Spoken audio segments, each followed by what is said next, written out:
Okay, well, welcome everybody. It's great to see all of you here.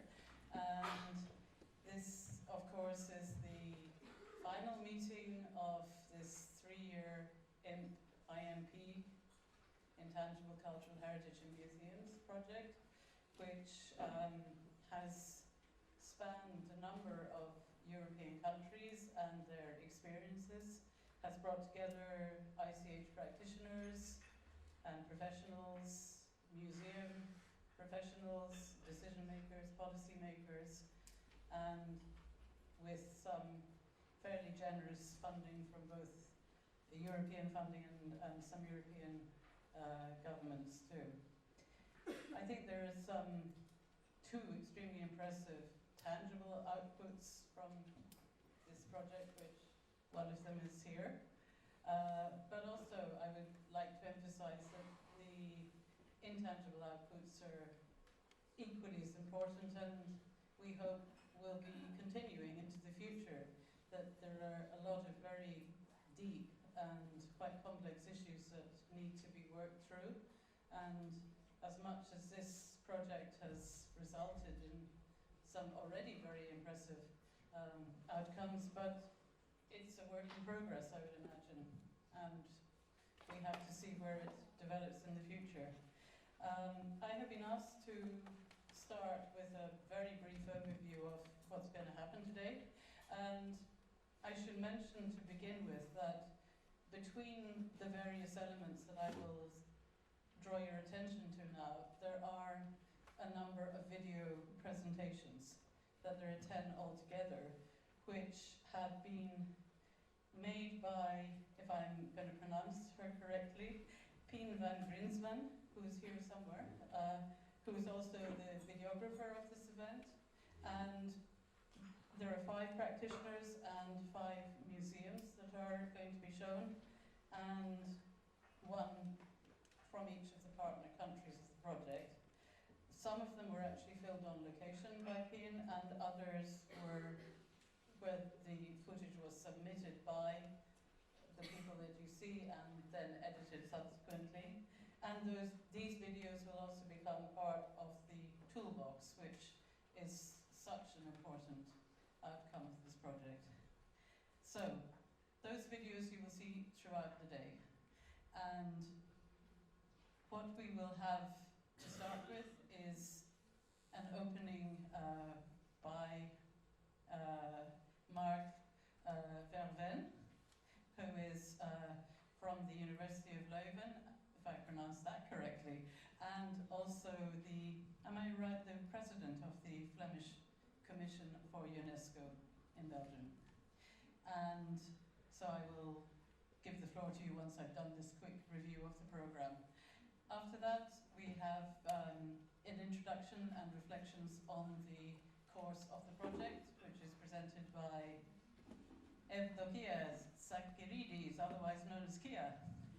And following Kia, we will have a short presentation of the IMP book and the toolbox by Tamara, I apologize if I don't pronounce you correctly, Nikolic Jeric, who is from the Ethnographic Museum of Istria, and is also with the Bartana Eco Museum, which I believe is inscribed as a good practice, is that correct? On the international list of the Convention of the International List of Good Practices, and is also from the University of Zagreb in Croatia, and Jasper Visser from Wisch and Stam from the Netherlands. I will describe what he does later.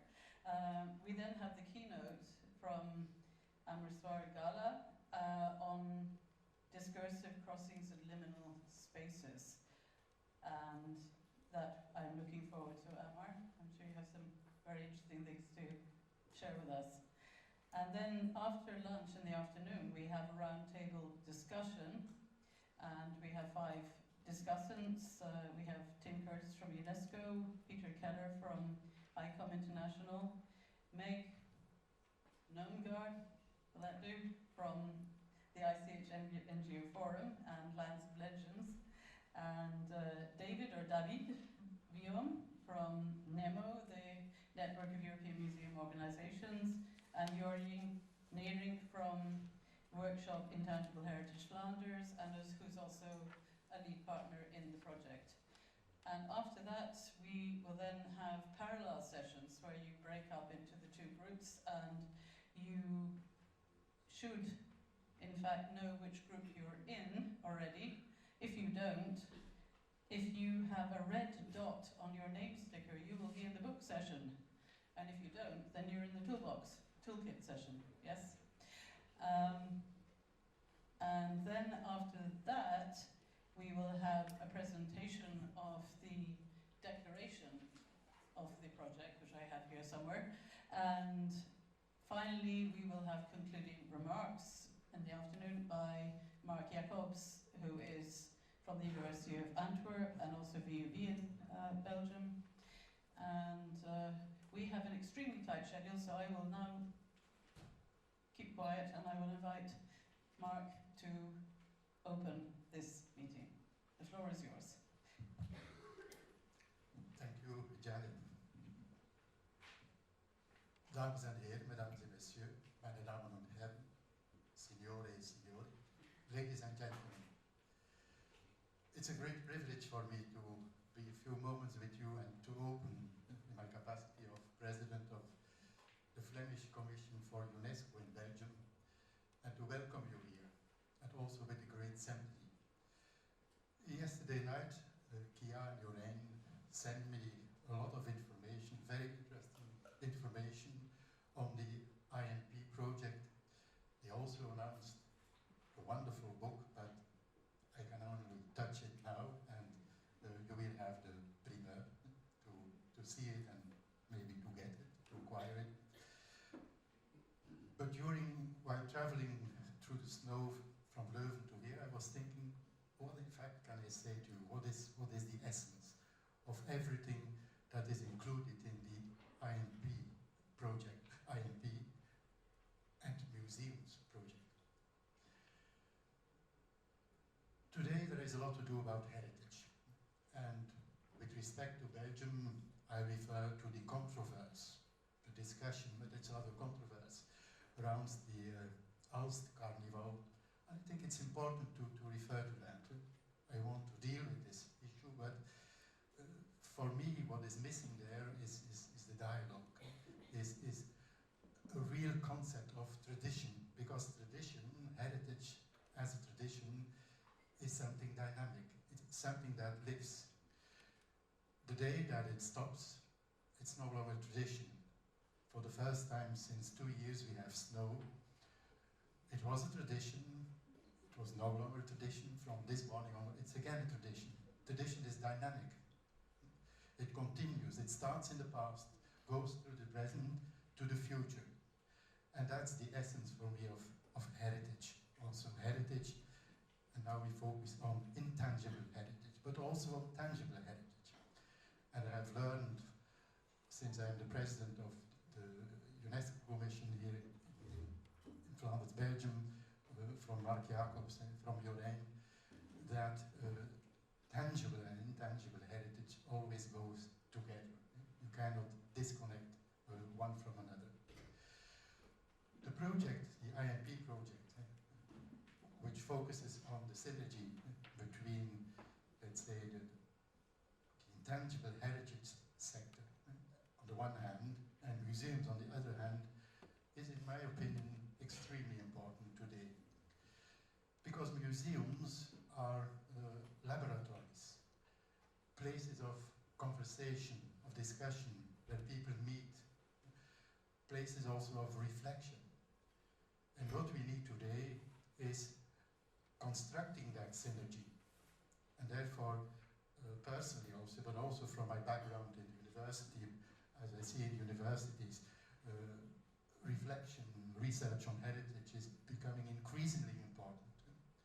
And I again refer to Professor Mark Jacobs, who has now a chair as a full professor at the University of Antwerp, where they established that chair. Reflection on heritage is important. And I was referring to Aalst Carnival, and what we see today is rather a verbal war between different parties, whereas there should be dialogue. Dialogue and again reflection. What are we doing? What are the ethical consequences? What is the civil impact? From the moment that within the heritage community the sense for the civil impact is missing, then it goes wrong. Then we can say it's not intentionally. We simply do that because it is tradition. No, that's not a tradition. Tradition, again, is dynamic. And I'm very sure that in this symposium you will focus on that and how to establish a broad platform of reflection with museum, with heritage groups, with heritage experts. You started in, Janet, if I'm correct, in 2017 in Rotterdam, then Palermo, then I think it was Bern in Switzerland, Aubusson, if my memory is correct, Mechelen also in Belgium, and now today Brussels. Brussels, the heart of Europe, a living international community where happens a lot of things. And therefore it's so important that you do it here. And I wish you to continue that reflection, also in synergy with UNESCO, and therefore so happy that Tim is here for UNESCO. UNESCO, I always emphasize that. Many people think UNESCO, that's World Heritage, stones. But then they forgot the intangible heritage. They forgot education, education for all. Science, think about the problems around the climate change. Or you have the wonderful UNESCO program, UNESCO L'Oréal for Women in Science. Then we have social media, communication. Think about the importance of social media in starting wars or building up peace. And then finally, culture and heritage as a living heritage. And a few days ago, Jorijn and we corresponded about that, had a discussion with one of our professors here in Brussels who had said I think it was in the radio program or so, heritage is dead. Not at all. Heritage is living. And that's the reason why UNESCO attaches so much, why heritage is so important in building up peace in the minds of people. And that's, again, the essence of UNESCO, but also the essence of what you are doing, connecting, reflecting, but also in a very critical way. So I wish you every success, and my congratulations to the workshop Intangible Heritage with Jorijn, Kia, Evelyn, and their team who organized, who host the symposium today here in Brussels, but all of you, and more particularly the organizing countries, Belgium, the Netherlands, Switzerland, Italy, France, but you are here from all over the world, and Aram from Asia, from Vietnam, and I'm so happy to see you again. What you will do in this symposium will have an impact for our current society. Please go on. And with the Flemish community in Belgium, we are a very small commission, and in Belgium, as you know, we always have exceptions. We have two national commissions. And Philippe Busquin, Minister of State, is the president of our French German-speaking system, and we work together very well because it's the essence of UNESCO, connecting, working together. So please go on, and with our commission we will try to support you. We have supported the publication of this book which is a tool besides other tools. So thank you, Janet, for giving me the floor, and thank you for your kind attention. I very much regret I can't stay too long with you today, but I'm sure we keep in touch, and once more, congratulations.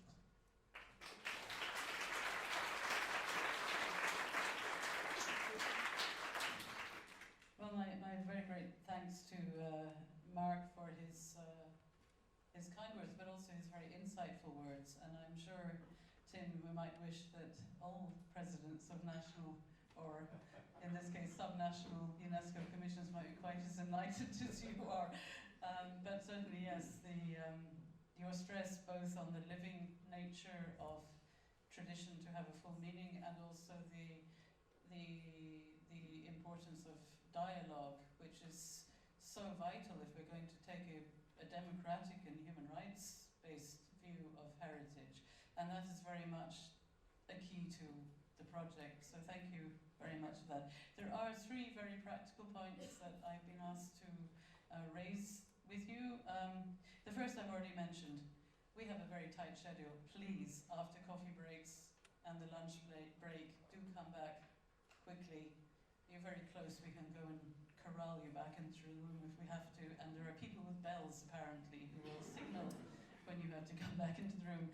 Also, you will find in your folder a question form.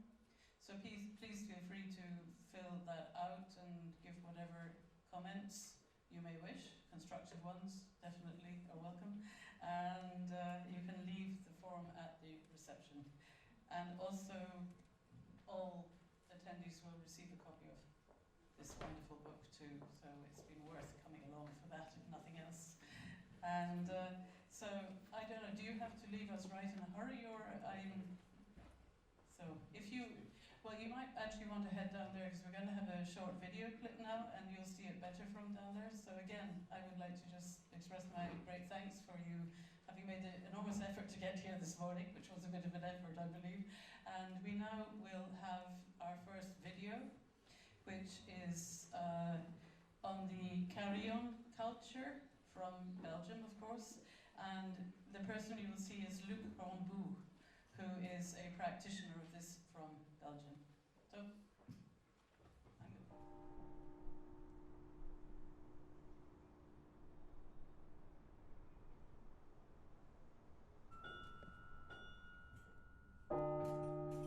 Ik vond het een fascinerend instrument, iets dat heel weinig mensen kennen, maar dat toch door iedereen gehoord wordt.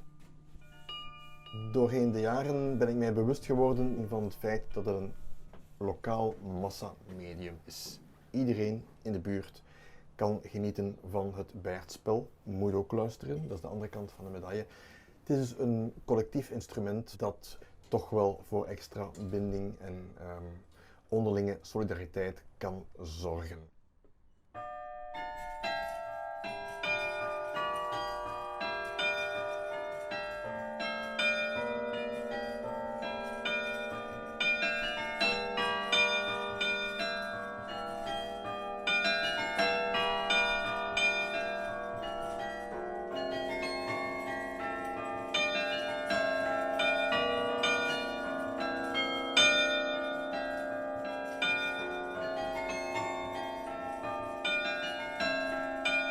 Een bijaardier speelt altijd voor een groot publiek, maar hij of zij heeft geen rechtstreeks contact met het publiek. En dat contact probeer ik precies te zoeken, om het instrument dichter bij de bevolking te brengen. Daarom organiseer ik vaak torenbezoeken, om de mensen rechtstreeks kennis te laten maken met de bijaard. En ik probeer dat ook te ontwikkelen door arrangementen te maken van liederen, van stukken uit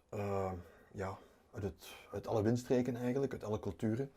En die muziek ook te spelen, zeker als ik torenbezoeken krijg van buitenlanders, om op die manier toch het statement te maken dat, hoewel de bijaard een Vlaams muziekinstrument is, dit instrument eigenlijk voor iedereen speelt en los van afkomst, ras of wat dan ook. Dus een instrument eigenlijk voor iedereen.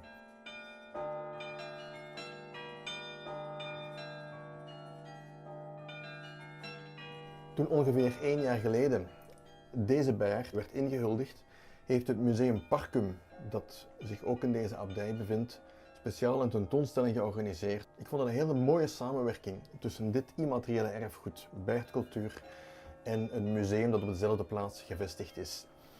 Geregeld organiseert Museum Parkum ook museumkampjes voor kinderen, waarbij de kinderen op die dag ook een uur lang de kans hebben om kennis te maken met de bijaard en om de bijaard te bespelen. Er is geen formule die, laten we zeggen, alles bepalend is.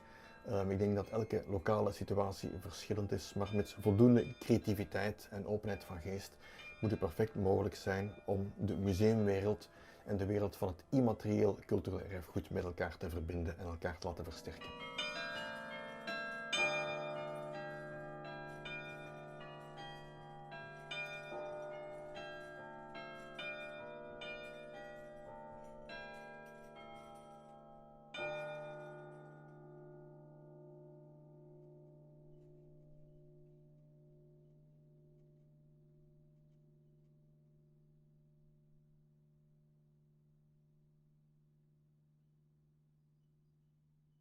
her yet. And so now I would like to introduce Kia, who needs no introduction to any of us, I'm sure. But she is the project coordinator, she has been for the last 3 years, of the IMP project. And she's also a member of the NGO Workshop in Intangible Heritage Flanders NGO. And she will introduce and give reflections on the course of the project through these 3 years. Kia.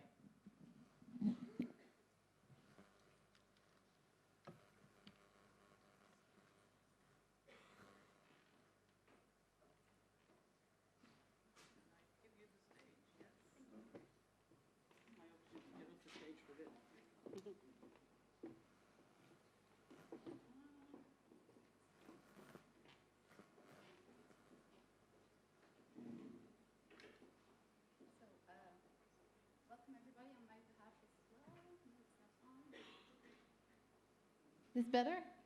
So welcome everybody on my behalf as well. I thank you, Janet, for offering me the floor. We are here today to round up the Intangible Cultural Heritage and Museums project and share with all of you the results of our project. They are the outcomes of a process that started some 4 or 5 years ago in a very warm office in Paris.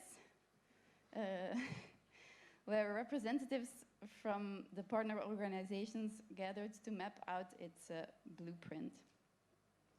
There we envisaged how a series of activities could contribute to the building of the professional capacities and to providing international interdisciplinary exchange and network opportunities, crucial in raising awareness and gathering existing good practices and inspiration in relation to safeguarding the intangible heritage of communities, groups, and individuals, together with and through the support of museums.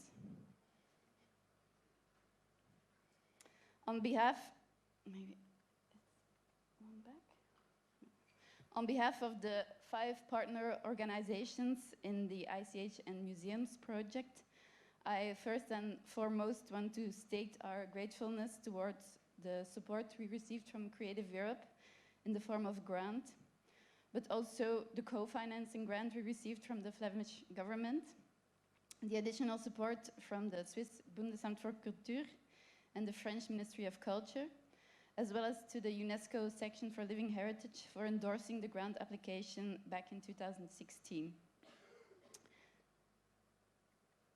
Our appreciation goes out to our associated partners, ICOM, the International Council of Museums, NEMO, the Network of European Museum Organizations, and the ICH NGO Forum for their continued support during the course of our project. And NEMO more specifically for inviting us twice in a row to their annual conferences in Malta and Tartu, where we could represent our work to dozens of museum professionals. Our appreciation also goes out to the crucial and unwavering support of our think tank members, a group of independent cultural heritage professionals from throughout the partner countries. And in my capacity as coordinator of the project, I want to thank the 4 partner organizations and especially their delegated representatives who formed the project steering group for all of the work they have done throughout the years. All of these aforementioned intermediary organizations and heritage workers who are situated all over Europe have each activated several players in their networks, involving their existing contacts and getting to know new ones, facilitating the multiplication of connections that are of the utmost importance to this type of collaboration. I salute them very dearly for this hard work that often remains invisible. The networks operating in the ICH fields on the one hand and in the museum field on the other hand, that have in the past frequently acted separately, have now grown much closer towards each other, tackling challenges and uncovering opportunities together and getting the most out of this European collaboration.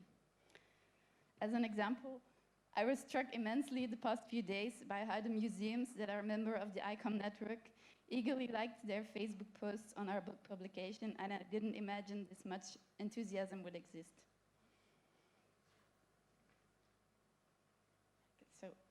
The 5 countries that are involved in the IMP project, Belgium, the Netherlands, Switzerland, Italy, and France, form an interesting cross-section, making their activities a good observation post for European differences.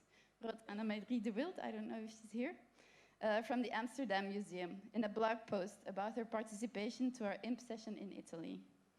And indeed, who would have thought that people from the south weren't that comfortable about participating in workshops where they had to use dice, or where they had to state their opinions by positioning oneself physically nearer or further away from one person or the other. And that dancing in order to break the ice is really uncomfortable to everyone, but that Jasper Visser managed to get everyone moving either way. And that some cliches about partner countries in Europe might hold some truth. Italians and their love of coffee, food and wine, for example, or the punctuality of the Swiss. Quoting Annemarie once again, and I think she has great observational skills, I can agree that language is still a major dividing line at European conferences. But even this we tried and managed to overcome, at least partially.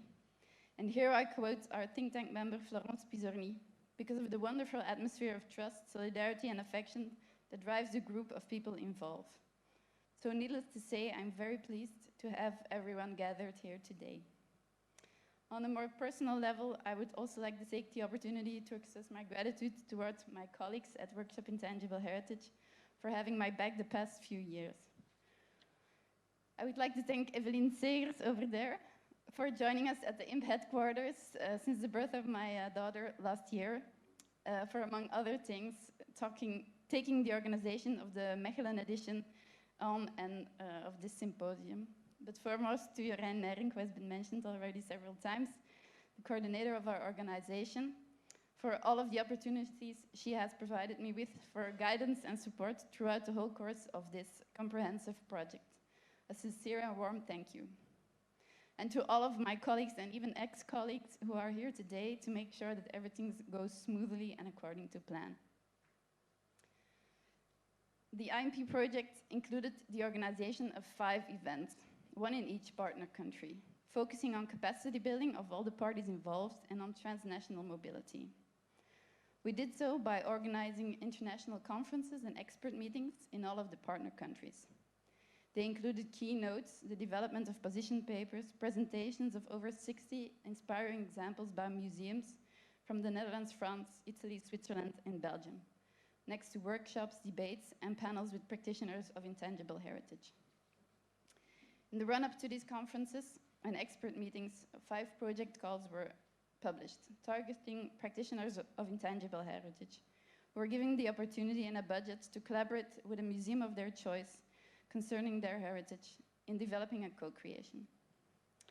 The meetings also functioned as networking events for cultural heritage professionals who are interested in the bond between ICH and museum, and they served the overall goals of exploring the variety of approaches, of interactions and practices on ICH and museums. They fostered the development of new cross-sectoral connections that focus on safeguarding intangible heritage in and with museums, as well as creating and sharing knowledge and expertise revolving around this topic. The 5 meetings were structured around 5 key challenges: shared areas of interest for contemporary intangible heritage and museums practice, that of diversity, participation, urbanized society, innovation, and cultural policies. The initial question that we posed ourselves was, does the ICH paradigm offer museums innovative approaches that can help tackle these challenges? But looking back, we realized that we have not kept ourselves to exploring these 5 challenges.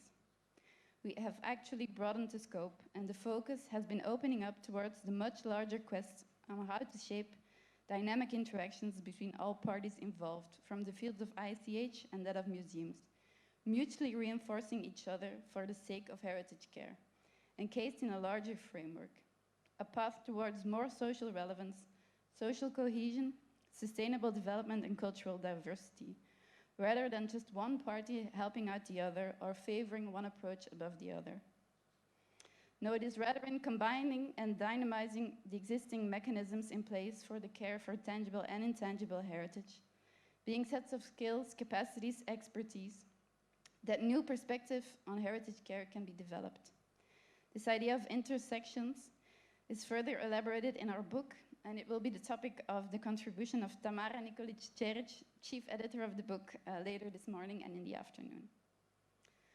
So our journey towards uncovering these insights started in the Netherlands, where we were hosted by Museum Rotterdam.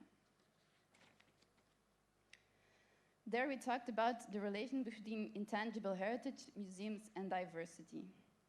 The example of the Dutch Zuiderzeemuseum taught us that museums can act as fora to discuss pressing societal issues in our super diverse world, such as the debate surrounding Blackpete. Or that diversity in relation to intangible heritage and museums also opens up a range of themes and topics that can be addressed. For example, when focusing on the meaning and making of heritage with young adults, addressing today's living party culture, as does Imagine IC. And about promoting cultural diversity and equality by opening up different perspectives on heritage. It was during this meeting that Mark Jacobs introduced a Trojan horse filled with CGIs, communities, groups, and individuals who are the key players when it comes to safeguarding intangible heritage. In our common reflection, not solely communities. Their participation, or at minimum their free, prior, and informed consent, isn't only key in the UNESCO 2003 Convention for Safeguarding Intangible Heritage, but also a great concern of museums as well, in relation to being relevant to different involved communities, groups, and individuals, and diverse audiences. That is why our session at the International Puppetry Museum in Palermo revolved around the topic of participation. There we learned that diverse forms of participation in museums relating to intangible heritage all have their form of importance and can serve different purposes. There exists, for example, museums that have been created with the sole purpose of safeguarding intangible heritage and keeping it alive, such as the Puppetry Museum itself, and others whose initiatives might focus on raising awareness on a specific type of intangible heritage to a larger public, and even others that incorporate the principles behind the ICH paradigm into their daily practice, such as the Castello d'Albertis in Genoa, or examples such as the Zeus Museum in the Netherlands that actively supports the transmission of craft knowledge and skills.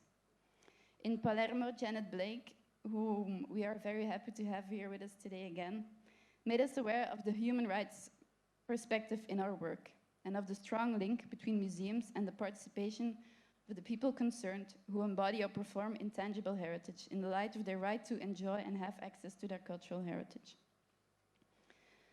The topic of urbanized society was the focal point of discussion and reflection. Oh, yeah, Palermo. Here, next one is Bern, in the Swiss Alpine Museum, and uncovered many links with the topics of diversity and innovation. There, examples such as the Musée Grérien showed that museums have the capacity to make people involved, intangible heritage practitioners and museum visitors alike, reflect upon the importance of the changing nature of intangible heritage.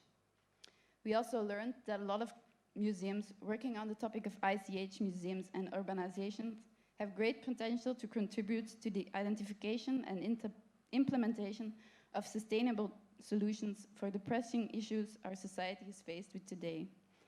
The Maremma Natural History Museum, for example, in Italy, working on biodiversity, or the Felix Art Museum in Belgium, developing actions that strengthen social cohesion. In a setting that couldn't practically be more remote and everything except for urban, and because of its location, a logistical challenge, organization-wise, as to say the least, the Cité Internationale de la Tapisserie in Aubusson, France, was where we got deeper into the topic of innovation in relation to intangible heritage and museums. And I'm keen on sharing today what Cécile Duvel, the former chief of the ICH section at UNESCO, highlighted in her conclusion to this meeting, and to add some additional insights. She stressed the impossibility of integrating intangible cultural heritage in museums whilst keeping up traditional structures, both literally and figuratively, in place. In her opinion, museums have to become co-construction spaces where tradition can adapt to our contemporary way of life and to a modern economy. And there are also spaces dedicated to cultural democracy where know-how and knowledge can meet and are able to interact. She believes that intangible heritage is a driving force to incite museums to step out of their comfort zones, but the other way around holds true as well. In order to be innovative and sustainable at the same time, the relationship between museums and communities, groups, and individuals involved in intangible heritage should be based on equality and complementarity and on mutual respect. Museum Hof van Bussleden, only 15 minutes away from Brussels, capital of Europe and the European Union, was where we put the topic of cultural policies at the fore. Policy on culture at international, European, national, regional, and local governmental levels form a considerable part of the reference frame against which museums are being effectuated. How can all of these policy levels interplay and focus on the viability of the heritage concerned? The Mechelen meeting was a fascinating and eye-opening moment of exchange that uncovered the different potential available in different national contexts. A lot is happening, but much more will need to happen still in the context of Europe. Finding a keynote speaker in Mechelen that could speak on behalf of the European governance level about the topic of ICH and museums proved more difficult than we expected. But we hope that the European Year of Cultural Heritage, the recommendation of the Council of Europe, and this Europe-supported project have contributed to broadening perspectives and multiplying the amount of initiatives on the intertwined relation between intangible heritage and museums. And perhaps in the grant application form of Creative Europe, next to the existing two boxes being tangible culture/museums and intangible heritage, even a third box could be added. We are truly grateful that Europe, as well as the Flemish government, has made our trajectory towards the realization of a third space in the heritage field possible. And we hope for their continued investment in providing opportunities, space, financial incentives for this type of transnational cooperation and exchange. We hope that insights and developments that stem from this project can be translated into policy and programs. Boundary-crossing partnerships have grown because of their support, and we are eager to continue. We find it incredible that today representatives from ICOM, from NEMO, from UNESCO, from the ICH and Geo Forum will continue the dialogue on ICH and museums that appears on cruising speed. Catherine Magnon, the deputy head of the unit at the European Commission, would have loved to join us today, but unfortunately she was prevented.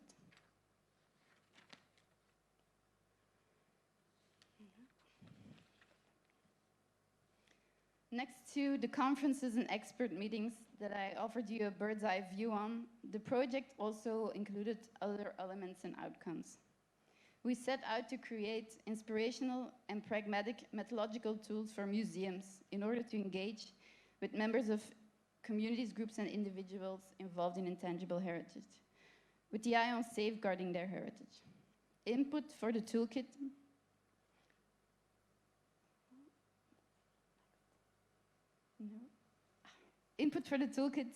was gathered throughout the course of the project, as you can see here. And the input is now divided into 3 categories, being introduction, tools, and inspiration. Next to providing newly developed tools, we also felt it important to gather existing material relating to ICH and museums in our overview. It is open for additions in the future and is integrated on the project's website that serves as a knowledge-sharing repository. Jasper Visser, who was our compagnon de route in developing workshops and tools, will explore with you more in detail this afternoon after presenting a short introduction in the morning. The expertise, the knowledge, and the inspiration we gathered throughout the past 3 years form the basics of the book publication and of an executive summary in 5 languages entitled Museums and Intangible Cultural Heritage, Towards a Third Space in the Heritage Sector, a companion to discover transformative heritage practices for the 21st century. In this publication, we argue that merging the approaches and the related competences from different so-called heritage paradigms form, in effect, a fruitful interface, a new space for heritage care to be unfolded, be it related to tangible or intangible heritage.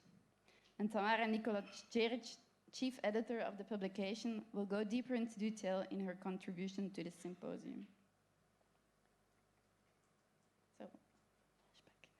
So coming to the end of my presentation on stage here, and in my capacity of project coordinator once again, I'm granted with the honor of handing out the first copies of our publication to a few people that were involved. So I want to invite Tamara herself, the chief editor of the publication, as well as the members of the steering group that are present today.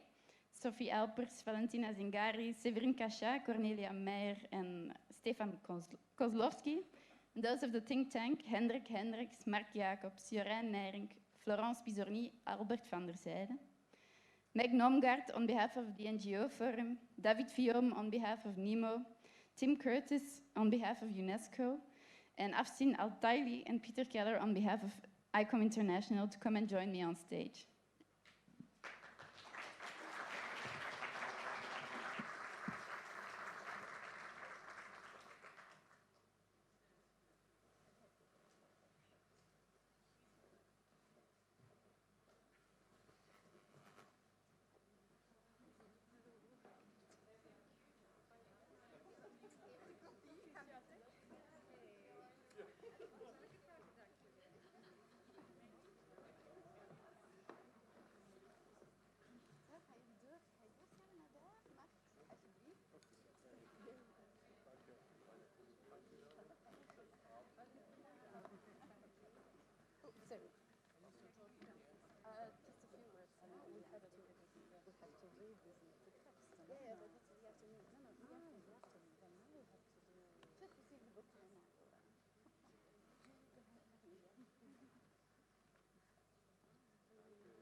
So here we are today.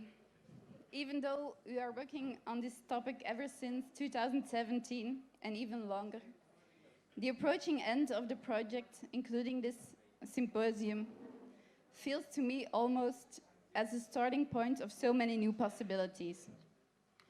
The road that lies ahead is yours to imagine, supported by the insights you will find in the book, the toolkit on the ICH and Museum's website, and through the actions of the partners that were involved. I warmly invite all of you to continue exploring the bond between museums and intangible heritage, and hope that you will find the inspirations and the handles you are looking for. As you will hear later on today as well, all partners that were involved in this endeavor are ready to continue supporting all who are ready to further explore the potential that we have unraveled so far. Thank you.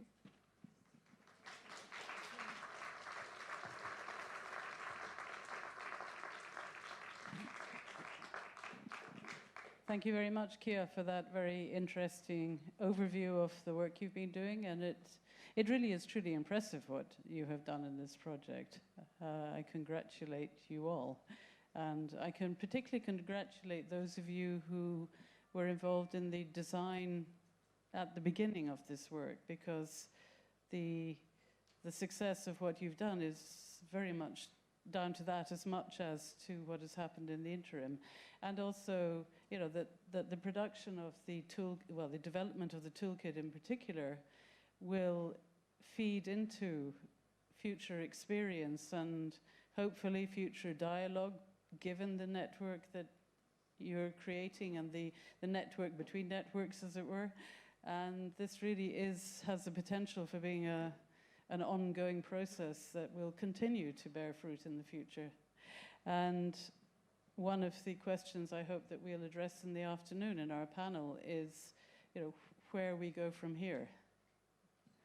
Now, I have to admit that I've already forgotten something I should have told you earlier. I've got an incredibly complicated sheet of everything I've got to do, so forgive me. But we are apparently not only live streaming this, we are also live tweeting it. So you are invited to join in. And I believe earlier on the screen, is it there now or no? I will just take you through it. So it's hashtag ICH in capitals and in small letters, museums, plural, with a capital M. Have you got that? ICH, capitals, and small letters, museums, with a capital M. So anyone who wishes to engage in the social media aspect of the meeting, please do.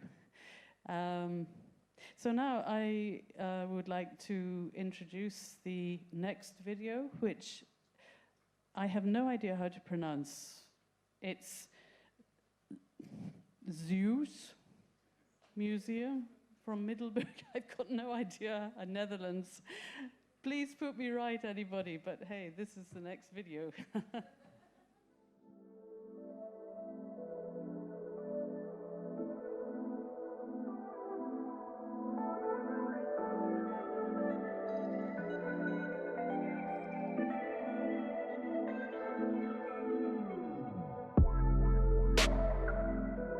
In Zeeland heb je, naast dat er heel veel materieel erfgoed is er ook heel veel immaterieel erfgoed, met name in de vorm van ambachten. En een aantal jaar geleden hebben wij gezegd van nou, die kennis is er nu nog, laten we die gaan verzamelen. Dan hebben we die kennis. Maar het hebben van die kennis alleen is niet voldoende. Wat je wil is dat die kennis ook actief beoefend wordt. En wat ik graag zou willen laten zien aan jullie is hoe dat dan in zijn werk gaat met het textiel. Aan de hand van een kledingstuk, een oud kledingstuk en het nieuwe kledingstuk wat gemaakt is door de ontwerper, maar ook wat de leerlingen van de meesteropleiding Coupeur in Amsterdam ermee gedaan hebben. Ik zou willen beginnen met het jak, zoals het in de streekdracht gedragen wordt. En ik neem het ontwerp van Antoine Peters mee en dan leg ik even daar ginds op een tafel. Nou, wat je hier ziet, dit is niet een oud jak, maar dit is een jak wat gemaakt is door de leerlingen van de meesteropleiding Coupeur. En zij hebben van mevrouw Vos geleerd. Mevrouw Vos is een mevrouw uit Middelburg. Ze is intussen ver in de 90 en nog een van de weinige vrouwen die zowel in Drachten loopt, maar ook haar kleding heeft gemaakt. En zij heeft hun uitgelegd hoe dan die kleding gemaakt wordt en wat dan de goede manier van vouwen is. En dat heeft ze ook geleerd aan Antoine Peters. Het karakteristieke van zo'n jak uit streekdracht is dat je een rechte lap hebt. En die lap die ga je net zo lang vouwen totdat die strak om het lijf zit als dat corsetje. Dus Antoine is begonnen met een rechte lap, zoals hier. Als je er zo naar kijkt, dan lijkt het een random patroon, maar dat is het niet. Dat is echt het patroon waarop je deze lap moet vouwen en naaien om tot een trui te komen. En om dan bij het Zeeuwse terug te komen, dus aan de achterkant van dit jak zie je hier dit vouwpatroon aan de buitenkant. Dat is wat je dus hier ook ziet. En als je het dan omdraait, hier aan de binnenkant, zie je al die flapjes En dat zie je hier ook. En wat voor ons belangrijk is, is dat die kennis dus actief beoefend blijft worden. En niet alleen door jonge mensen die dit mogelijk in hun beroepspraktijk kunnen gebruiken, maar eigenlijk door iedereen. Het is tenslotte een techniek die altijd door mensen zelf is gedaan. En toen we handwerk begonnen, hebben we ook gelijk een handwerkplaats ingericht. Een plek waar mensen zelf aan de slag kunnen, maar waar mensen ook de voorbeelden kunnen zien hoe dingen gemaakt worden. En dat daarmee zo'n bezoek aan ons museum niet alleen maar een visuele ervaring is, niet alleen maar een passieve ervaring, maar dat het een actieve beleving wordt. Het geeft je veel meer respect ook voor wat handwerk is. Wij kijken daar als maatschappij vaak een beetje op neer, maar echt handwerk, daar moet je zoveel tijd in steken om dat goed te kunnen. En dat is wat je hier ervaart.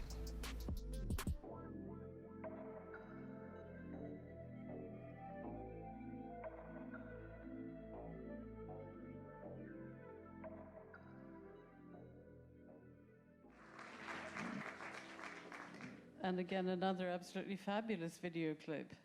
It's so fascinating. And now we move on to the sort of brief tasters for the afternoon sessions. Short presentations of both the IMP book and the toolbox. May I invite both Tamara and Jasper to come up now onto the stage.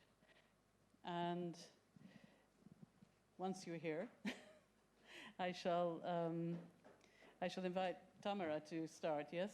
So if you want to just come and join us wherever is comfortable. Do you want to just sit at the table, or do you want to go to the very fancy lectern that we have? It's up to you. Okay. And so I've already introduced you, Tamara, once, so I won't do it twice. And please, you have your 15 minutes of fame.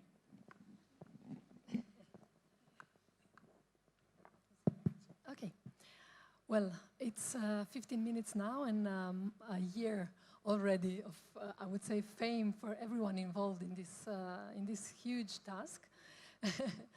So, dear ladies and gentlemen, colleagues, friends, let me start by saying that I'm extremely proud for being a small part of the team behind the ICH and museum project. Although as external expert in the last year, I have collaborated with all the partners, and I wish to thank them for the opportunity to work with them and for making me feel comfortable and included throughout the process. This was a collaborative process from the very beginning. So this book, this morning I met some people and they said, oh, your book is out, it's our book, because it practically reflects the work done by the whole team behind the project, but also many contributors that are present in the book. So this was, as I say, a collaborative process that made me grow on a personal and professional level, and I sincerely thank you for this opportunity. At the very beginning, my task seemed quite easy, at least for me. But the process of producing a book that would inspire museum professionals to work with ICH, that would balance between being a collection of academic insights and practical tips, and that would collect and organize in a clear and exciting conceptual frame the practices and emotions gathered in previous 3 years, was not, of course, at all an easy task.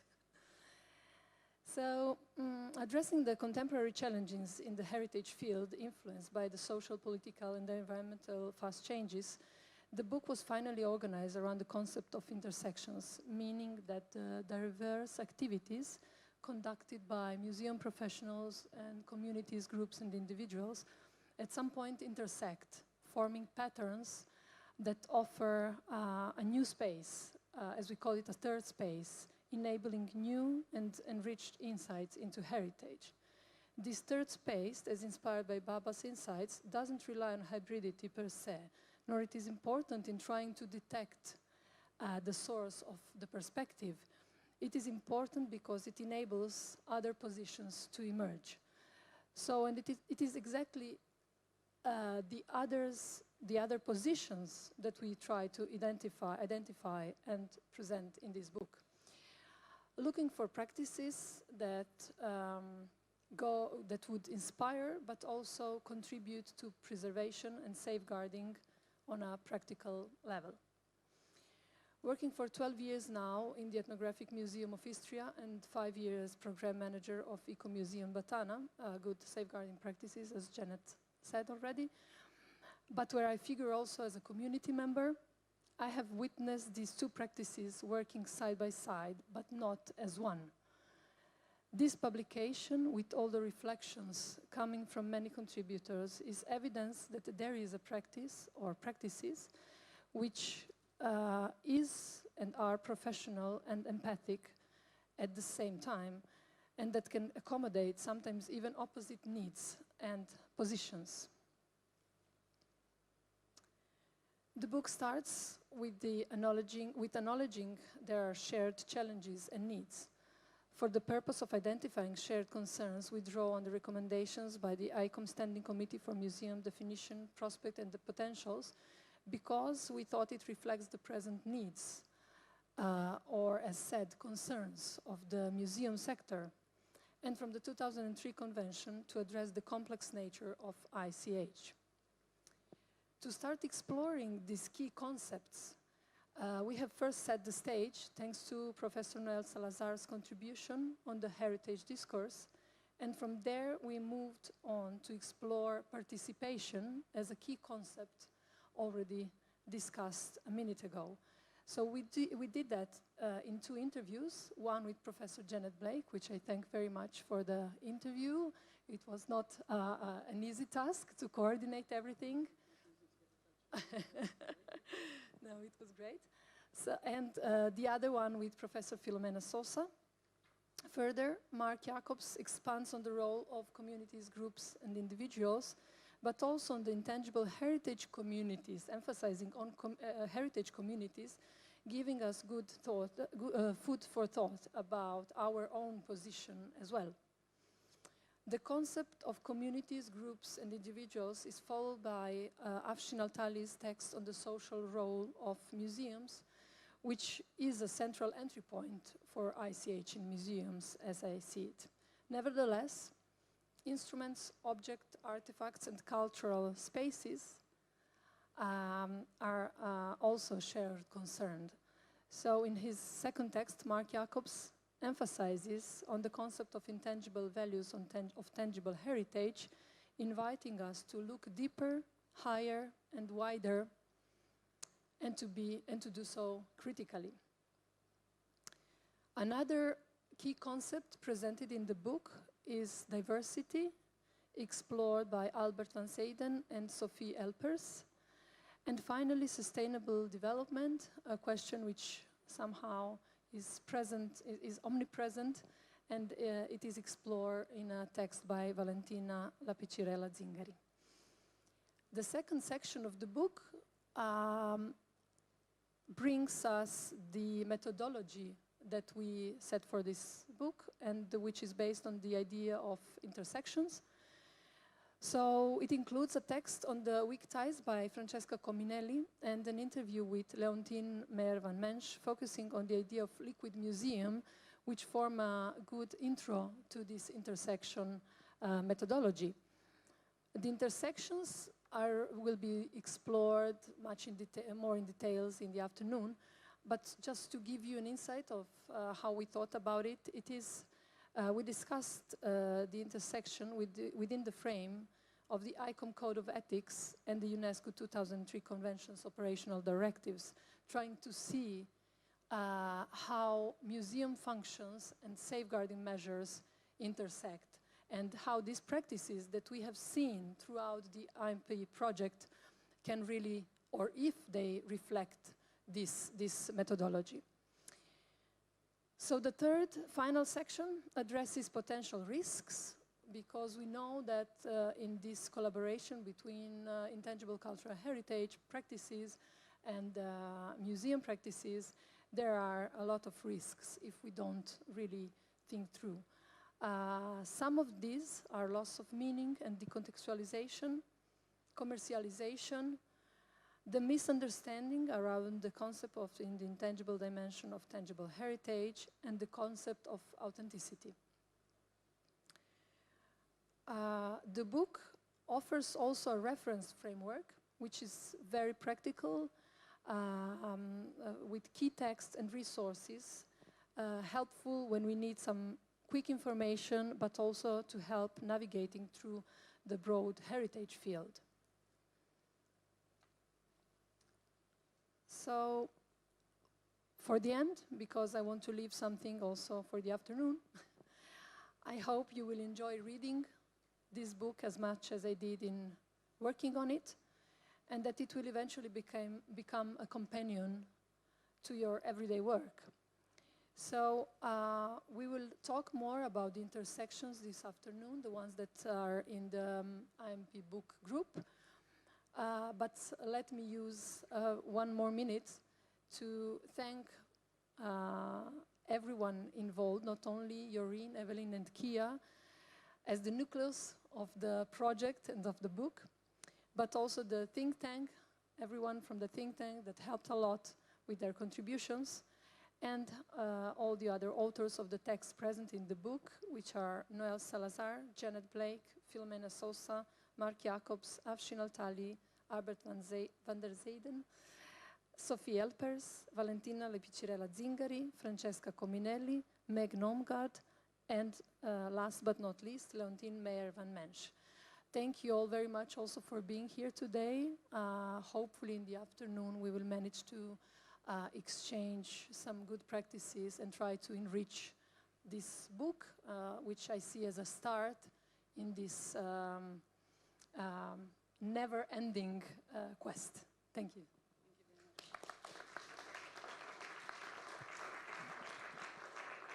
Thank you very much for that, Tamara. And so now all of those of you who chose the other workshop might now be feeling that you can wish to be in hers. But now it's up to Jasper to disabuse you of that.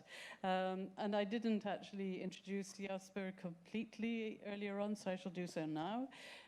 He is an international consultant and facilitator in digital transformation and community leadership. Will that do? That will do. Okay. That will do.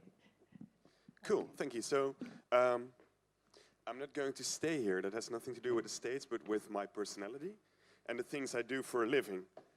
I shouldn't move in front of that because then your ears die. So I'm going to shut up until I'm there. All right. So, yeah, I keep an eye on my time. All right. So Kia already started a little bit with a reflection I very much appreciated, and a reflection I want to give. And it is my experience as somebody who facilitates groups, who is an advocate for participation in culture, and I've been working on that for, I think, the last decade and a half, about some experiences I had engaging with you, the intangible cultural heritage community, and especially in the area of participation, participating in workshops with each other, but also with heritage. And as I've done most of the workshops throughout this project, I thought, let's take these 15 minutes also and make it a little bit workshopy. So, I'd like to invite you, and this is not going to be scary, we're not going to go dancing, no. It's very secure, although if you really want to, you can. I want to get your phone out, open YouTube or TikTok, or any other app that you have there that has video on it. And you don't have to start playing anything yet, but I want you to look for something you're not terribly ashamed of. So if I open my YouTube, it's full of videos that if I show them to you, you get a very bad idea of who I am when I'm very tired and on a train. So I'd go for probably something that my son watches, which is a Minecraft video. Anyway, just look for something on there that says something about you that you're not ashamed of. And if you don't do YouTube or TikTok, first plug to the toolkit, there's of course the wonderful ICHsandmuseums.eu website, which has many fantastic videos, and you've seen 2 of them, but there's so much more content on there that you can also use to show about something about who you are. So, okay, We'll get back to that at the end, so you can browse through that and you don't really have to listen to me. That's a good thing. Good. Participation and intangible cultural heritage. So what I discovered is participation by nature is a risky and messy process. The moment I ask you something, for instance, what is your favorite color? I don't know. You don't know. What is your favorite color? Red. Red. I don't know the answer. And in that interaction, something beautiful starts happening. You don't know the answer either. So it's even green. There we go. I love people who love green. It's very important. Sustainable development. It's in the book. It's a messy process. It's a tricky process. And when we started this project, I noticed that a lot of heritage professionals, intangible cultural heritage professionals, they don't like messy. They like structure. They like things to go the way they can predict them.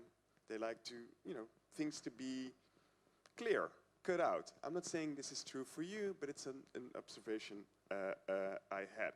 So when we went dancing, that was scary. When we did we do singing? I don't think so. Right now, we didn't even try that. We can do singing later on.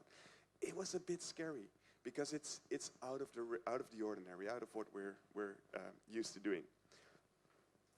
But what I've also understood going through these conferences, and especially in Mechelen, is that in this insecurity, the role actually of intangible cultural heritage for me in participation is that it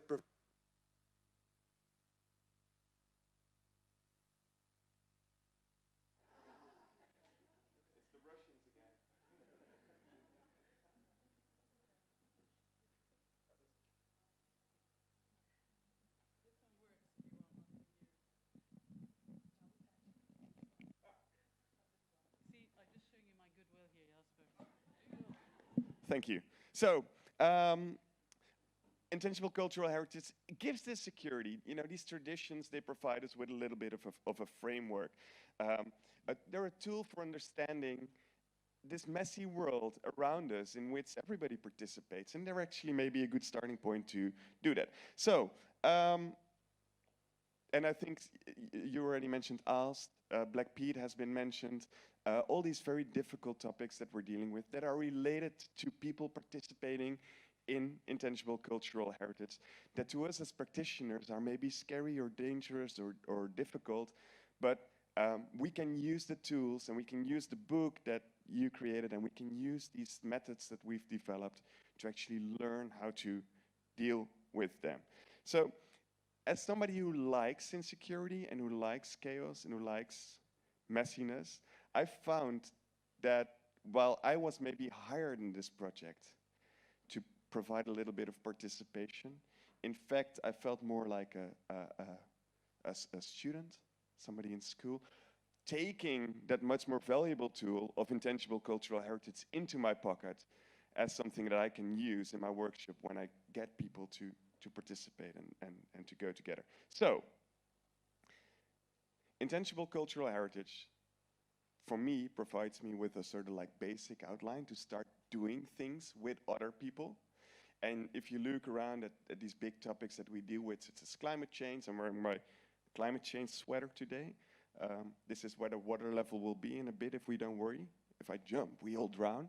But also human rights, the topic that Janet spoke about. All these big topics that are messy, that are insecure, that put our societies at risks. There's actually so much to learn from intangible cultural heritage.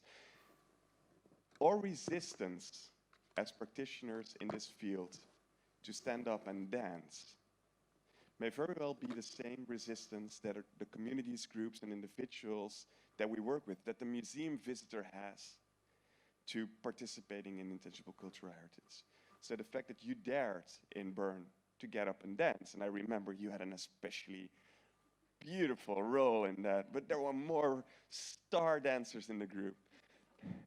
That we dare to do that we dare to step up as practitioners in this field shows that we can also stand up in these messier topics that surround us today. Now, the toolkit, the thing that I'm here presenting, may actually give you some guidance in this process. The way it's structured is that after you've read the book, the beautiful book, or in another way, you've become empowered and you start believing in the power intangible cultural heritage has to shape the world around us and to work with the world around us. The toolkit is structured in a way that it helps you answer the how question. How do I convince my colleagues? How do I choose the right communities to work with? What can I ask of a community, and how do I do that in a meaningful and useful way? How can I go and measure the impact? But also, how can I create an exhibition based on an intangible cultural heritage topic? All these big questions that you've been asking throughout this project, we've tried to answer them in the toolkit. I'll show you later how that works.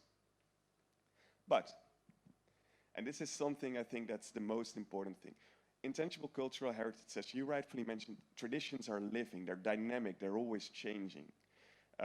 You don't learn to work with them. You don't learn to reflect on them by reading a book, no matter how great, or by reading a toolkit, no matter how smart. You learn them by doing.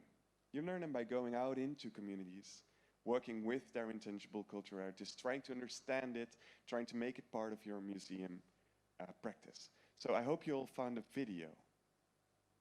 Yes? If you didn't, if almost 50% of the group found the video, that's what I'm aiming for. Yeah, I see some nodding. I see 50% nodding. That's good. Good. There's even somebody who started playing it. Oh wow, you found yours. This is All'interno del museo. something. Okay, good. That's a video. It was just to highlight what a video is, right? Thank you. I'd like you to get up and spend the last, how many minutes do we have left? 3? I got a bit of time. I'd like you to get up and look at somebody who doesn't have a video. I'd like you to go over to this other person, show your video, and explain and help this other person understand and start a conversation about what this video says about you. And you get bonus points if it's a tradition, a craft, something that has to do with intangible cultural heritage. And, you know, Minecraft is all about, so my video, it's all about intangible cultural heritage. Of course, you just need to spin it a little bit. So get up, find somebody who doesn't have a video or somebody who looks interesting to you. Not your neighbor, because you know your neighbor, but somebody else. Go to them, show this video, and try and engage a little bit about, in a conversation about what this says about the other and what we can learn from this tradition. If you don't know how to start that conversation, ich&museums.eu/toolkit is where you find the tools to do so. Everybody sits down again in 5 minutes, and I give the floor back to Janet. Good luck.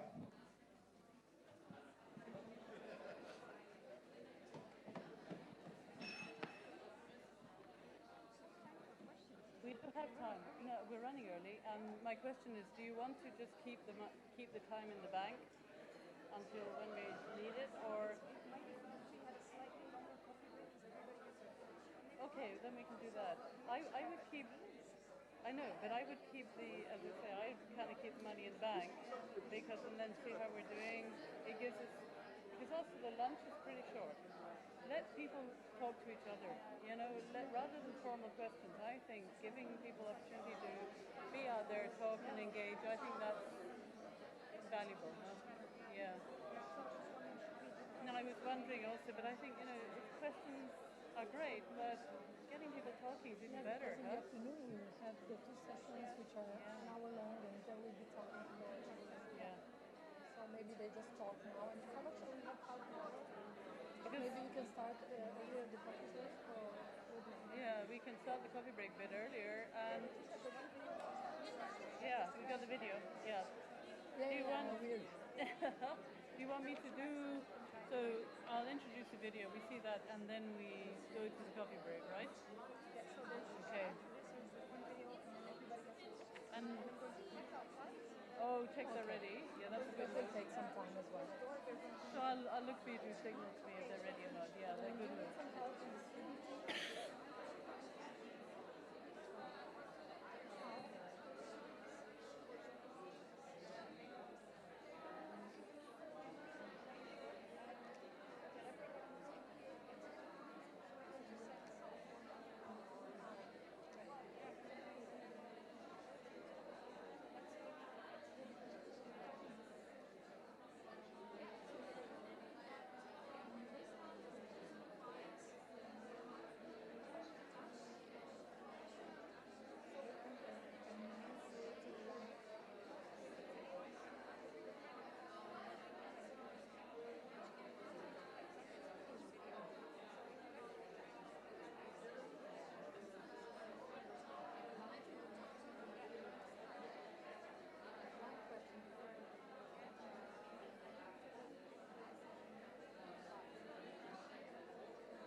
good. Get people talking. Yeah. Good. How many?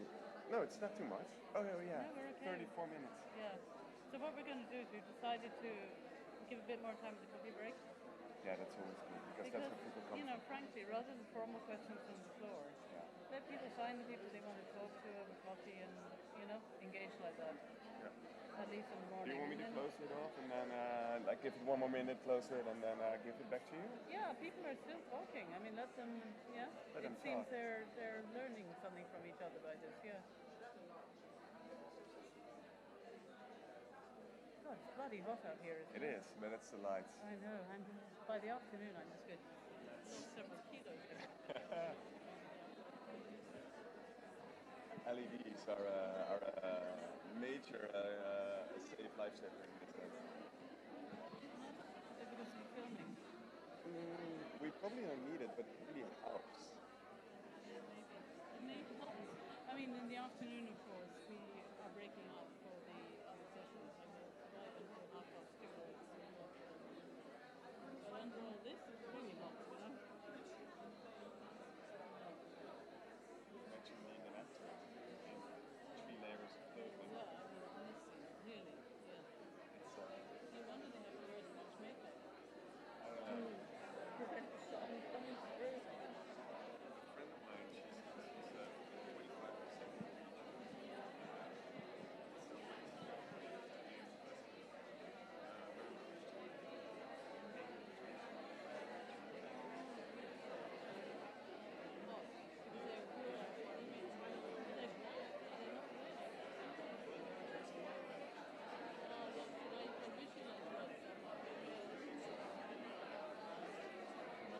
But it's more like, so it was 25, 30 degrees in the afternoon, so they were standing there in the corner.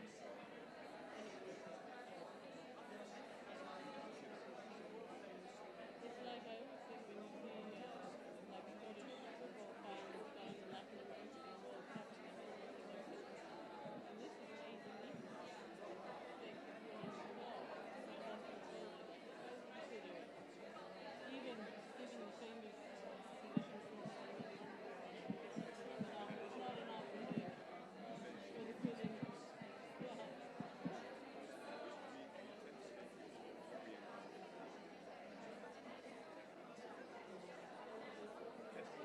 It's about the distribution of the books.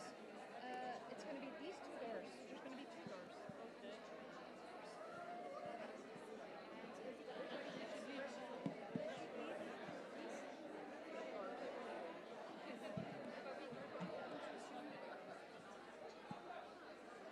I'm going to wrap it up.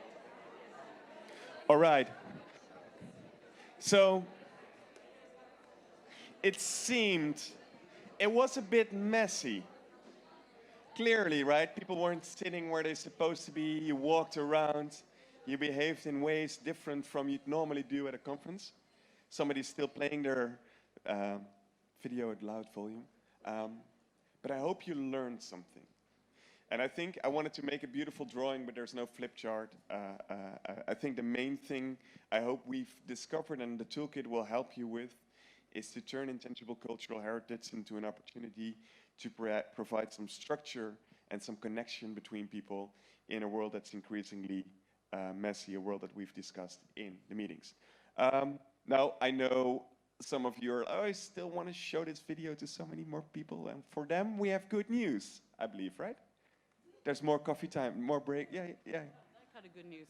All right, yes, because we are miraculously running ahead of time, for somebody who lives and is usually attending conferences in Iran, this is just a very unusual experience. We're normally about at least 45 minutes behind time by this stage of the day, if not more. It means that we can give you a bit more coffee time, but with the assumption that what you want to do, apart from having coffee and those wonderful biscuits, is that you want to have an opportunity to share and engage with each other, discussing ideas. And so that will be an opportunity for that. And don't leave the room yet, because we have another video to show you. But when you do leave, the books will be distributed at that time. And so please, when you leave this room, assuming you want a copy of the book, please leave from one of these two front doors, and that's where you'll get a book. But now we have another video, and I've completely lost my place on the program, oh my goodness. It's very complicated, you've no idea. It's, so the video that follows now is called Casa Lusso from Italy.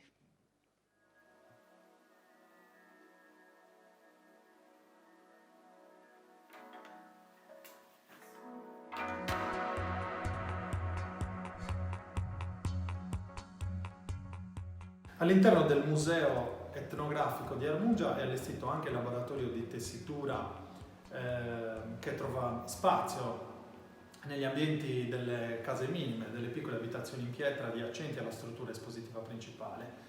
L'idea che sta alla base di questa scelta è quella di creare un museo che possa essere non soltanto luogo di esposizione e di conservazione secondo quelle che sono un po' le funzioni classiche dei musei, ma anche un luogo di iniziativa, trasmissione e salvaguardia del sapere e dei beni immateriali.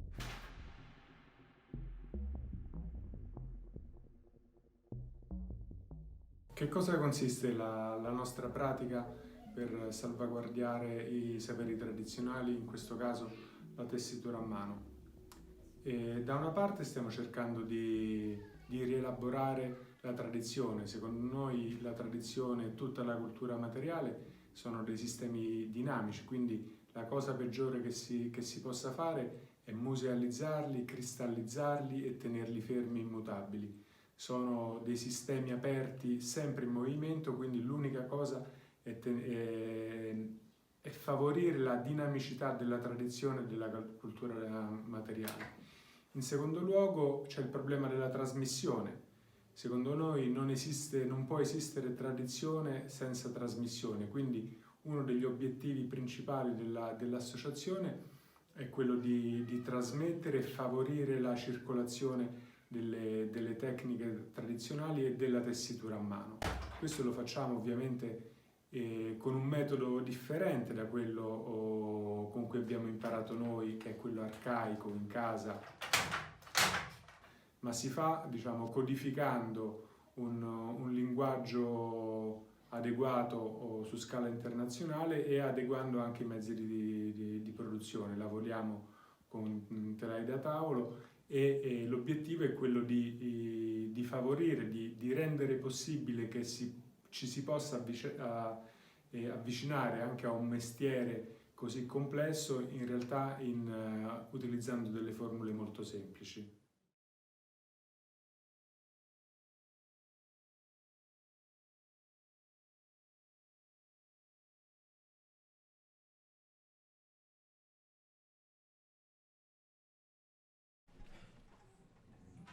Welcome back after the coffee break. I hope you managed to get enough biscuits down you.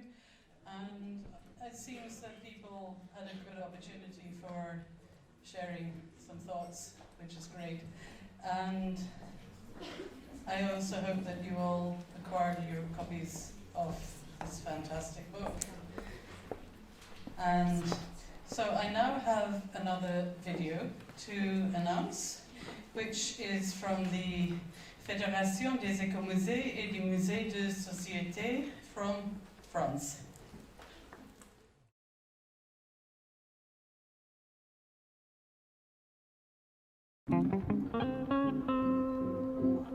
C'est vrai que sur la Bretagne, on a plein de clichés. Et l'objet d'un musée de société, c'est justement de déconstruire ces clichés pour finalement donner une vision plurielle.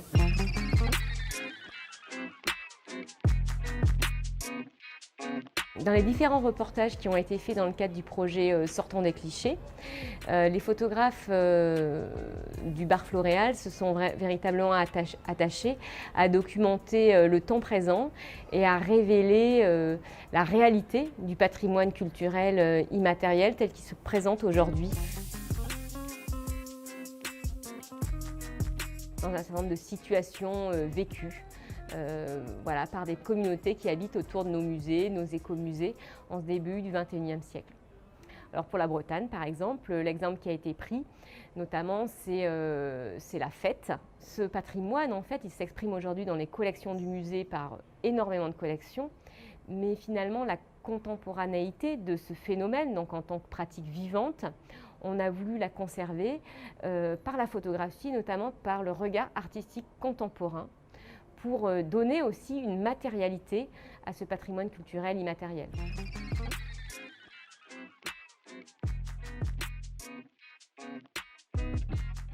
Nous en avons fait une exposition et puis ensuite elle a connu, on va dire, 2 itinéraires différents. Une exposition virtuelle que vous pouvez toujours aujourd'hui trouver en ligne, qui s'intitule « Sortant des clichés ».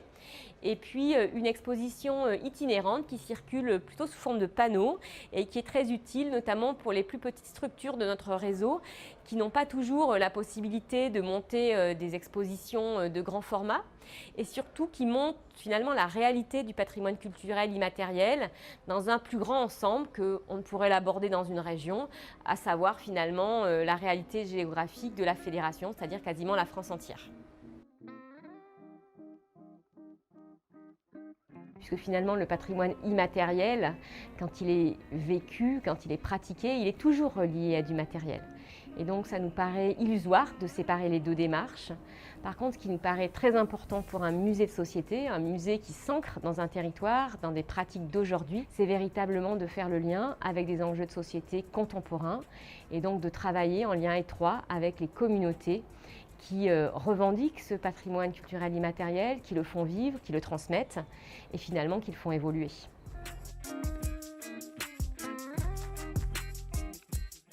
Introduce to you our keynote speaker, who is Amrit Gala, who is the Professor of Inclusive Cultural Leadership and the Director of the Center of Inclusive Cultural Leadership at Anand National University in Ahmedabad in India, and his presentation is entitled Discursive Crossings in Liminal Spaces. And having seen the abstract, I'm looking forward very much to hearing what you want to say about this, and also to the panelists this afternoon. I think we should also consider how we might want to respond to some of these points in our discussion as well. So please come up to the stage, Alan.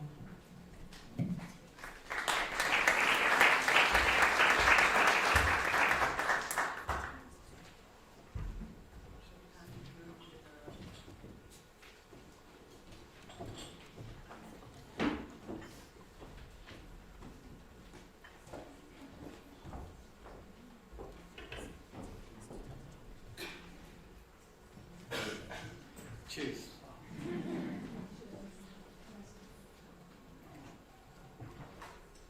Thank you, Janet. And thank you to all the young people who are sitting at the back. And I realize several of you are students, which is good news for people of my generation. When I was communicating with Evelyn, I had no idea that she's not even half my age.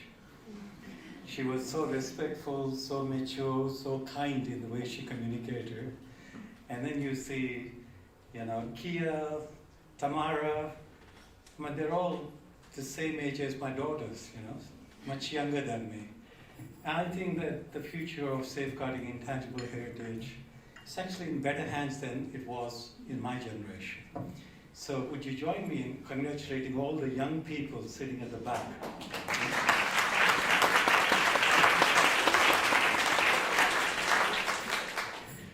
It's a huge responsibility. I do take responsibility for some of the things that we didn't do right in my generation, but we will try to be there for you if you think you need us.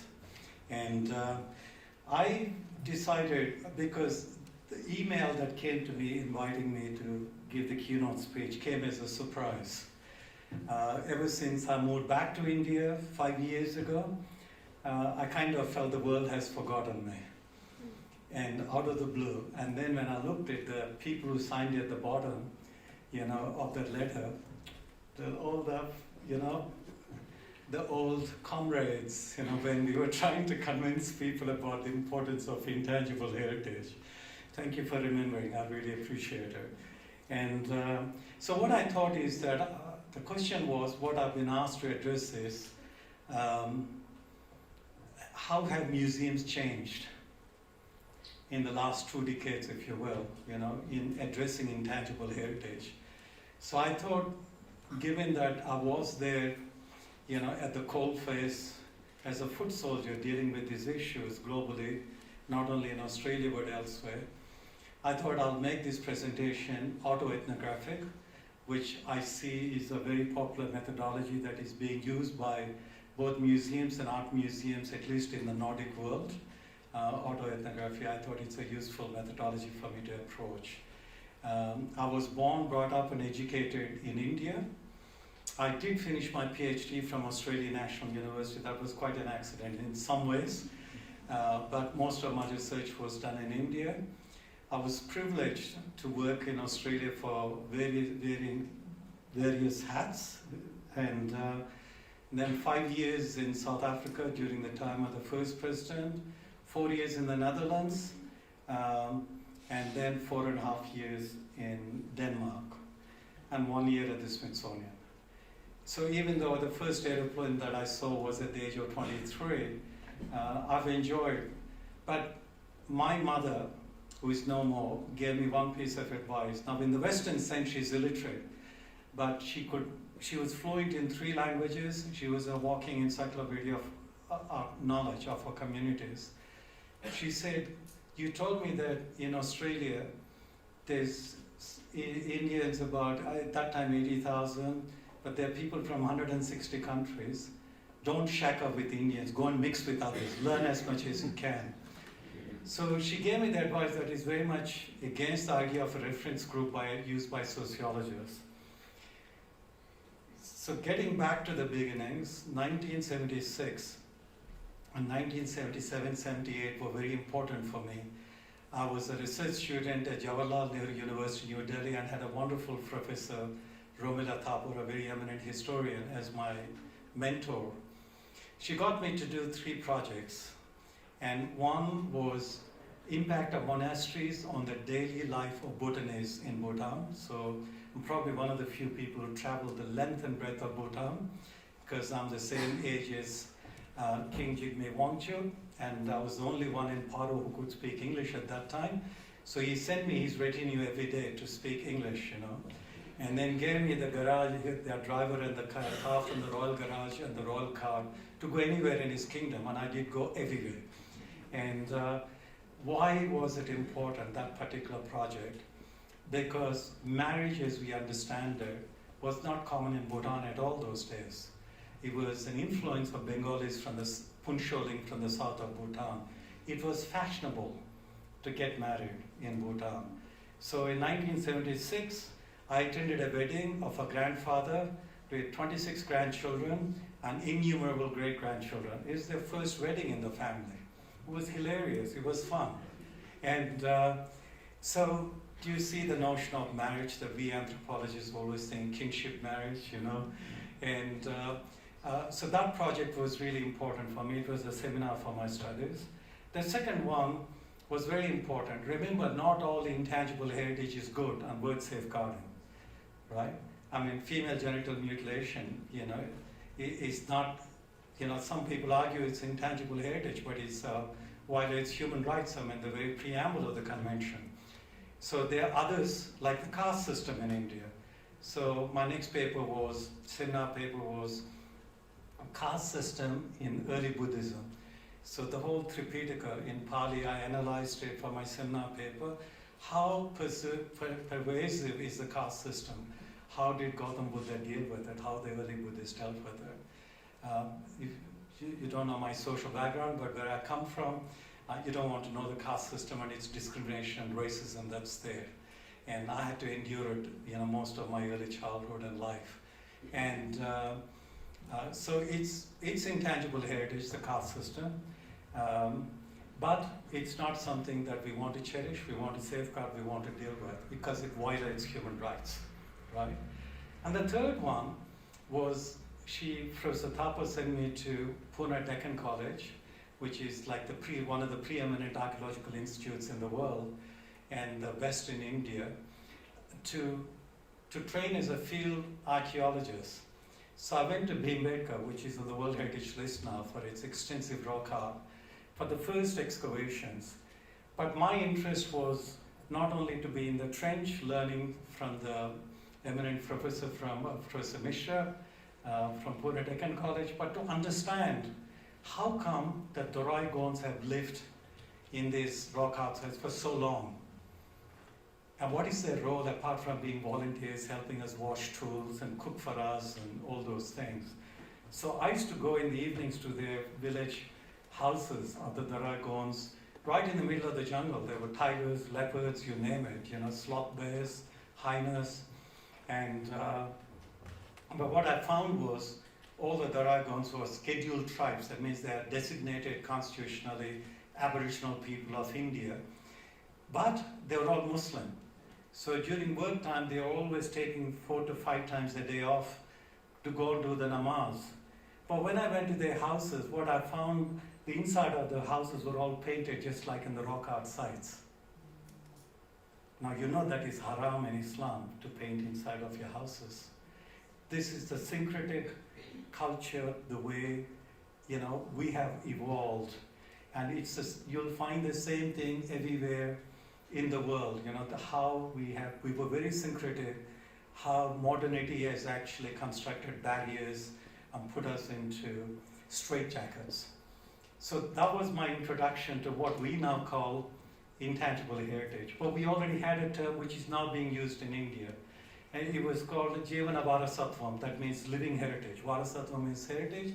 Jivana is that which is living. We already called it in the mid-70s Jivana Varasatvam. And so the story goes, fast forward a few years. Those days, the only people who, what we Indians thought about Australia was their sheep farmers and wheat farmers who played good cricket and tennis. And nobody wanted to go to Australia, but I ended up going there thanks to, a very special family that encouraged me to go, and I never regretted. And my PhD thesis, which I did at JNU, part-time at Cambridge, and then gave up, then went back to Australian National University, finished. I was really interested because I studied the largest early Buddhist collection, Buddhist sculptural collection in the world is in the British Museum. It all comes from one place called Amaravati in Andhra Pradesh, South India, and that's my birthplace, the entire collection. And so I started recataloguing that collection because the old catalog was from 1954. The grand old Douglas Barrett helped me a lot. He was so grumpy, nobody liked him, but he loved me. And he always took me in the evening at the end of the day, for a counter meal at the local pub near Russell Square. And I was a poor student, so I enjoyed the counter meal very much. And a counter meal that is also the intangible heritage of the British. It's dying out. And, but in doing that, what made me think, and what my PhD thesis was about is, like Art Institute of Chicago to Eva Women's University in Korea, they teach a special course called Amaravati School of Art based on these sculptures. But what was the society, what was the economy, what was the culture in which this sculptural tradition evolved? That was my interest. So what did I do? Archaeologically, there was intensification of agriculture from wooden plowshare to iron plowshare. So I actually rented an acre of land from a farmer, divided it into 2 plots. So I tilled one with some help with the wooden plowshare, and then one with the iron plowshare. Then I measured the labor days to understand what impact it would have had in intensification, because without intensification, there wouldn't have been the surplus for the trade, the extensive trade with the Greco-Roman world, and the donations for early Buddhist establishment, and for the founding. It's the founding place of Mahayana Buddhism. Before the Cultural Revolution in China, it was the world's largest faith, Mahayana Buddhism. This is where it took birth, and why there, why not somewhere else, not only the sculptural tradition. So I was trying to understand it by understanding some of the contemporary knowledge that was there on agrarian heritage of that place. So I still didn't know that it would be one day called celebrated as intangible heritage, what I was doing. And then something happened quite dramatic in my life. At the age of 29, I was offered the position as the National Director of Affirmative Action for the employment, for the training of Aboriginal Torres Strait Islanders, museums, galleries, libraries, archives, national parks and World Heritage Sites and Heritage Councils for the whole of Australia by the Aboriginal Educational Consultative Committee. But most importantly for me, in this context, it was entirely funded by the Council of the National Museum of Australia, because the future National Museum wanted to have, trained Aboriginal people to professionally work in museums. And this is, I'm going back to 1984-85. And this National Museum of Australia was already thinking about what most museums at those days didn't even think about, is the living heritage of Aboriginal people and their collections. But the challenge was that I was, as a member of ICOM, probably the oldest member of ICOM here in the audience, even the DG and others came afterwards me, I know. And I reached out to International Committee for Training of Personnel, chaired by one Professor Patrick Boylan, for help. I don't know, there's no curricula, there's no pedagogy to train Indigenous people, how do I go about it? They basically said that, look, there is no comparative material, but if you're doing something, please let us know. But they gave me moral support. I had very eminent anthropologists, Annette Hamilton, Peter Sutton, Nick Peterson, Roger Keesing, actually coming at in their own time to try and help me. But there was also opposition, very strong opposition from museums, at least two major museums. Since it's a fact, I can say it, it's being streamed. As the Queensland Museum and the Western Australian Museum put in writing that we want to employ Aboriginal people, but they go walkabout. They don't want to work, they're lazy, they don't want to work. There's a stereotype about Indigenous people. But this is where ICOM, International Council of Museums, and UNESCO became very powerful allies for me, because Australia always wants to be recognized and appreciated by the international world. I mean, it's a kind of complex we've had for a very long time. And so when you got UNESCO and ICOM supporting a project, it's very powerful support. And so I want to acknowledge both UNESCO and ICOM, its role in the first ever affirmative action program in museums and heritage of any kind in the world, 1984-85. So, but how do you develop the curriculum and pedagogy? It was a challenge. People said, teach about traditional Aboriginal society, contemporary Aboriginal society, but I had a 19-member advisory committee who were all Indigenous, and who reminded me, in 1974, something changed in Australia. Until 1974, the Australian Institute of Aboriginal Studies, as it was then called, was established mainly to record, document the dying out cultures, because the Aboriginal culture was going to die out. So you have to document their languages, everything as much as possible. But in 1974, under the leadership of one very eminent archaeologist, Australia's first professor of archaeology, Professor John Mulvaney, that changed, that Aboriginal people are not going to die away. Their cultures are going to be here. And so within that context, how do I establish a program sponsored by the National Museum to train people? And what is even more wonderful is the Department of Industrial Relations reached an agreement that a museum would actually agree to employ an Aboriginal Torres Strait Islander, but they study with me for 8 months, but 3.5 months they work in the museum as scientific officer 1 or assistant curator, and 2 weeks at Christmas time holiday. But when they graduate, the museum legally is obliged to employ them. So that's how we first broke the ice. Even going to the extent that Queensland Museum, you could employ somebody without advertising the position as long as you gave the contract for 364 days. Plus one, it'll be 1 year, right? It's illegal. So that's how we got the first ever Aboriginal person to work in Queensland Museum in Brisbane. 364-day contract. But by the end of it, they didn't want her to leave. And she's a senior curator of the National Gallery of Australia now, Tina Baum. And so in this context, what we did was, we thought that it's not traditional Aboriginal society in adaptation. How Aboriginal society constantly and continuously evolved and continues to evolve. That's the framework we took.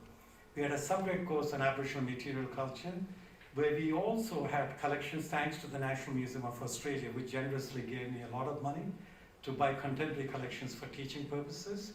We even picked up, tools made more recently, with all kinds of, the hubcaps of cars which are made into little carrier things. We collected, and then people understood that Aboriginal material culture is not frozen in time, it's also continuously evolving. But the expressions that were used by the Yunio from Arnhem Land was very much like, our culture is alive. But nobody put it more beautifully than the chair of the Kimberley Land Council in Northwestern Australia. He said, Waku Waku means son. Culture is a map written in the land. So you got to understand the land, because culture is written in it. So we created this amazing program which delivered the target number of people into the sector, right from national parks to the National Museum. And then they wanted it to continue. I said no, because in India I learned that affirmative action should, if it works, don't continue, because then you diminish the self-esteem of people who've gone through it. So I said no. The Vice Chancellor came and sat in my room saying, look, there's so much money that comes to the university through your program. Those days universities used to double dip. One, they got what is called Aboriginal Program Initiative money. The next thing, they counted the Aboriginal people as students once again, so they got twice the amount of money. They didn't want to lose the golden pot. I said no. I totally did. And my committee, my Aboriginal Torres Strait Islander committee, left the decision to me. The important thing is self-esteem is very important, the point I want to make. When you work with bearers and transmitters of intangible heritage who have not been recognized in the past, until recent past, suddenly you want to work with them in the museums. Well, first of all, why should they work? Because you didn't allow them in the past. Second thing is, who is empowering them? How do you recognize the first voice of people? When you deal with museums in this context, it's really important that in safeguarding intangible heritage, it's not only intergenerational equity, that's why so many young people, it's good news, but it's also dignity, self-esteem, which are clearly mentioned, if you look at the UNESCO documentation. And so then 1992, US was setting up the National Museum of the American Indian, so they sought my advice for their training program. Canada did through National Parks Canada, Brazil. Suddenly I started seeing the world, and then 1994 became a shock.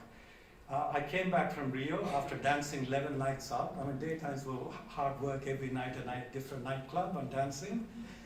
Totally buried and tired, sorry my Australian expression, buried. And I come back, there's a fax from Winnie Mandela saying that they wanted me as opening keynote speaker at the Parktonian in Johannesburg for bringing Cinderella to the ball, the role of culture in post-apartheid South Africa. I was like not even 40, and I thought there must have been a mistake. So I sent a fax back saying that, Your Excellency, I think there are much better people than me, I think there's a mistake. Then a return fax came, the Association of Cultural Centers, of Black Cultural Centers of US, based in New York, Harlem, where I had a little stint with Studio Museum in Harlem and all these places, a supporting letter from them, and then UNESCO, signed by the then DG, but I knew it was Raj Yusuf, who was the Secretary of the World Commission for Culture and Development, who drafted it. 9-page fax back, why they decided I was the best person. So when I landed in South Africa, Winnie Mandela was still the Deputy Minister for Culture. one Gordon Metz, a dear young man, I mean, he's very special. He said to me, hey, come here, comrade, I want to tell you something. I said, well, what you did in Australia and elsewhere, it's preschool stuff. This is the real stuff. Come and do the real stuff. And, but you know, the point is, you know, Rashid Arin, who founded Third Text and very famous author, Rashid Arin explained it to me. He said, in Australia, blacks were not in the parliament at that stage. It's all white people making decisions for Aboriginal people. And in the US, everywhere else, the minorities are not in the parliament, numerical minorities. They're not decision makers. But in South Africa, the majority are black, and the president is a black man. So you got to change things rather dramatically. So it took me 6 years to get an approach on return and repatriation of human remains in Australia. It took me 3 weeks in South Africa, because Mandela wanted it. Do you see power? So when you talk about museums and safeguarding intangible heritage, remember one of the critical factors is power relations. And I know that Richard Curran has been saying this continuously. Who authorizes whose heritage? You know? And so are we in museums authorizing intangible heritage? Are we validating them? And we still maintain self and the other paradigm, us and them. So it's a critical question that we have to constantly ask ourselves. And it's an ethical question. If you look at the Code of Ethics of the Intangible Heritage Convention, it is implied throughout, you know, the significance of ethics, right? So, but in South Africa, what happened was I was the sole international technical advisor for the Arts and Culture Task Group that reviewed all the apartheid institutions, but also national parks under a separate committee under late Dr. Yunus Mabuza. And, but what happened was, in the languages, what are here called Bantu languages, I was at Teruvran yesterday, Bantu languages, there's no word for heritage. But when we started talking about it, the Zulu, you know, started saying, oh, you mean Amasiko? And the Shandaan started saying, you mean Maflele? And the vendor started saying, oh, Ditso. All these are closer to how the New Zealand Maori talk about their heritage.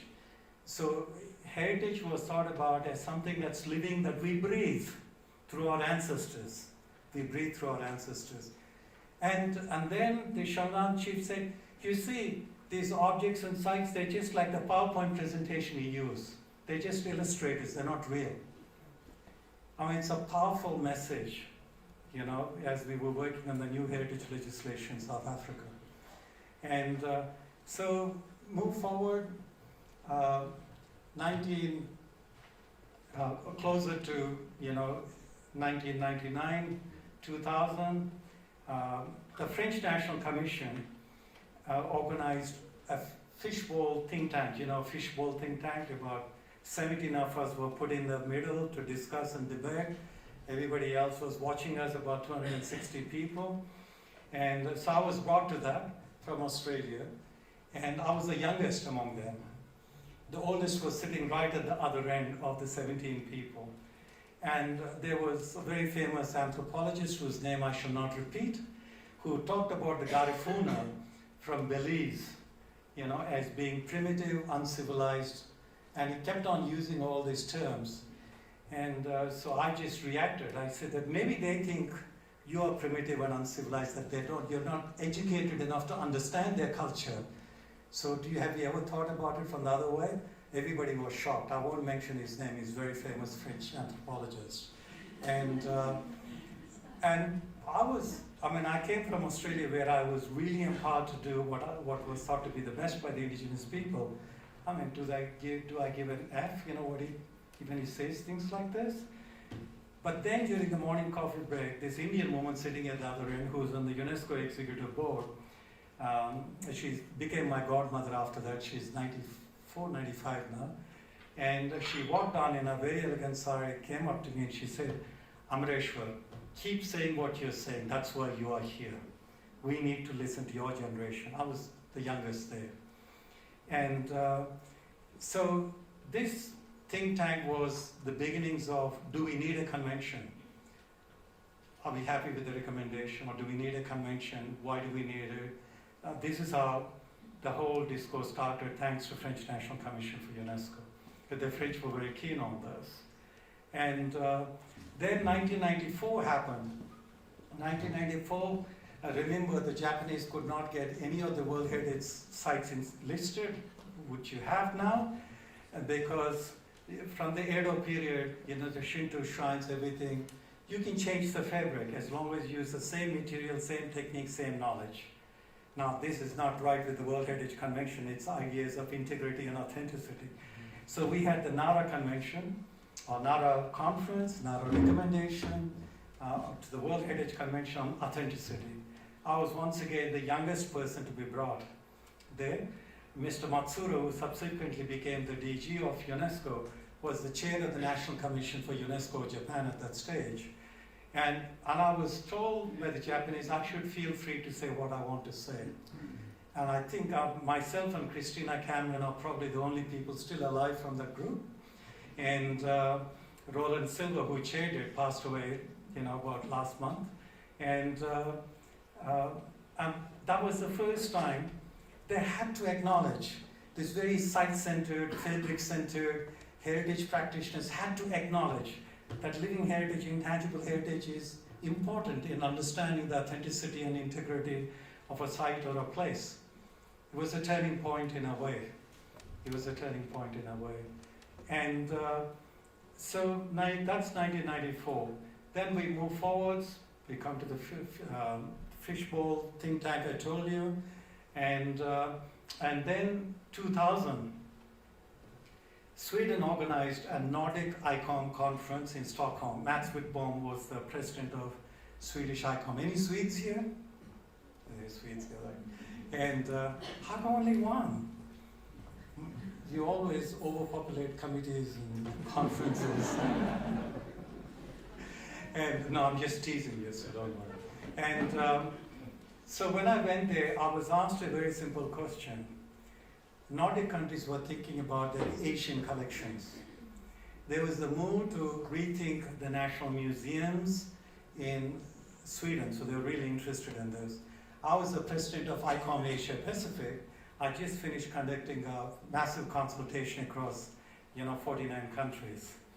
And so they wanted me to, address it. So I said that, look, the thing is you have our collections, but you don't have our knowledge or intangible heritage. The intangible heritage is with us in Asia. Second thing is you have collections that the colonial people thought were important, but you don't have the collections that we think are important too. So we should work together. And so the second thing is I said it's really sad, thanks to colonialism, you have our collections in your museums in Europe, you can talk about Asia, but we don't have European collections in our museums to talk about Europe.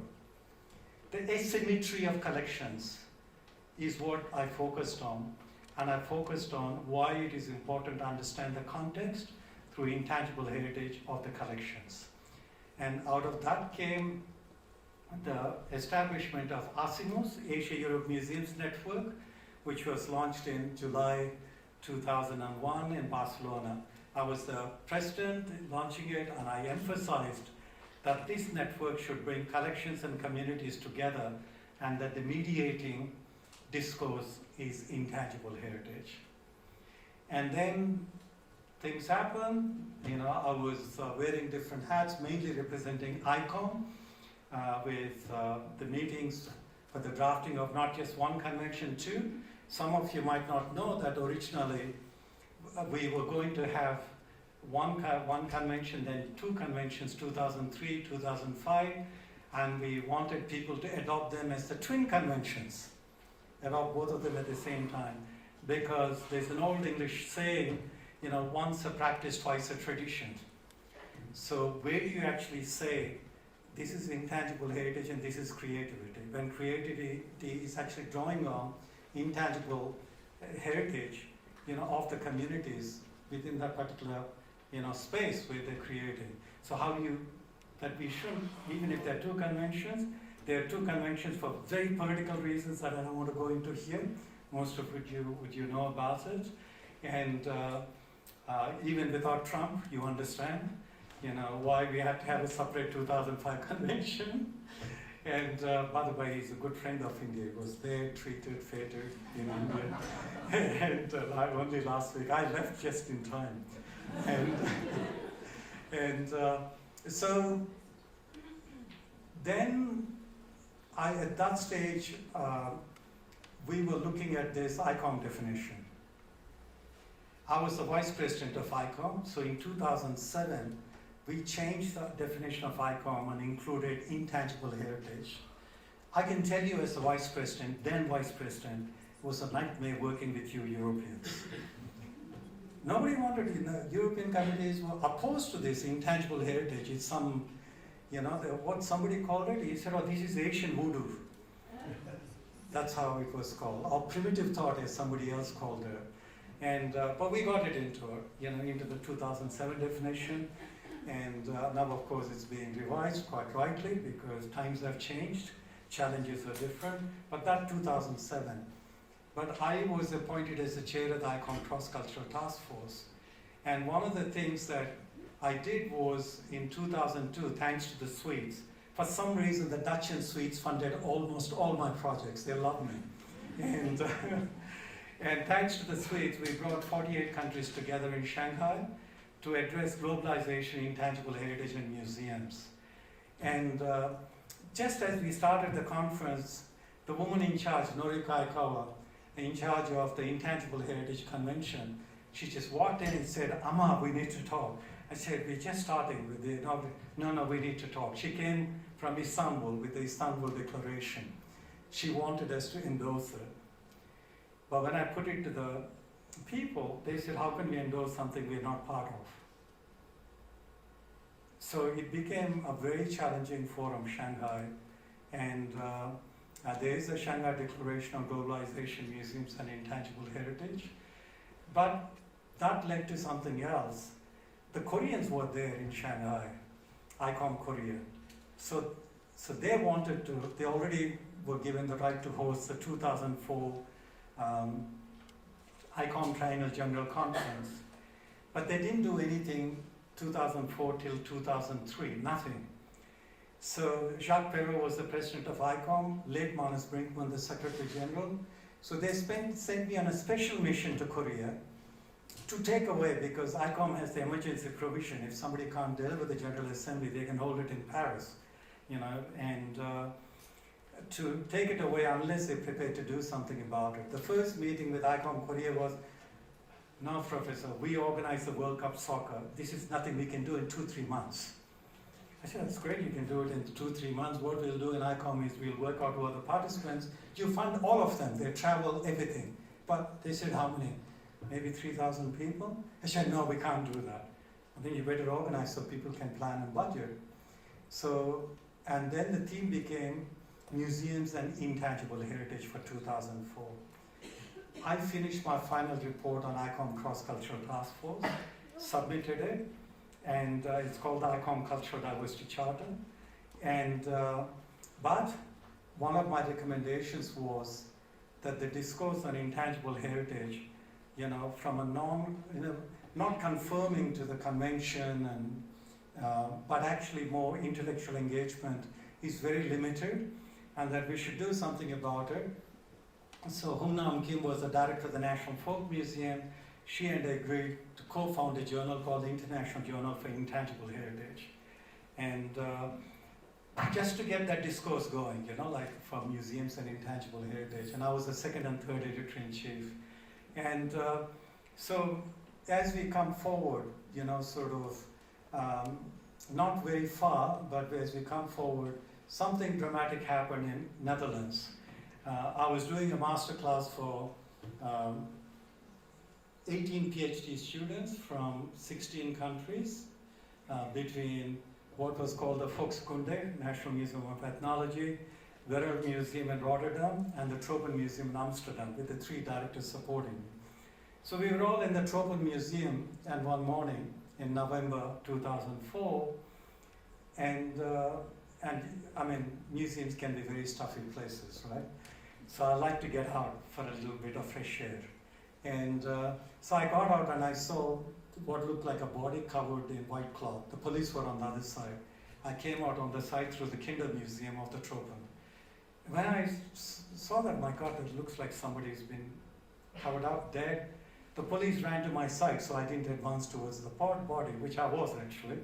And it was Theo van Gogh. He was murdered. And the Dutch society fell apart. Until then, you know, Dutch society was one of the most benevolent, multicultural funding agencies in Europe. So much money for projects dealing with multiculturalism.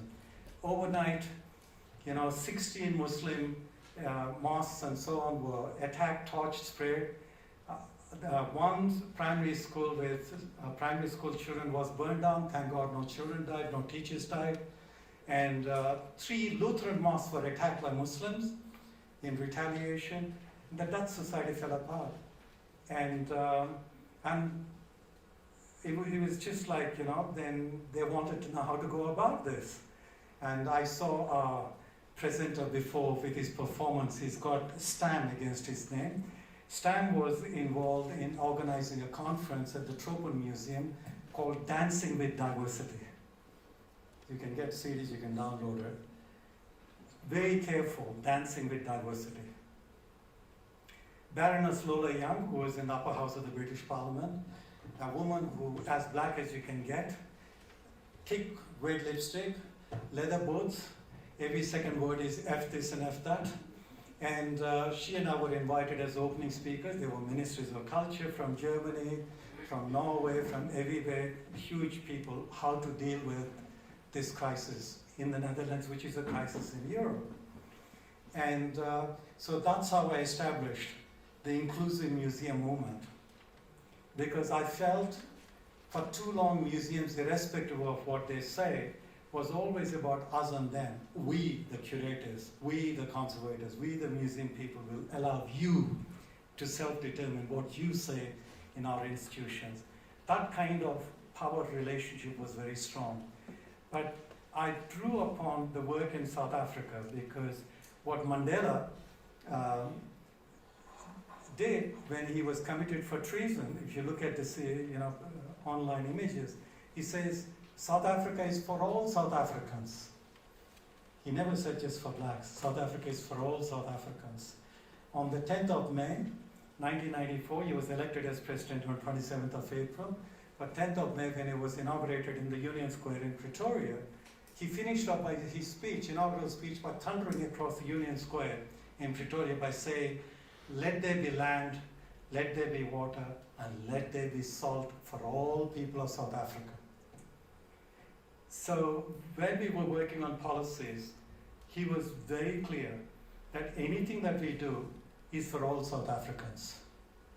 It's not just about black, colored, Khoi Khoi or Nama, San, it's for all South Africans.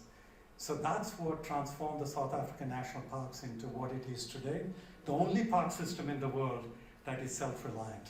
Every other park system gets subsidies from government. There's only one. The way we did the transformation. So I drew upon this and then, okay, the inclusive museum movement. I'm often asked to define what is an inclusive museum. And I'm watching, I got my watch. I know exactly how minutes, yep. I actually got 12 minutes, you said 10. And so that inclusion is all of us. So how do we transform museums with all of us rather than having token blacks and token women and token ethnics, which was fairly common in those days. How do we transform? And but in doing this, we were bringing in diaspora communities. This is where the 4 years that I advised at the Leiden Volkskunde Museum is that they were very much looking at the Dutch were there, so the collections are here. So they did a ribbon around the world in the old museum and the Dutch collections, because the Dutch were there, the collections are here. I said, hello, the Dutch were there, the collections are here. But how about the Dutch were there, so the people are here? So we put the people into the picture. That was what I did, my role there in the museum. And the first project, which some of you would know, because I had to do some demonstration projects, and the Dutch cabinet had a budget called Gala Projectin. My surname is Gala. Gala Projectin, you know, blocks of 10,000 euros, which is worth like 100,000 euros now, and for curators to do things. So the first project I did was mapping the Leiden district and understanding the people. What is it that's most important for them? It's on the representative list of the intangible heritage of UNESCO, Nauruz. So what we did was we brought all the people from Turkish people to Bangladesh people into the museum to look at the collections from their countries. Then we opened up the museum for Nauruz for the long weekend for them to take over the museum. First, they couldn't believe that these collections were there. Second, they couldn't believe Nauruz would be honored by a museum. Remember, it was a very old colonial museum which transformed dramatically. And I want to give you that example because these demonstration projects based on evidence-based, research-based are really important. One of the things, given that now I've got exactly 10 minutes now, my watch says, and I want to be a little bit more critical, but first of all, I want to thank you for these 5 conferences you had, amazing platform that you built, so making my job easy to say coming last, and but I hope it's not the last for you. This is the beginning of the next phase. There's a lot to do. What the Canadians did when they wanted to deal with intangible heritage and cultural diversity, when Sheila Finstone was the Minister for Multicultural Affairs years ago, is they established a fund for demonstration projects dealing with cultural diversity and living heritage, both. Even though Canada is not a state party to the convention, it doesn't matter. People still do, like in Australia, you know. We were leading in many ways in the world. And by the way, I'm Australian, but live in India, and life goes on. So I just want to give you some feedback that please don't try to define and contain those spaces where you deal with, you know, in your museums, with collections and communities. Please don't define them. Defining is containing. And I think if you want to be more European-based, read the theories of atmosphere in Europe that are coming out, fantastic theories of atmosphere. That in fact the people who come into the museum as visitors, as collaborators, whatever, together with the collections, they create the atmosphere in the museum. It's a holistic, total approach. So they have wonderful theories in Europe. And thanks to your Russian and Hungarian migrants, by the way. And so it's, that's my first thing. And I know that people have struggled to address this, they, you know, calling contact zones, this and that, binary oppositions, you know, self and other exhibition at the British Museum, you name it. We have had so many experiments that we made. But try to don't define it and contain it. Defining is containing. And my next thing is that I want to tell you is what I'm doing right now in India. The British Museum has this fantastic collection that I mentioned to you, right? Buddhist collection. But where it comes from, they don't even know that it exists. Neil McGregor was the director when I was with him. I said, oh, Neil, but you know, Amaravati actually is a place where I was born. He said, what do you mean Amaravati is a place you're born? Isn't it a mythological place? No, it's real. The stupa is still there. You took all the sculptures, but the stupa is still there. The mound is still there. The timber is still there. So what I've done is, what is coloniality? The process of colonization. I gave a keynote speech in Vienna in early December. I had to tell, they were asking me to speak on decolonization. My question was, have you understood colonization in museums? How could you decolonize if you don't understand the colonization process? You have to understand. I mean, if you go to a doctor and say, look, I'm feeling sick, if the doctor doesn't do tests and diagnosis and prescribe, and just says, no, you're dying of this, would you accept it? So you have to understand what is colonialism. So coloniality and contextuality. Remember when you're trying to bring together collections and communities, the communities were not frozen in time. They have been changing since you removed the collections. So don't be patronizing. And I know I have instances that I won't mention here. Don't be patronizing to people. Oh, you're from, you know, Amaravati. You should know about this. What? After 300 years of colonialism, you still want me to know what it was like? And but it's a very delicate space. You have to negotiate it. It's an unknown space, and that's why I call it liminal space. There are many rites of passage. All our discourses about museums and community engagement have not come very far because the power relationship is still with us, the authorizing agency of the museum. So in the new definition of the museum, although it's more a manifesto rather than a definition, it has a substance for a new definition. Is that we really need to think about this kind of situationality of the museum within the contextual spaces. I know we've used wonderful expressions like source communities, this and that, but those are all European museums trying to find their own relationship. Just like Guillermo Gomez-Pino, the borderline artist from US, once said famously, postmodernism is a mess that you modernists have made. It's got nothing to do with us. So try to understand the context. Then the other thing is Ajahn Padrai. I mean, those of you who do material culture, I'm sure you know who Ajahn Padrai is.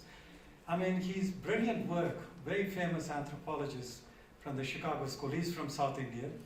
And in that, he actually says, we talk about globalization, but we only engage with the 20% at the top internationally.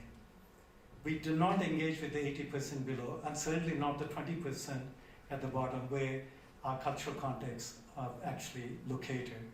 So you really have to think about, not just talk about globalization like a parrot, like a mantra, but actually what exactly do you mean? What is grassroots globalization, as Ajahn Padrai talks about? And but the other thing is, has museology actually evolved? Has museology, I'm not just talking about ICOM. I mean, otherwise I'm denying everything I said about my role with ICOM. But has museology as a study of science of museum, has it really evolved to understand, to engage with the 2003 convention with intangible heritage? And we just had a research meeting at the Smithsonian. They brought 8 of us from around the world, gave us 3 days to discourse. We did. And we agreed. We didn't think that museums were ready to address intangible heritage.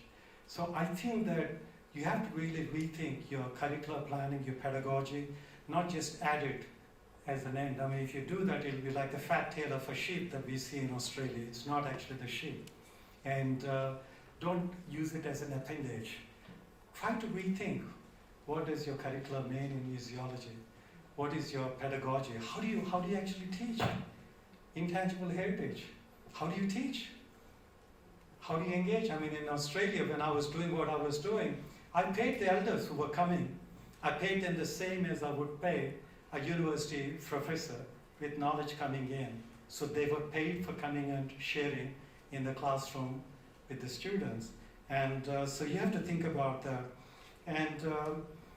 And the other thing is that we are all dealing with budgets. We're all dealing with political situations. And there's more and more what I see is chameleon-like, chameleons? And chameleon-like changes. Today this government is this, so we're going to do this because we get the support for the money. And my question, which my Danish friends supported me very strongly but got offended at the same time. Any Danes here? No. I've given up my cards, I'm no longer a Dane. And which countries made most money based on slavery? Britain, France, Netherlands, which is the country which was extremely poor, but became the 4th in this richest country, Denmark. If you look at all their buildings, right from the palace to Institute for Culture, all the buildings, they were all built from money from slave trade. The Danes still, the Mast, for instance, is the world's largest shipping company. What the Danes could do is not like the British, bring them to Liverpool and then take them across the Americas, or the Dutch to Rotterdam, take them to the Americas, or the French to Calais, take them to the Americas. They didn't do that. They were good at shipping, so they did transoceanic shipping, direct, without they having to come to. Only the wealth came. And So the reason I'm mentioning that is that can we transform to address some of these issues in a realistic way? And I come back to Netherlands, a country that I love extremely because they're very honest. They're quite good at, the British are good at laughing at themselves, but the Dutch are good at looking at themselves and changing. The British still, Brexit or no exit, whatever, they're still the same. They think the empire still, the sun never sets on the empires, whatever. And I come back to Netherlands because one of the projects that I had was to work with the Swahili-speaking descendants in the Netherlands. So you have the theater in Leiden. So the Swahili king was coming, oh, great news. Then all these blacks in Netherlands, they're all going to come and welcome him. So the curator decided this is what's going to happen. Not one black Dutch person showed up to see the Swahili king. And she was furious. She stormed into my office saying that, what the F is wrong with them? I worked so hard to create this, blah, blah, blah. I said, but did you ever talk to the black Dutch? The descendants of the Swahili? She said, why? The Swahili king is coming. They should be grateful that I'm organizing this. I said, no. You know what they have told me, and I tried to tell you, but you never listen. And is that, why should they come to see the king whose ancestors sold their ancestors?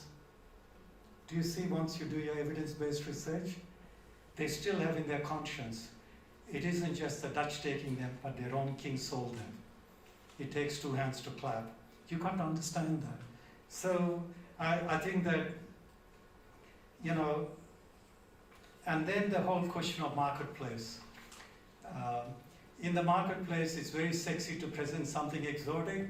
So I've seen museums present intangible heritage performances which look really nice. So the noble savage and the anthropological cabinets that we brought out by rethinking museology, suddenly you're applying the same paradigm for people presenting their intangible heritage elements. It's racist within your own countries. It's got nothing to do with color. It's patronizing. A lot of museums do this. They think it's, oh, we're having a conference. Can you come and perform your blah, blah, blah? It's so patronizing. Please don't do it. That denigrates people. You're actually using them. You're not changing, but you're actually using them. And you use the word stakeholders all the time. What the hell do you mean by stakeholders? Your first idea of stakeholders is your curators, your directors, your funders, your trustees, and then you think, okay, this guy from this community, Swahili, this community works well with our museum, so we'll identify. So you go and identify the people that you want to work with because you think they're as middle class as you, it's easy to work with them. So you really have to rethink the notion of stakeholders. You have to think about what is first voice. Whose voice? First voice. You have to think of language. It was emphasized this morning. And in fact, the website for the World Language Day emphasizes, our website for the ICH Convention, 2-3 Convention, if you go to it now, emphasizes on World Language Day that the language in which the element is carried and transmitted is extremely important. It's critical. And Janet emphasized that this morning right in the beginning. And lastly, your 5 encounters that you have before here opened up more questions than answers for me. There are more questions, and I won't go into them now. But that's really good. That means you're actually seriously engaging with these things. And so some of you, for me, I'm an Australian, you can send me back to there, or India will accept me, whatever I say.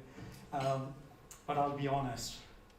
For me, the benchmark for you to actually engage with intangible heritage is to deal with some of the most difficult aspects of it. Where are the Roma in your discourse? They were victimized by the Nazis. They're marginalized now by your governments. Where are the Roma? What about the intangible heritage of the Roma? It's really important because for me that'll be the benchmark. The day you're able to handle that, We were going to do it in the National Museum of Ethnology, Leiden. We negotiated with the Roma, we had 7 wagons, exhibits inside the wagons, people could go through them, everything was conceptualized. And then Theo van Gogh was murdered. What the Roma always did is when they struggled, they crossed the borders. They all went across into Germany. They were not there in Netherlands. So, so the kind of pathways and the way, to use Robert Frost's, untrodden pathways that you're prepared to take is going to determine, how you move forward. But the one thing is that at least you're very conscious that intangible heritage does not have borders. It does not have borders. It is living, you emphasized it, but how it is conceptualized as living should be done by the carriers, the bearers and transmitters, not by outside people saying, oh, this is what is living and what your heritage, this is not. So I just wanted to make it very auto-ethnographic, but I want to finish up by saying one thing, why it is important to work across the conventions. And this is my final thing. One of the things we don't do well in UNESCO is work across conventions. We don't. Every convention becomes a silo area. So when Francisco Bandaran was the ADG, he had once a month a forum to cut across convention borders. They tried to restructure. And then when Irina Bukava, Francisco Bandaran, and Kishore Rao asked me to produce the 40th anniversary flagship project for UNESCO, for the 40th anniversary of the World Heritage Convention, my condition was 2 things. I had 2 conditions. One is I want to freely engage indigenous people, because very often they're missing in a lot of the areas. So half the authors, there are 26 authors who speak, 26 chapters from around the world, 32 authors, and among us we spoke 129 languages. And half of the people here are indigenous people. And so that was one. The second thing I said was, look, I've been working in Korea and I find it really confusing.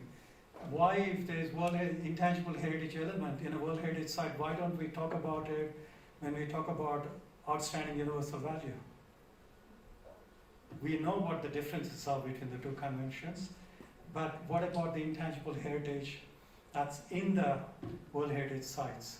So here you find almost every chapter deals with right from Kaya Forest to Great Barrier Reef Marine Park in Australia. Every chapter brings in, apart from 5 specialized chapters, brings in intangible heritage, an integral part of World Heritage discourse. And I think we've got to learn to do that, because otherwise we're reinventing the wheel, we're wasting a lot of resources and so on, but most importantly, we're missing out on safeguarding valuable heritage of all in all its manifestations. Thank you for listening to me.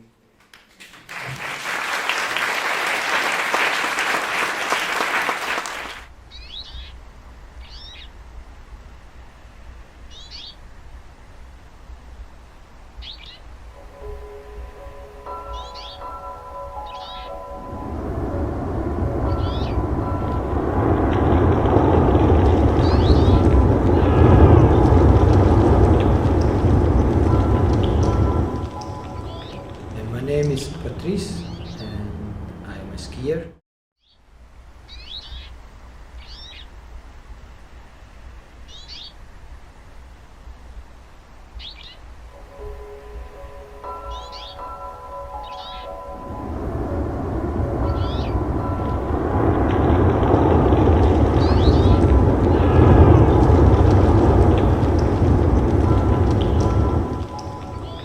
And my name is Patrice. Skier, and my intangible cultural heritage would be the knowledge about dealing with avalanches. As skiing is my biggest passion, I would need that knowledge to keep myself safe.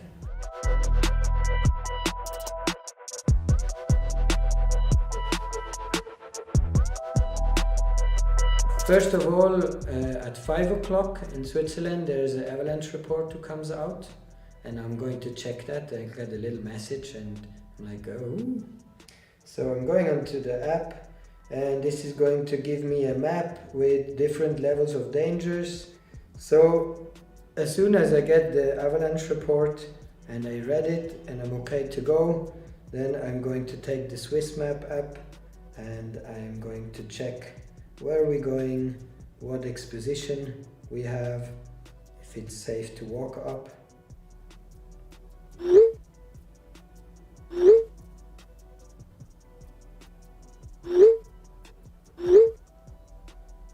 I'm sorry, I just got some text messages from our WhatsApp group. All the friends I'm going with or I'm going outside with share infos and say if they're off. This is really important because we actually never go alone. We always have friends which are highly skilled skiers and snowboarders, and so it makes it also safe.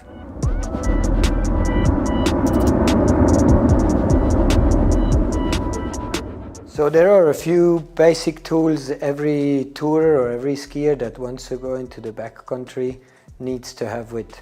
Starting with a avalanche transceiver which sends a certain frequency out for other skiers to try and find the person who's going under the avalanche. I also take a shovel and a probe. As soon as I located him with this probe, I'm starting to shovel until I find it, or let's say until I can't shovel anymore. As soon as someone is under the snow, his life expectancy goes down really fast, so I need to have him out in less than 15 minutes.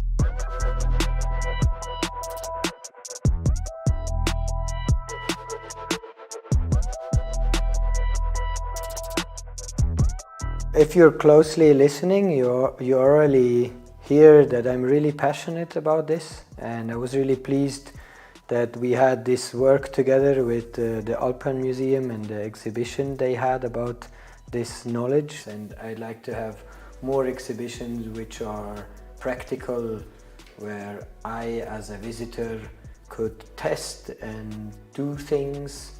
Let's say, for example,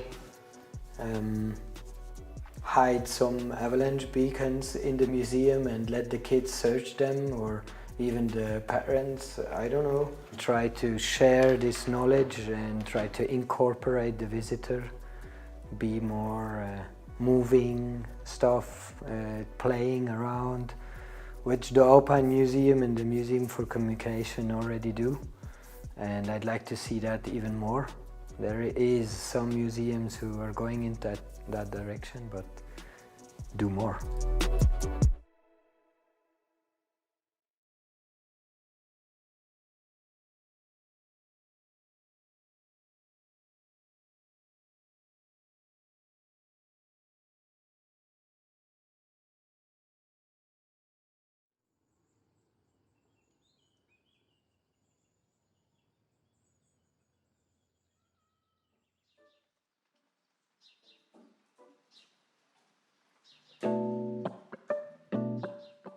L'Ecomuseo Casilino non è un museo tradizionale, infatti non siamo in un museo in questo momento, non siamo in un contenitore con delle collezioni, con delle vetrine, ma è un progetto abbastanza innovativo, perché è un progetto di museo diffuso, lo possiamo chiamare così, perché assume il territorio come patrimonio.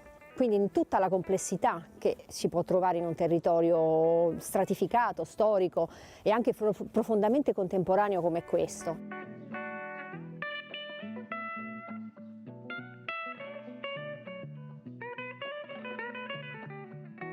Una delle attività che noi facciamo proprio come Ecomuseo è quella che abbiamo svolto stesso oggi, ovvero l'attività di touring, quindi l'attività di visita guidata che cerca in un certo senso di mettere in collegamento i diversi punti di patrimonio, siano essi materiali o immateriali, che si trovano su questo territorio. Dal nostro punto di vista non ha senso costruire un tour, un percorso di visita all'interno del territorio ecomuseale se il patrimonio che noi colleghiamo attraverso il nostro itinerario non sia stato direttamente riconosciuto da parte dei cittadini. Non è un patrimonio condiviso. Quindi la nostra idea è quella di non solo raccontare i singoli punti, ma cercare attraverso il tragitto di metterli in collegamento, cercando di trovare un filo rosso che collega cose anche molto distanti fra di loro, come possono essere un'opera di street art e un piatto di pasta, cercando di evidenziare di come questi due elementi siano collegati attraverso un palinsesto di sensi e di significati che si sono stratificati nel tempo.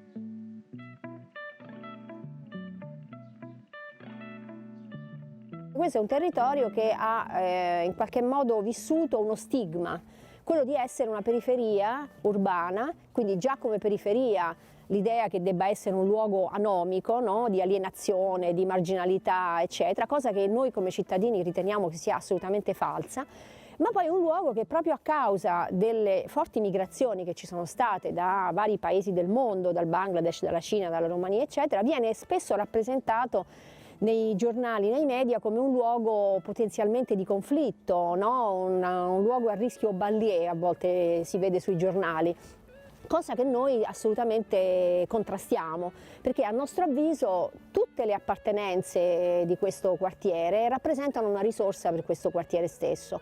Quindi io credo che il nostro compito come ecomuseo sia un po' quello appunto di svolgere un ruolo di mediazione attraverso una serie di progetti partecipati a vari livelli.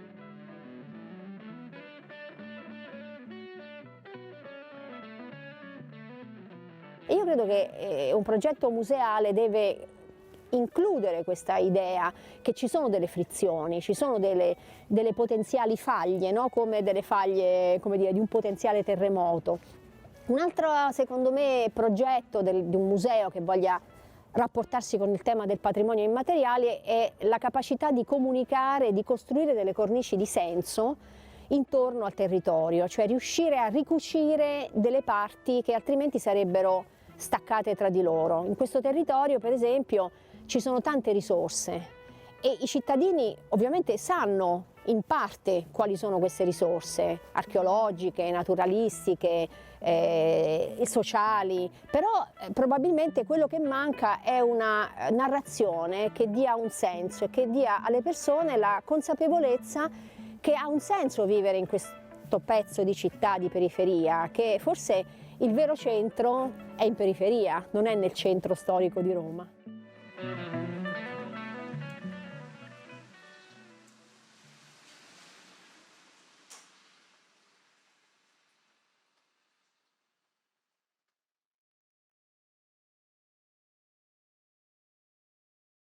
So, let me return to where I was before the video, and I would like to, as I say, invite the participants of this roundtable up one by one. And I have on the top of my list, I've got Peter Keller, who has been Director General of ICOM since 2017, was previously Director of Salzburg Cathedral Museum, and led the innovative Dom Cartier Museum project, where that museum, the first, was merged with 3 others, and has been involved. He's been involved in a number of senior roles in both national and international museum policy and governance. So that describes you well enough, does it?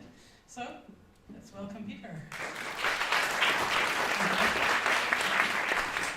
And now I would like to invite Meg Normgaard. Have I pronounced it right, Meg? Sorry. Who's a museologist and a storyteller, and who truly straddles different sides of this discussion in that way. She's the director of the Land of Legends, which includes the Museum of Legends, which is inscribed as on the Register of Good Safeguarding Practices of the Convention.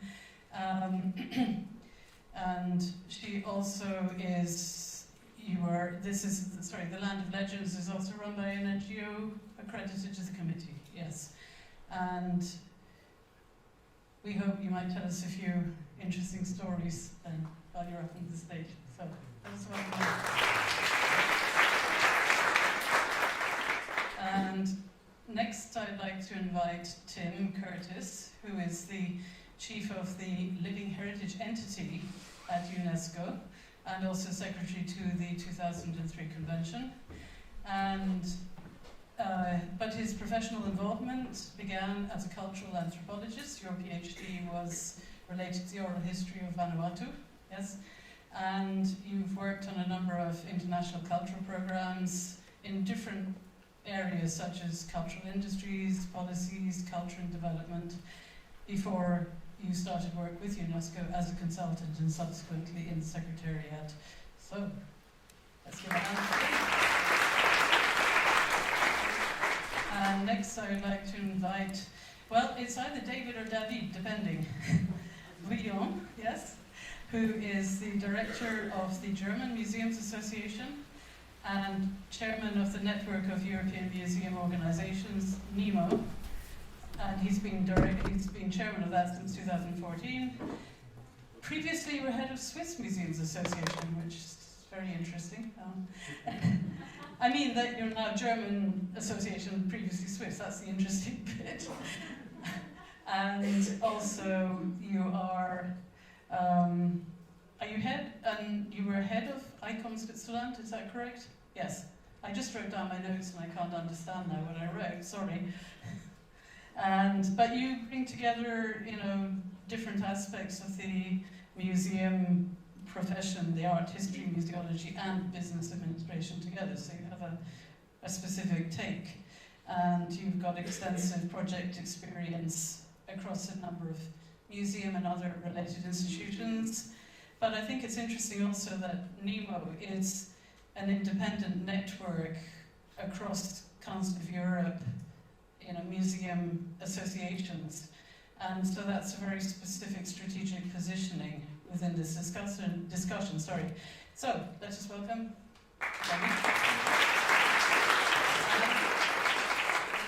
Last but not least, let us invite Jorian Neering onto the stage, who hardly needs any introduction, right? But for the sake of formality, I shall mention briefly that you're a comparative anthropologist by training, and Jorian has been kind of coordinating an expertise center on heritage participation, which is her main academic and professional focus, which was Tapis Plan, but then became Workshop Intangible Heritage since 2017, based in Flanders. And in that has been deeply involved in developing policies for ICH safeguarding in Flanders and networking, developing networking. And as we know, she's also played a very key role in this project, of which this is the final meeting. I would also like just to share with you that before this roundtable, our participants were handed 3 broad questions to consider. And I'm not going to ask everybody to go through each question one by one, but rather I want to share with you what the questions were, and then we can hear what the different participants' takes on these general questions and the related areas might be. So, this is actually how I've written the questions down, maybe slightly different from the form you received them. So, first of all, how, from the perspective of your own institution, do you reflect on the future of the relationship between ICH and museums? The second was, what role did the IMP project play in developing a third space in the heritage sector, a third space where ICH and museums can meet, and also where different views of others can be expressed, and I've added and heard, and underlined that word heard. And thirdly, how we can take forward a continued dialogue with the various different interested parties. What forms that dialogue might take, and what expectations the organisation or institution that they are related to might also have. So, I will simply, for the sake of convenience, hand a microphone to the person next to me. Peter, I think it's on. Is it on? Is it on? Yeah. So if you would just like to, let's start the ball rolling by hearing from each of you how you respond to those broad questions. Thank you. I won't respond to all of them. It's a global view that I'm asking. But I would like to start with, Amar spoke about the museum definition and how it has changed. Intangible heritage was introduced in 2004, I think, in South Korea 7, following Korea, the conference in Korea. On the one hand, on the other hand, in the videos you saw, I hope you saw the large scope of positions museums take or have to take, because if you start with a definition, or if you start with the idea of intangible as something that by definition is ephemeral, how do you collect, conserve and exhibit that? The museums collect objects, testimonials, let's say, of this intangible heritage. They can collect the documentation, photographs, photographies or videos, but in this moment it's already materialized heritage, not intangible anymore. But this intangible heritage is always carried by practitioners, by communities which perform it, you might say.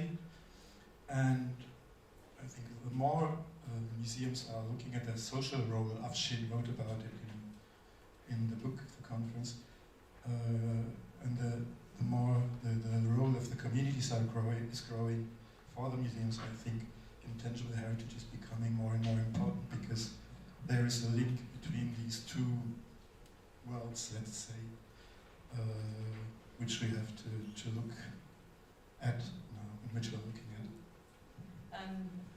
I was just going to ask you, actually, before you handed microphone on, whether you think the museums really have to seriously consider, you know, exactly what their mission is. I mean, is the notion of intangible cultural heritage something that could radically change how museums view that? Or do you rather see the potential of growth of new kinds of museums?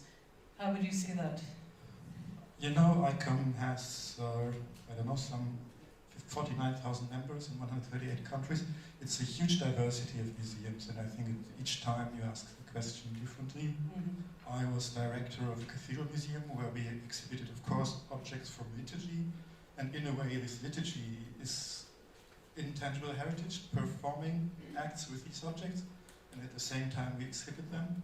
So there, of course, the question is asked, and part of our presentation. It's different for, I don't know, Natural History Museum or others. I think there is not one answer, but you have to look at the different types of museums. Then. Yeah, thank you very much. So, Meg. Yes, thank you.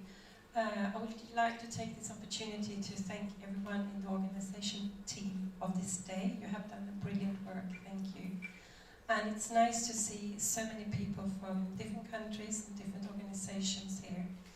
I'm here not representing the Land of Legend, but the ICH NGO Forum, which is an organization that really wants to promote ICH. And with the question of how I reflect on the future of ICH and museums, I see that museums want to be relevant in the society today. And to be relevant and to be able to rise and deal with issues that are important in our society today, the civil society has to be involved. So I don't see any problems with these two working together in that sense.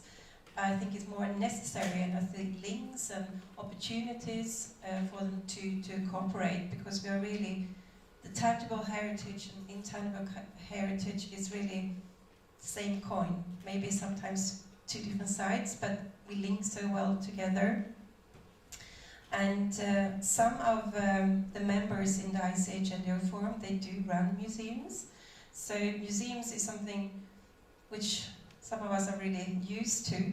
But I also think museums have an important role in the way of being a meeting place for ICH, because the society we are living in is changing so rapidly, and the spaces where ICH were transmitted from one generation to another might not be so strong in some cases it still is. But then I think museum can fill as an important place, a place where you can meet and transmit. However, I also think it's important that is not just maybe a museum inviting practitioners to come to a museum, but also the ICH practitioner inviting museums to come to their places. So it's really, the invitations should come from both sides in cooperation. And I think also it's, Dr. Galla spoke earlier that it's important for the museum to not patronize and say, come and do something nice for entertainment. And that is something that I, as a storyteller, have experienced quite a lot, even though I'm a trained museologist, that you get invitations, say, oh, come, it would be nice, and not being taken seriously as a traditional barrier as you are. And that's something I also like to emphasize to you who work in museums, that these people do hold very much knowledge. And also Dr. Galla was talking about the knowledge of museum objects sometimes be lacking because we don't have the side of the ICH knowledge connected to objects. So I think the ICH has a really important part to play in the museums today. And yeah, thank you for that last point particularly, because this really brings us to this whole question of the location of expertise, and that part of what I think your project is talking about is seeing that expertise is located in a number of different places, different forms of expertise, but not valuing one more than another just because it happens to be in the formal institution, as opposed to, as you say, among the storytellers or others. Thank you. So, Tim, your take on all this. Thank you. Well, first of all, I think I'd first of all like to really congratulate everybody involved in this project, which I heard about but hadn't been exposed to until today. And to say, I suppose, speaking as my current position as Secretary of the Convention, is very encouraging, because the Convention foresees roles for museums in a number of its provisions, in its Articles 2, 13, 14, operational directives, so on. The definition of intangible cultural heritage in the Convention explicitly includes, the objects and artifacts associated with it, so it was always foreseen that intangible cultural heritage safeguarding goes hand in hand with the safeguarding objects associated with intangible cultural heritage practice, even as well as tangible and intangible.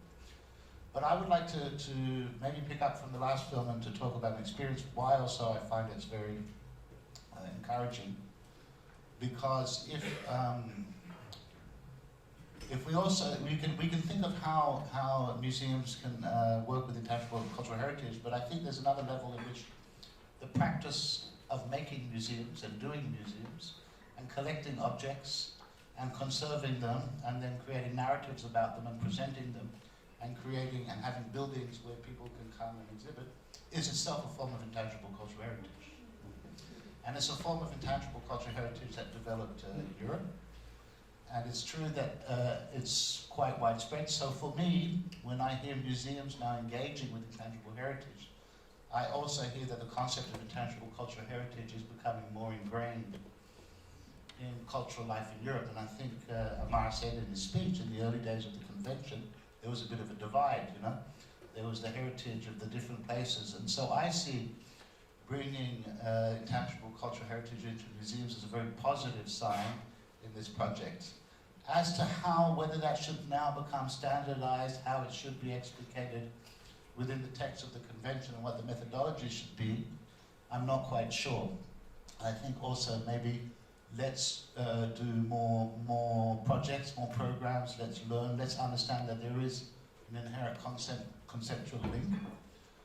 And I particularly feel that it is important for safeguarding intangible cultural heritage in Europe in particular, because museums are so prevalent. They're not only in Europe, I agree, but they are part of the cultural and social life of Europe, and particularly community-based museums. I know, for instance, last year I was invited to go to the UK, who have not yet ratified, and UK wants to reflect on ratification. One of the big things they've done is work with community-based museums in communities around the UK, and that had shown a lot of positive aspects. So I think just to reflect on that, I'll just give a little anecdote. There's two. I could give one from Vanuatu before, but I'll give another one that I had in Tanzania, where I was working at the UNESCO office in East Africa, in Tanzania at the time, and we got a project, a proposal from the community, which was a funding mechanism to create a museum. And in the budget, all they had were like wires and wood and fencing. So we couldn't understand, what was this museum they wanted to create with fences and wires. And we went, but the whole concept was about traditional medical healing. And basically, they wanted to create, we went out to the community, it was in Eastern Tanzania, they wanted to create a series of speaking podiums, fenced off in an area where traditional healers from the wider region could come and talk about their various healing techniques and exchange their knowledge. And they had decided this was a museum. And it reflects a little bit on this. There was no objects, there was no conservation, there was but it was this idea of knowledge sharing, and it was very much about intangible heritage. So when I saw the little film in the last one there, I thought this is some very interesting developments where maybe this interface between museums and intangible heritage can also broaden the idea of what a museum is. Thank you, David. Yes, please. Thank you. Thank you, I know I wasn't very clear what I was saying there, excuse me. First of all, I would like to say that NEMO is very proud to be part of this project. And I would like also to thank the organizers of the project, the active participants, and the contributors of the toolbox and of the books. I think they are a very useful instrument for the next step. And I would like to say also something personal, maybe. I was very happy to be at at the very beginning of this project from the Swiss side, and then on European level, because this project was for me always something very necessary. And this necessity is based on the fact that the definition of, the current definition of the Museum of ICOM, integrated 2007, we spoke about that before, the concept of intangible heritage, and actually majority or a lot of museums in Europe that have completely ignored this change the following years. And when I see, just between brackets, when I see the new proposal for a definition of a museum that is completely changed, it's not only 2 words, it's every word is changed, I have, of course, some concerns about the ability of the museum to accept this kind of completely new definition. But back to the work of NEMO, our work begins now, actually, because our work, our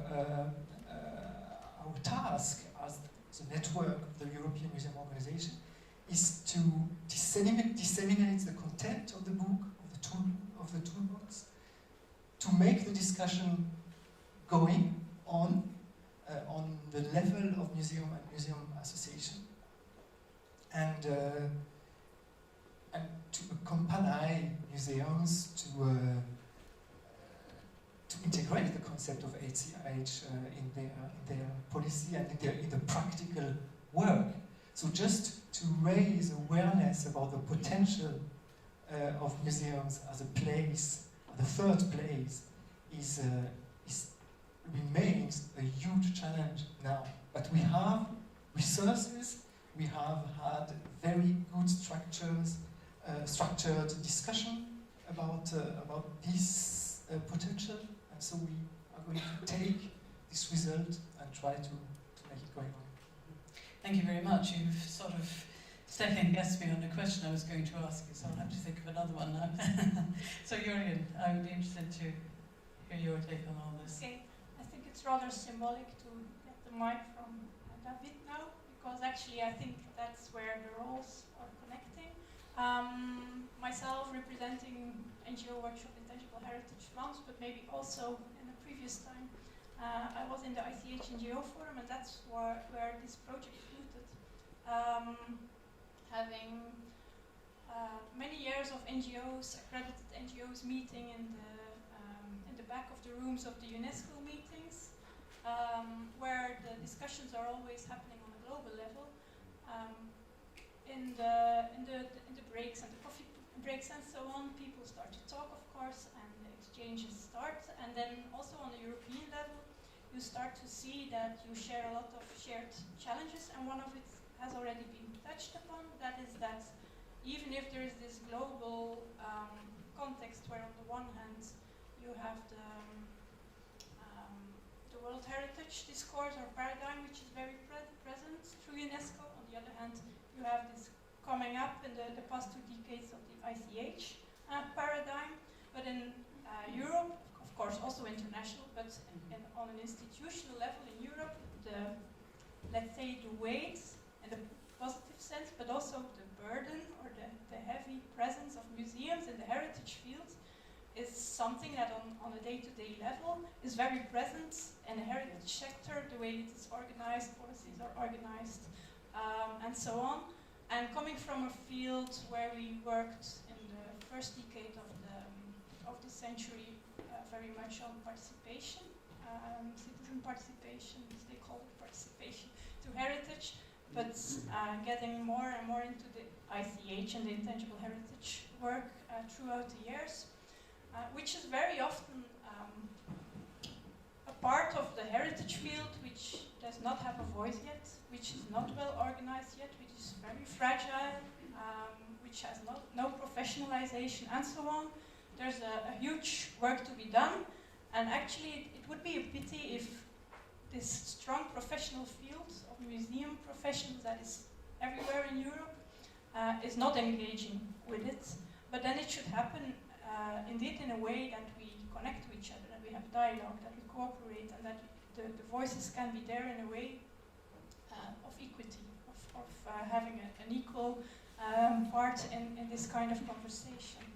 So coming from a region in Europe where the past 20 years the policies have engaged very much in network models, and having the chance and also being conscious about it that we live in a very luxury position, even if our NGO is poor, let's say.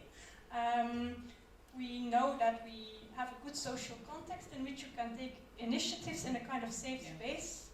And I think then it's the role of NGOs, and most of all of these kind of accredited NGOs in Europe, to take an initiative and give an incentive to this dialogue. So that's what we started, and in the NGO forum we found a good network to start up and to reach out to the field of museums and international network organization too. And if I can interrupt you, this idea of context I think is so important, coming back to the point I rightly or wrongly picked out from the keynote. Social context and political context too. Because I think it's something that we have to bear in mind, is that what the European social and political context can make possible is very, very difficult to achieve in a lot of other parts of the world, where even civil society itself may not actually really have had an opportunity to grow. So I think that one of the questions is not, we've been looking at the question, I think, more in terms of how can museums integrate the idea of ICH into what they do, yes? Am I correct?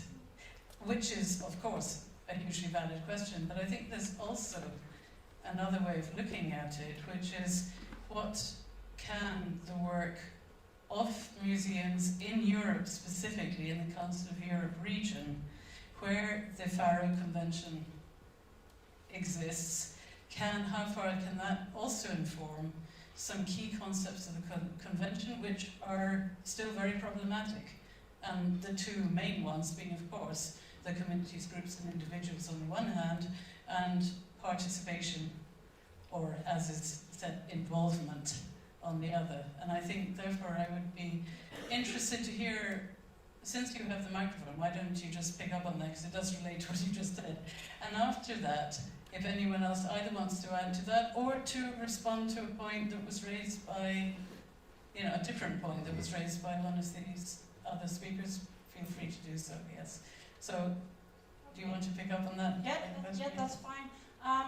It it's partly addressed in the book, also in the text of Mark, that from the experience of European partners, I think indeed we combine the notion of communities, groups and individuals, which is very strong in the convention and has this approach actually to empower the communities, that we link it with the stakeholder approach, which is in the FIBO Convention, in which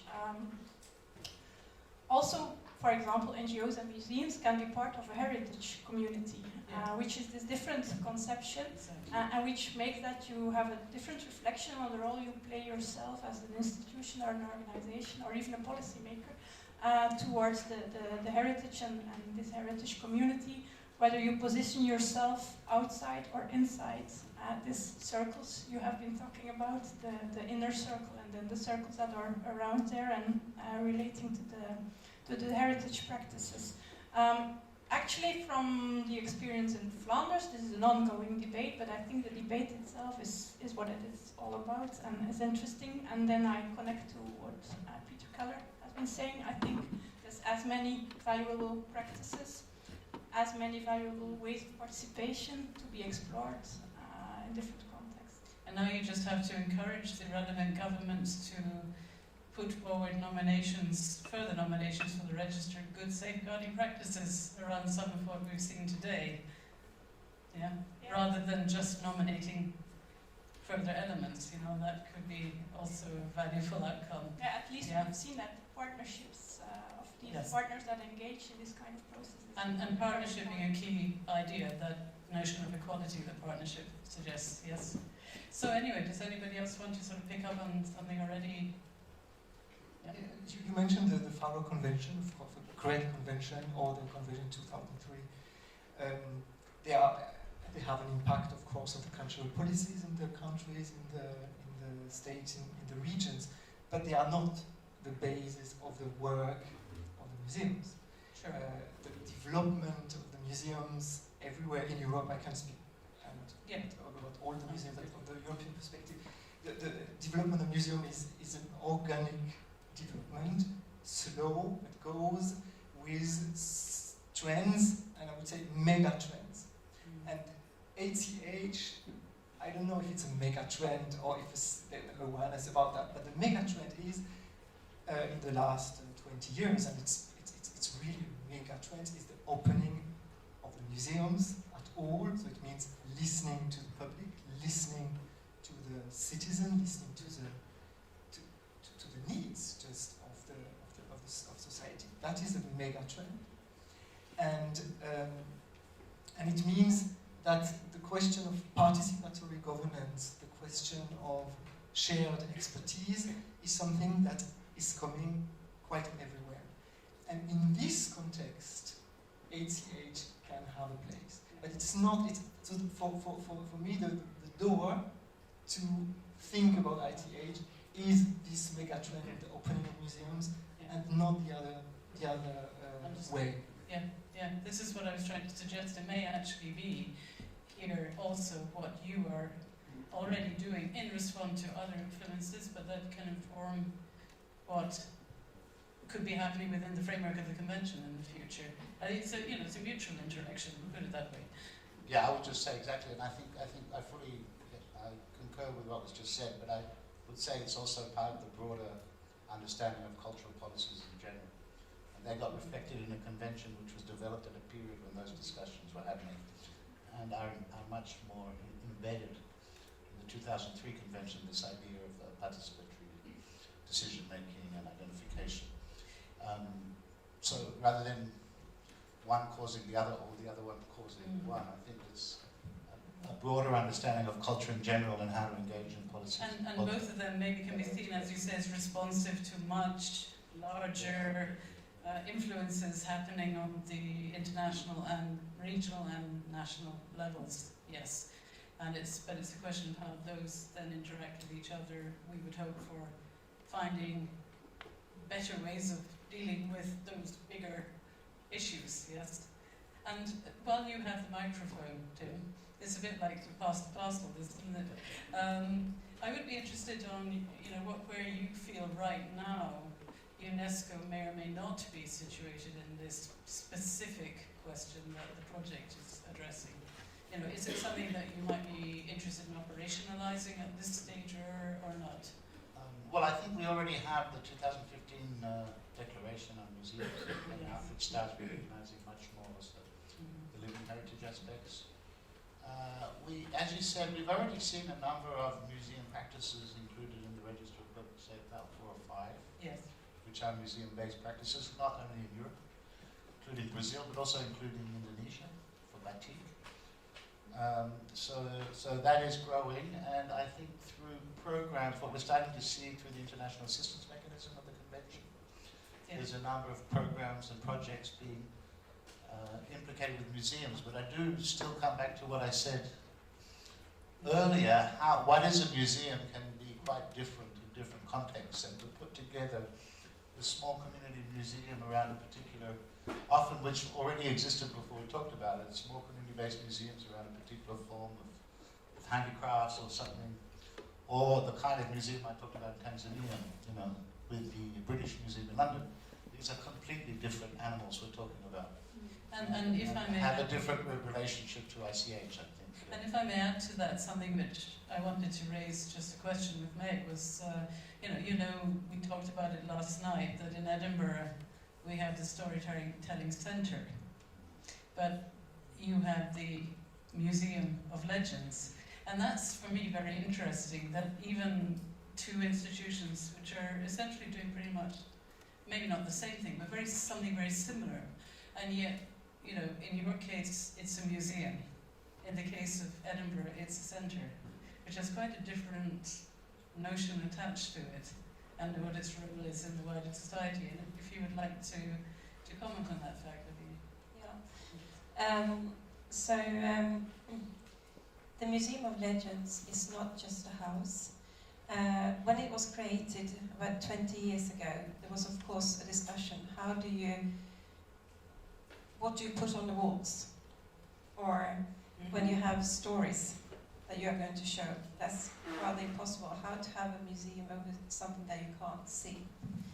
But connected to the museum, there is a building which you can visit, and it has been made very much thanks to artists that have sort of portrayed stories and legends and fairy tales. So it's like walking into a story itself.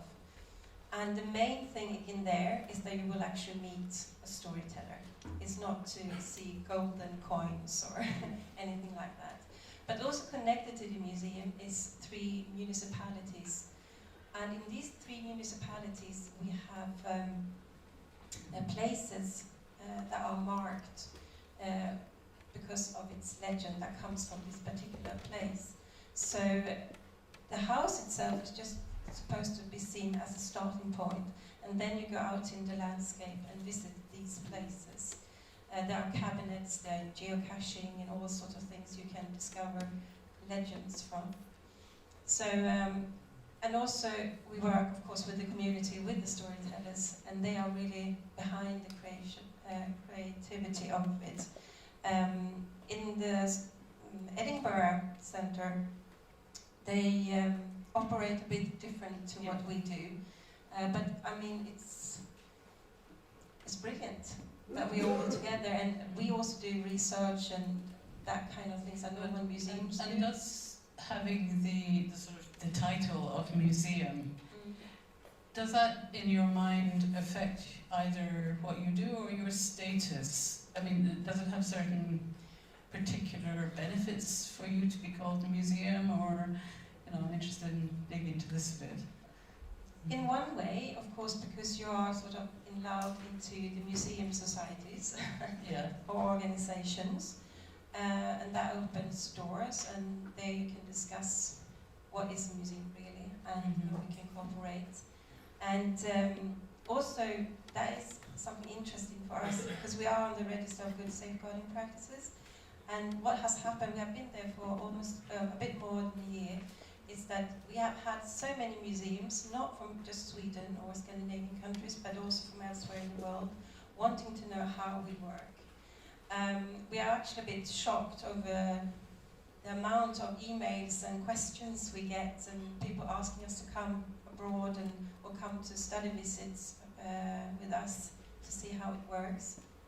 So, what you talked about, the register, I also would like to emphasize that I hope to see more application or nomination files for the register in the future, because there is definitely a demand, a need to have this knowledge, and I think it's crucial when it comes to 23 convention that we share how we work and how we can inspire and cooperate together.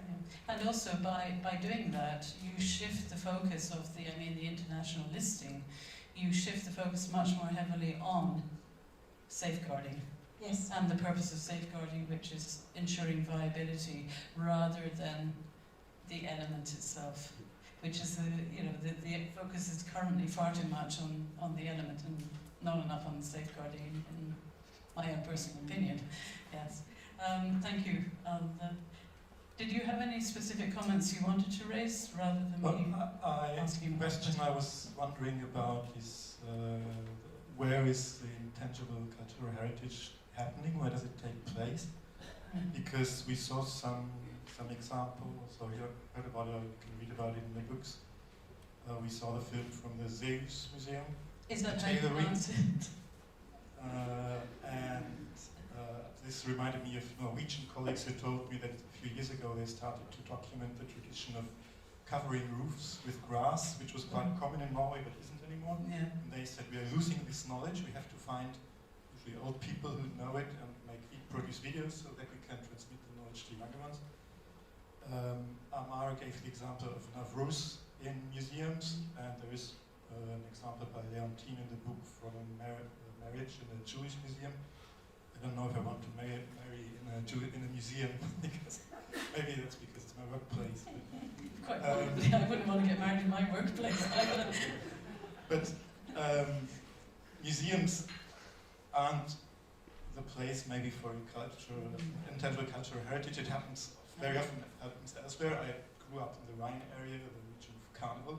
Of course, it takes place in the streets, or here in Flanders, the Omachangel, which take place in the streets as well.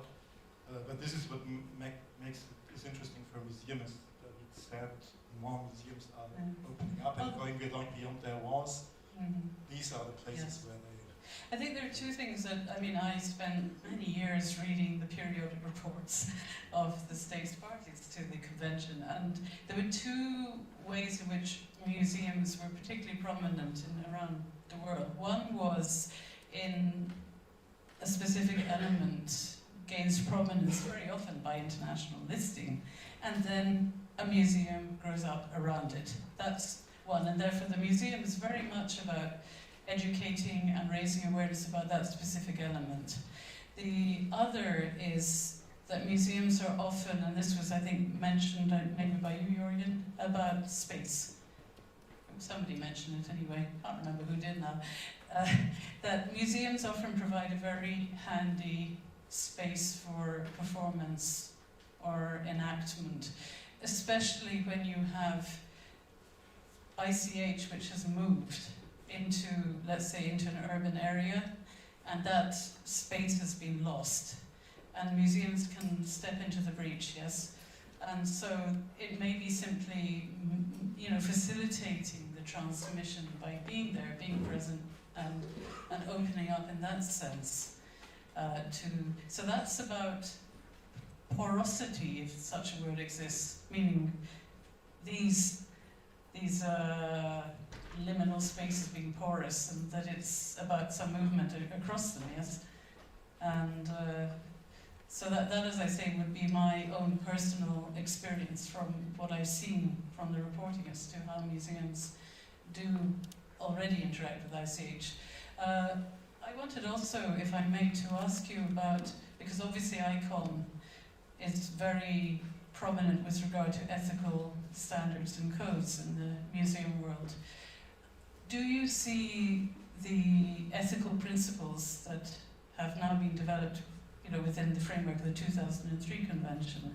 Do you see some kind of cross-fertilization developing between those and maybe development of ethical principles within the museum field?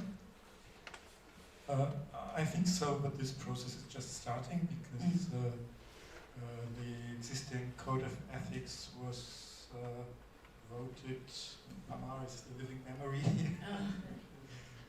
7 as well, I think. And with the whole discussion going on, we heard often enough about it today, about the definition, I think we must look into this again, taking into account the Intangible Heritage Convention, taking into account the recommendation, 2015 recommendation by UNESCO.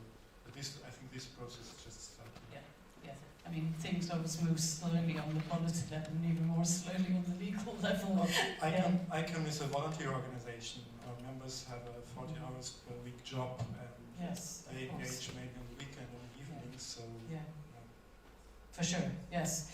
And this brings me to the point, maybe pass the mic back to David.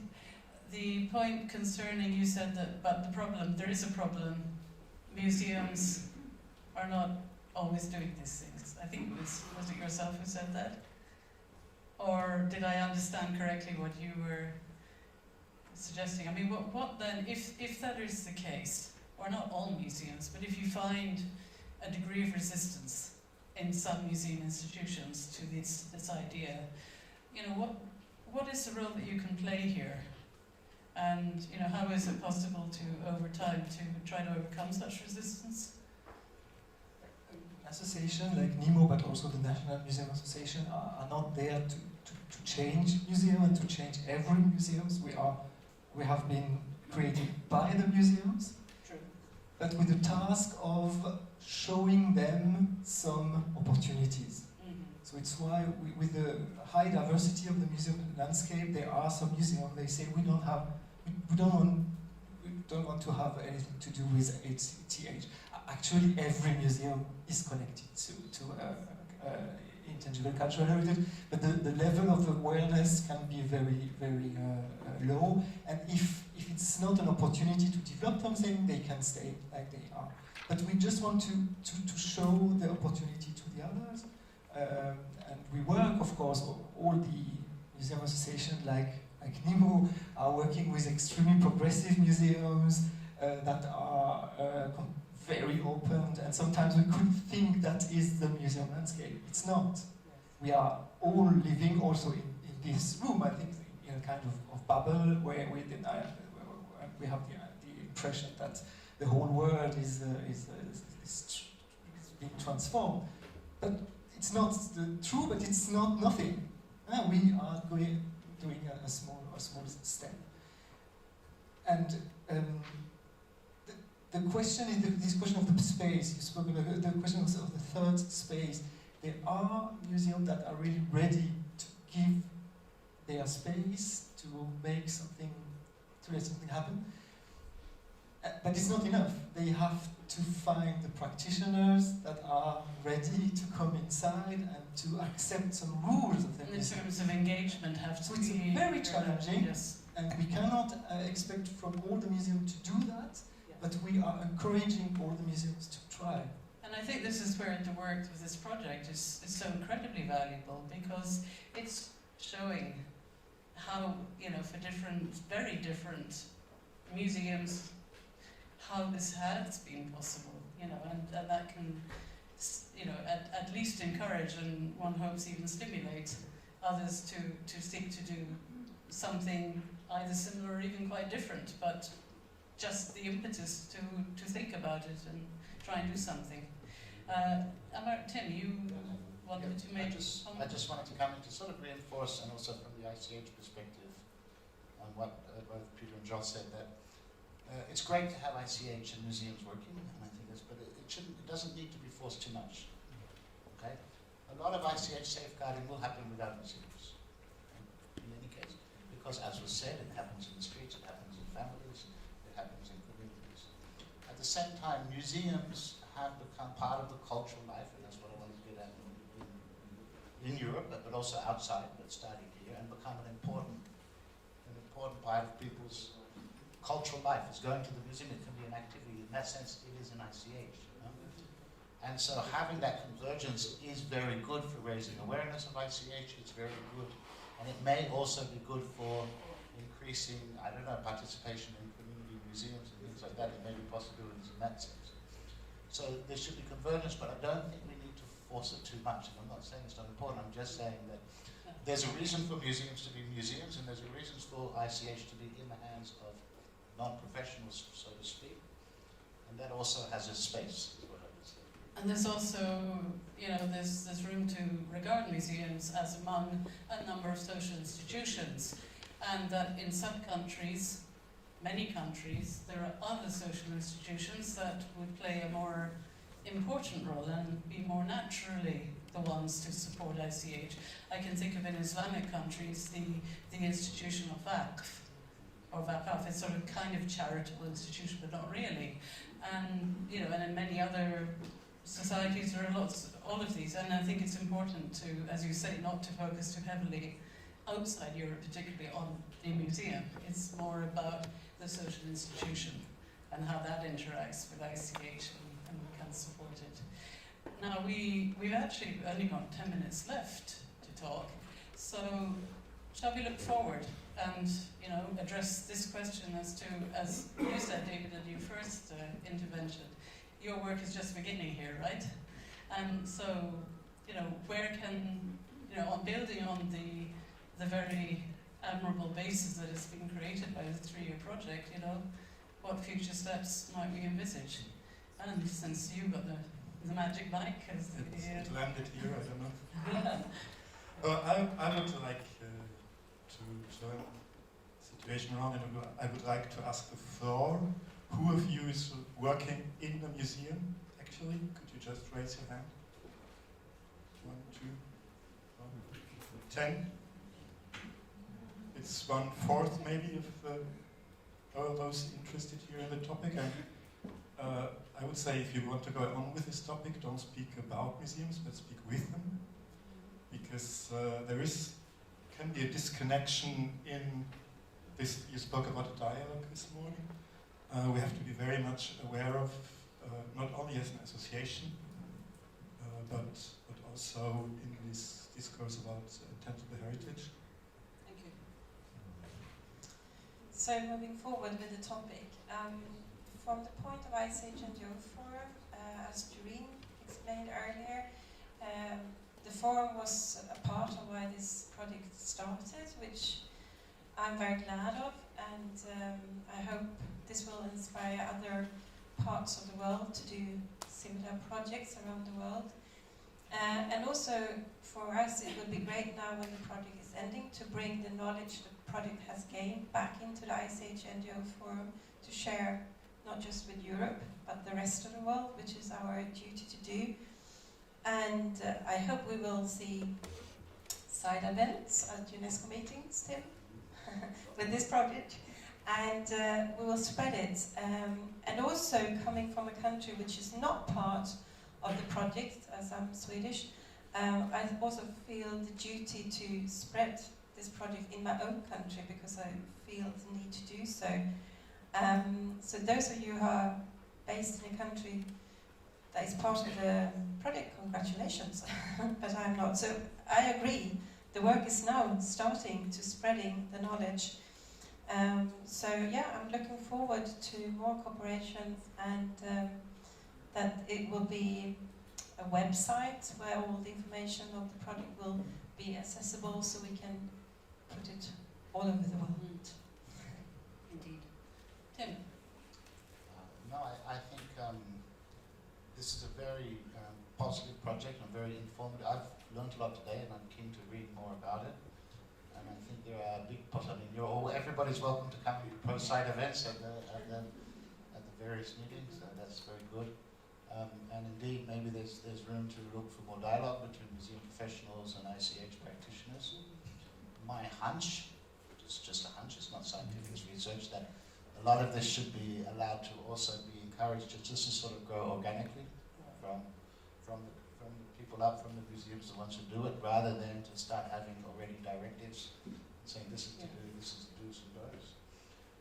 But what we should be doing is encouraging and feeding nurturing that kind of organic growth of that interface. And providing tools to help people Exactly. to do it. Yes. I've already mentioned that this is our task now, to disseminate the content. Maybe very concretely, the last years and next years, on every annual conference of NEMO, we are going to have at least one conference about ACH. We have already. We are also organizing a lot of training courses, even more, every year more, because the need are there. And we would like to have in the program some help how to make co-creations. I think that is very perfect way to begin just with a project, the co-creation project. And we have also 6 times a year webinars, so that is a very easy way also to have an international audience. Just to give some examples. And Tim, possibly one unit. Yes, for the capacity building. You're invited. Yeah, there you go. Capacity building program.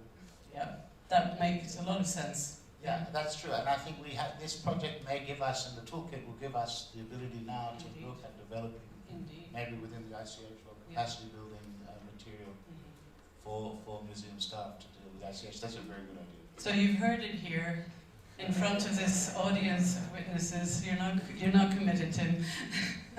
Yes, and it's appropriate perhaps that we pretty much wrap up with your vision of the future steps of the Okay. the I project think and post-project. the network of partners who is partly here and in the room, the 5 partner networks in the countries, we noticed a few years ago that actually there was a lack of inspiring examples or the knowledge about it, and that at least there on that side we could do a good work together. And start this dialogue, which is very needed indeed. I think this is indeed just the start. It needs to outreach further in Europe, it needs to outreach even globally, I think. Yeah. Every region will have their own approaches again, as much as there's also the diversity of museums.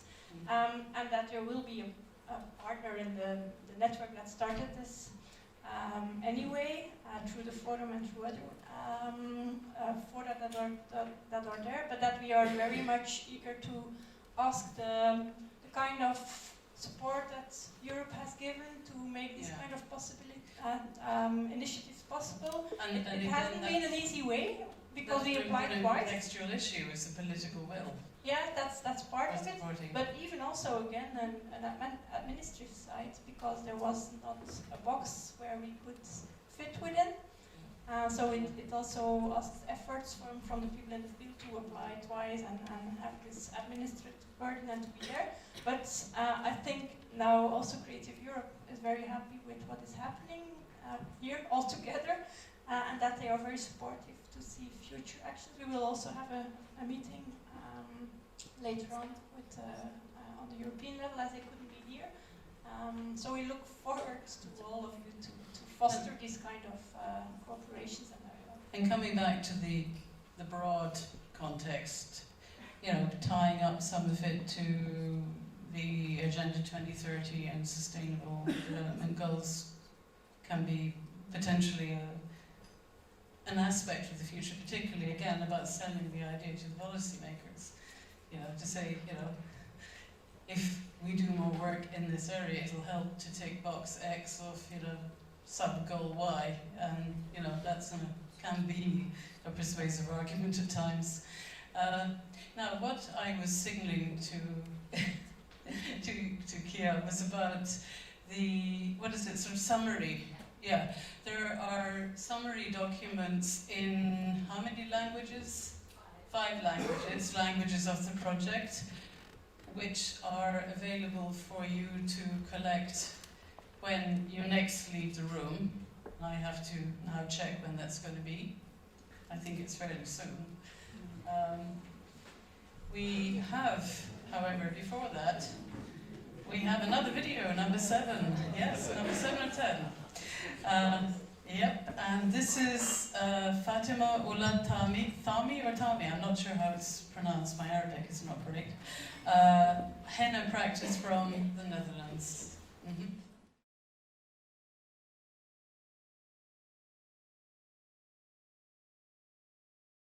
I don't feel that I choose to become a henna artist. I really feel that it was the henna that chose me. When I was receiving this henna ritual for the very first time, it was something magical for me. And since that day, I could never ignore henna in my life or something. So it is such an important part of me. And I also feel very blessed to be a henna artist because since I'm practicing it, I had the opportunity to travel worldwide, teach other henna artists about Moroccan henna traditions and Moroccan henna culture. It is something that when it touches your heart, you can never forget about it. So henna is something magical.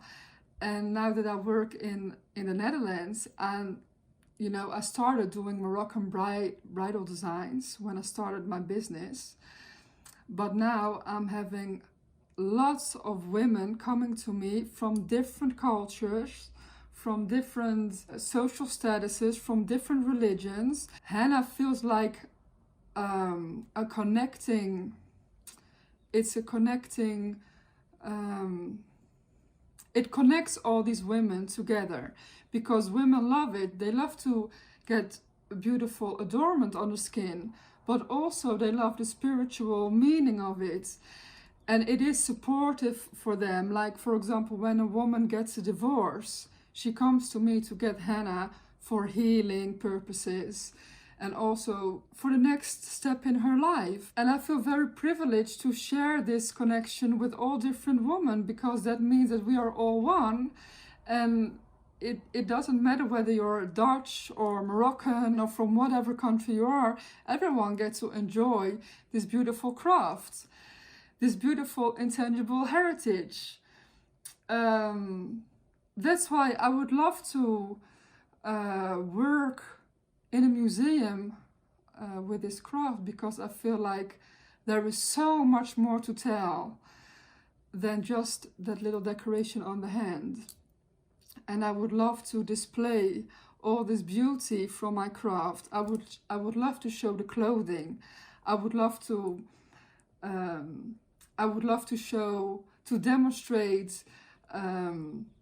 demonstrate the tradition. I would love to play the songs so that people can hear them and can feel and experience what the henna traditions is like, the richness of it. That's why I want to work with the museum, because it is living heritage and there are things that I can show, like material things, but even more, all the intangible things, I want people to experience them.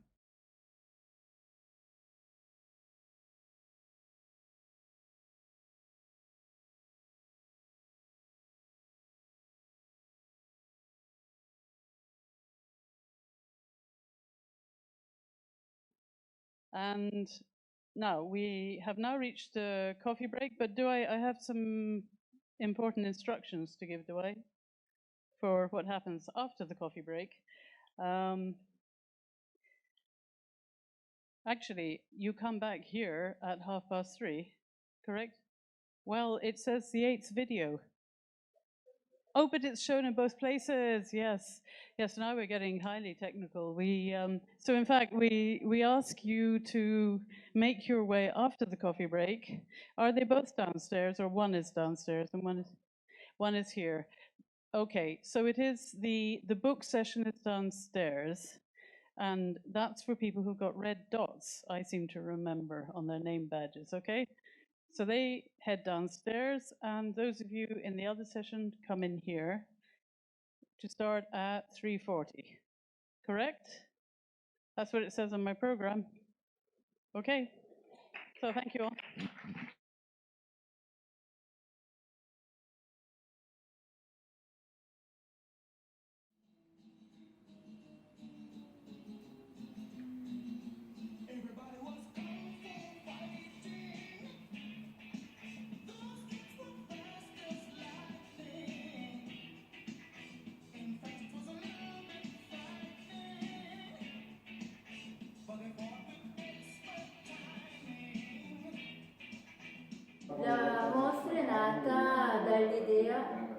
di coinvolgere le persone della valle nell'allestimento, sin dalla prima fase. Per cui abbiamo intervistato, abbiamo incontrato diverse persone che praticano gli sport invernali, sono partecipi di questa cultura sportiva invernale e oltre a raccogliere delle informazioni molto preziose gli abbiamo chiesto di partecipare con delle loro interviste e poi anche con i loro oggetti. Da tutto questo materiale si è creata la mostra, ci troviamo allo Stammtisch, un luogo in cui le persone dopo lo sci si incontrano per parlare, discutere della giornata ed è un luogo molto importante per la socializzazione della valle. Le persone sono state proprio al centro della mostra perché abbiamo voluto che fossero esse a guidare gli visitatori nel percorso. Attraverso queste impostazioni possiamo trovare delle interviste di persone che raccontano il loro vissuto. Le persone hanno fatto anche di più, hanno partecipato come guide al museo, sono venute e hanno condotto dei gruppi a visitare la nostra mostra. Con la mostra sono previste inoltre diverse attività che mirano a coinvolgere anche il pubblico che scia, in particolare con attività sulle piste da sci e con delle serate nelle stazioni sciistiche dove le persone possono scambiarsi le esperienze e raccontare il loro vissuto e il loro modo di vivere questa tradizione.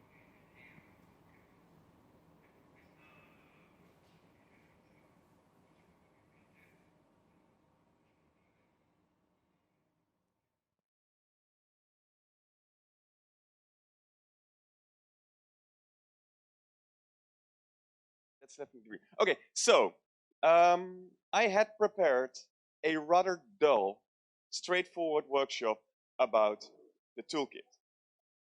Instead, I threw that idea out of the window, and I was thinking, as we have so many great people in the audience, that instead of talking about the toolkit, we're going to actually do the toolkit, right?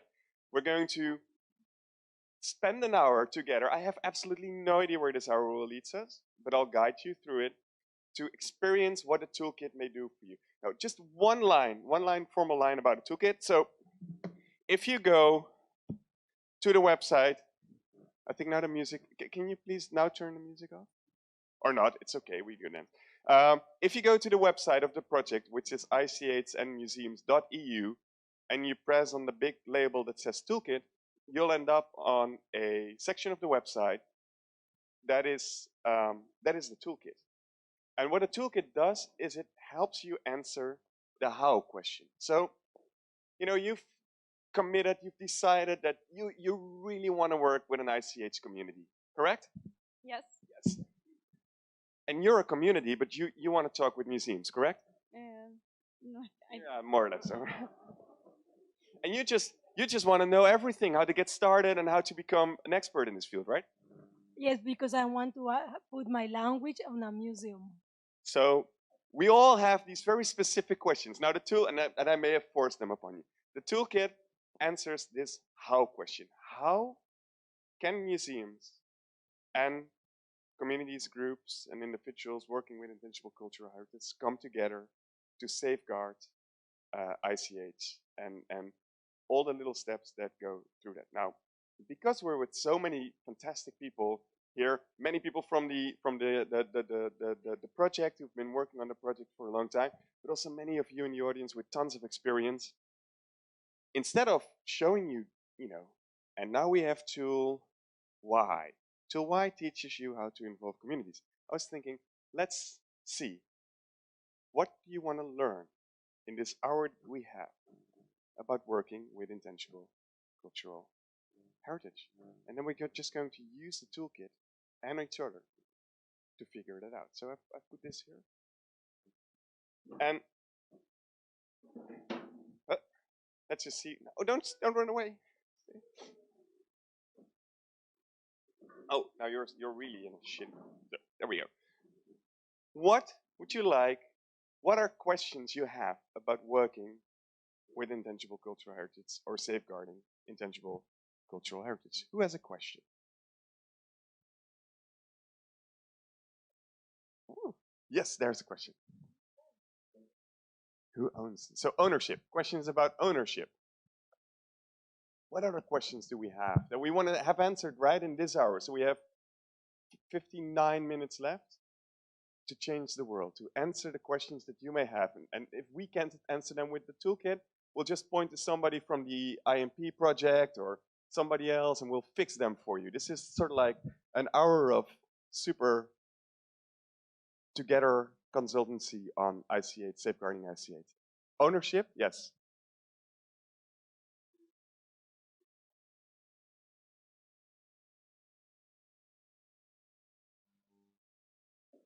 How do we make museums attractive too? Just scream. If you have a question, just scream. And by the, you know, if I have 2 or 3 words left, my short-term memory is average. If you want to write for me, yeah, sure. If is your handwriting, you're sure better than mine. The word's missing there is attractive too. So how do you cope with different? So conflicting ideas, conflicting.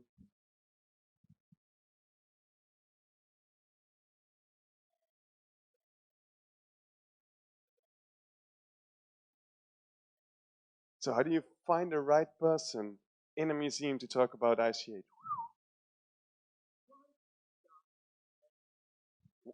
Why? Why in the first place? Well, here you go. There's a beautiful book out today. I really highly recommend it. Oh, sorry about it.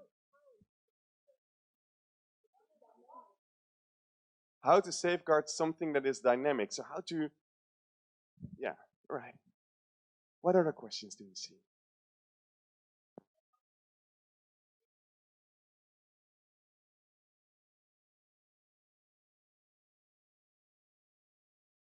You mean if different people think differently about, some people say, but you know, that's the authentic way to do this, the authentic tradition is different from the one that we're practicing right now.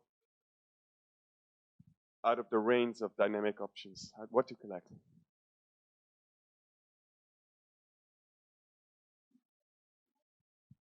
I'm using the microphone. Oh, for the audience. I'll repeat the questions people say in the microphone. Oh yeah, good. There's one here. Thank you. Sorry, live stream people. Yes, there's a question here.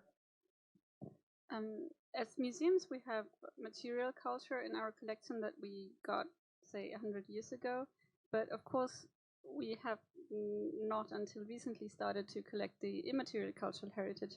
So can there be sort of an archaeology of IC8 that we can connect to the objects in our collection?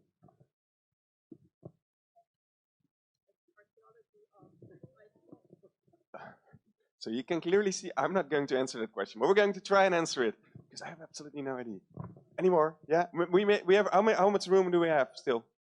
Second page, all right. How many sheets are there? 20, all right. No, we'll do 3-4 more questions and then we'll get started. How to help and support the museums to find the links with the work they are already doing, but take it up from there. So looking at the things museums are already doing and bringing IC8 into that, absolutely. Yes. Are there people here who are working with languages, to put languages, bedrohte Sprache, ja? Minderheitensprachen in the museums? So are the people here, right now, working with language? Here who are working with that to put Minderheitensprachen, so minority languages in museums as intangible? Let's ask, is there anyone here who works with languages as intangible cultural heritage, or as so Yes? All right, check. One question answered. Well done. You as well? You also work with languages? Oh, no, you? No. Oh, you have a question. Great. Just quickly, how do you make traditions interesting for the young people? How do you make traditions interesting for young people? How young? Like kids or millennials? So I have a question. How dance tradition can be incorporated in music? Like, Who has worked with dance? I know there's some people here who've worked with dance.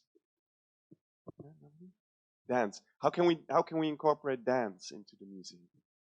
Has any one of you worked on a project with dance? Yes, there's one there. Would you say you're able to help answer that question?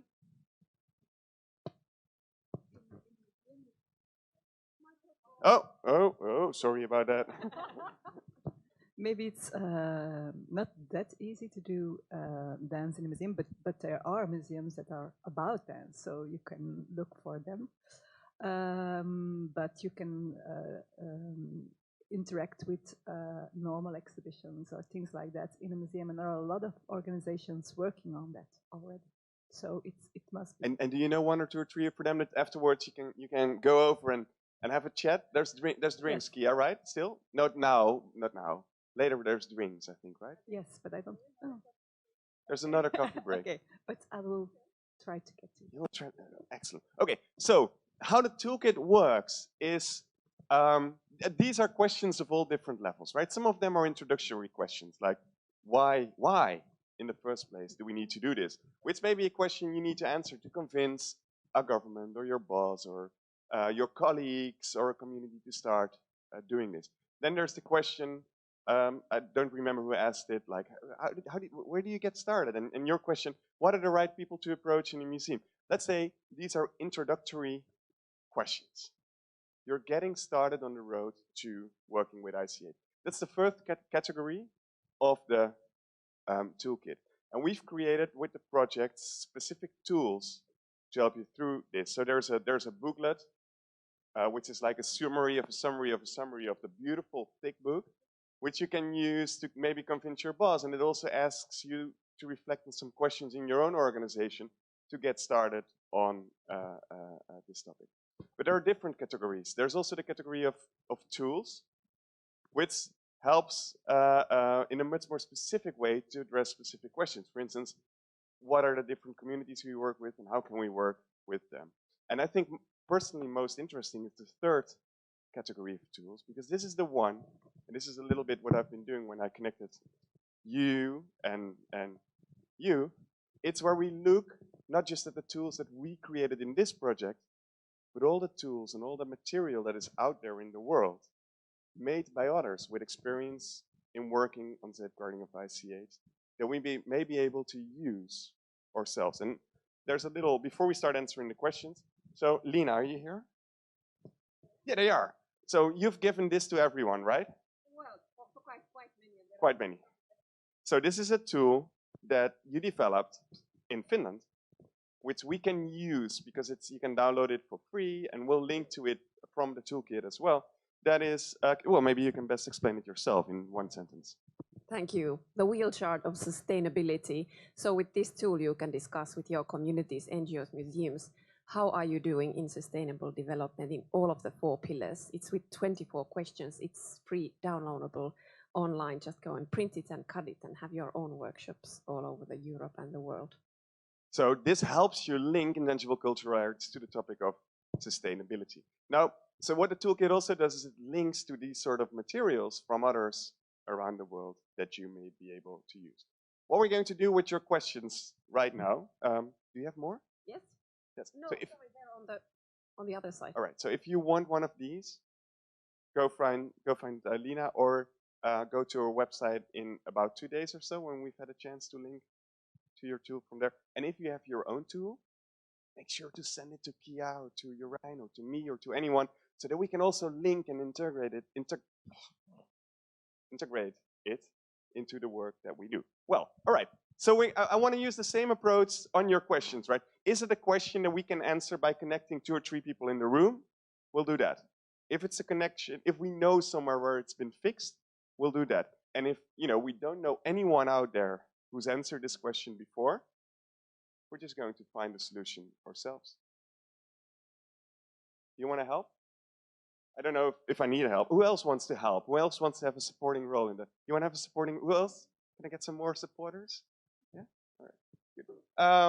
Good. Maybe you can say, like, now the question's been answered. You're the conscience of the meeting. You say, like, we have an hour. That's way too much time for that question. Okay. Okay? Who owns? That's where this is a question of ownership. Whose question was that again? So when is this question to you successfully answered? When I would have an indication of where to start and where not to fall into the many pitfalls that I think this might bring me to. So regarding the ownership of the intangible cultural heritage, whose word? Who feels comfortable answering this question? Pia feels comfortable answering the question. Well, one element in the toolkit that we developed is a visual that gives a first insight into what intangible cultural heritage is, entails, and gives also an overview of the domains. And what was the question again? About ownership. Yeah. What are some of the, when you talk about the ownership of a tradition, of a craft, of a, how do we avoid stepping into typical pitfalls when we start working with that? Yes? I think when we look at heritage is about something we inherit from our ancestors. So I can give example of two products. So a cat shaft, so a cheese slicer, and a stone mortar, which is both are in my kitchen right now. So I can say the stone mortar is my heritage because I can say my mother, my grandmother, my great-great-grandmother used this in the kitchen. But the cheese slicer is only mine. I only use it because I live in the Netherlands for 6 years. And that's where I was exposed to this heritage product, but it's not mine. So I think that's how I can define whose heritage, if I can find the link of the ancestor connection. Thank you. Anyone else have a, or do you feel like this is a topic that we need to do a 5-minute mini exercise around? I'll make it up on the spot. Maybe, I don't know if this is my role, but what I can say is that there is a tool about not who owns, of course, the answer is not there, but it's a tool helping you to see who you should involve around an ICH practice. That's, yeah, indeed. There is, I think it's in the second category, right? So in the tools category, on the tools, there's it's a 1-page, I think maybe 2 pages PDF, which allows you to think structurally about who are the people who are related to this intangible cultural heritage and in which way should they be involved. So merely as recipients or as co-creators, participants, etc., using a letter of participation combined with a sort of like community mapping exercise. So that may be a very good place to start. I'm going to switch microphones because this one's too loud and then we get an echo. I hope, yeah, this is better. So we don't get a very annoying. Anyone else has something to say about ownership? I think this question brings us in the field of cultural appropriation too, and there the problem is often that a community which does not have so much power, but does have beautiful cultural traditions or uses, is sometimes robbed of these uses by communities with much more power, and they bring it on the floor just for profit. So that's one aspect of it.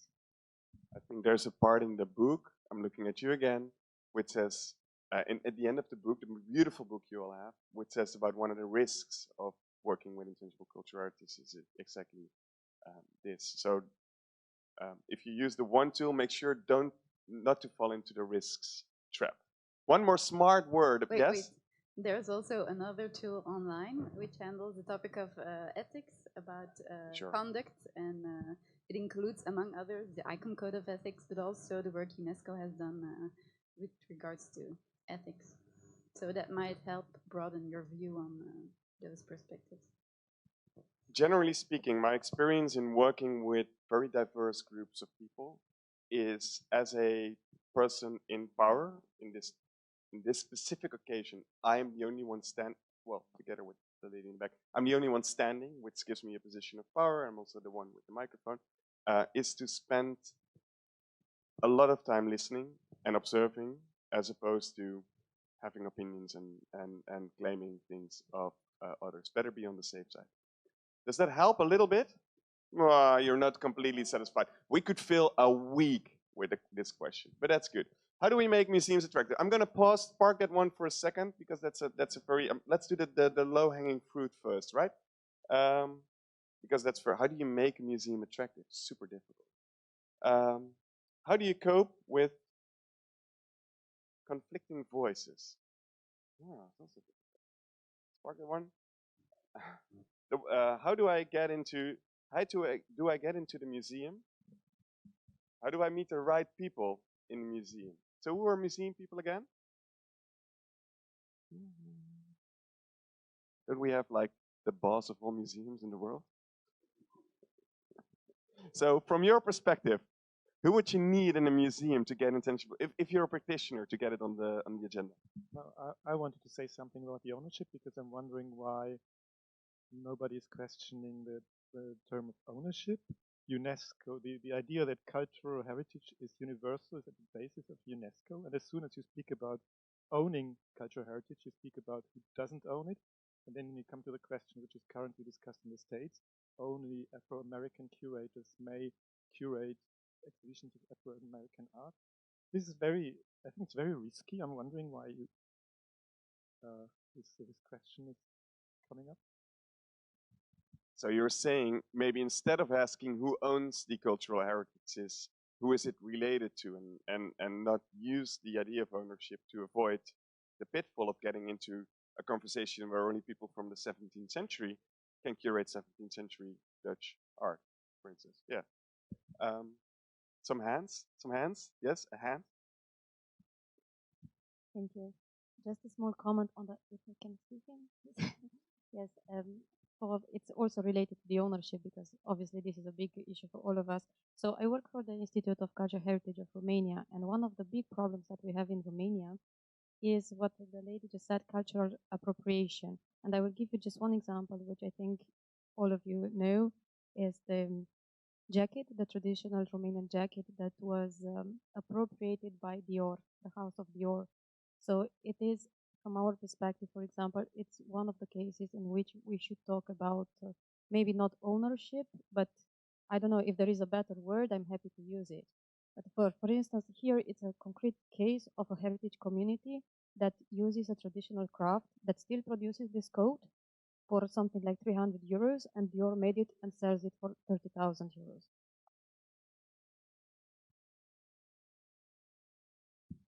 All right. So the topic of ownership, or not the topic of ownership, but the topic, the idea of ownership, is a very difficult one. Let's move on. I'm happy to go back to it if we have some more time. But now I wanted to ask, how do you get to the right person in a museum? Do you have an idea about that? Who's the best person in a typical museum organization to have ICH in their portfolio, in their job description?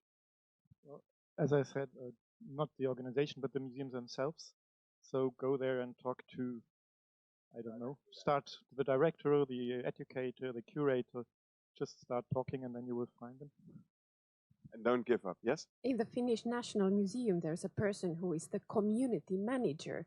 So her task is to work with the communities. And so she would be the right person to approach to and say about your idea and what would you like to do with the museum. So you've approached people in the museum and they've apparently said no then. What sort of people did you approach? Well, it depends on whether I met them before or whether I was just looking on the website for information, like who can I speak to. but usually it is like a trainee or a stage, iemand die stage loopt.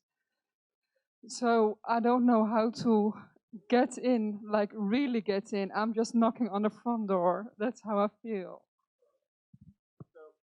I'm going to give you a mini exercise, right? Rip a page from whatever book you have, but not from the beautiful IMP book, right? Just another book, it doesn't matter. Or if you rip a page from it, then get a new one.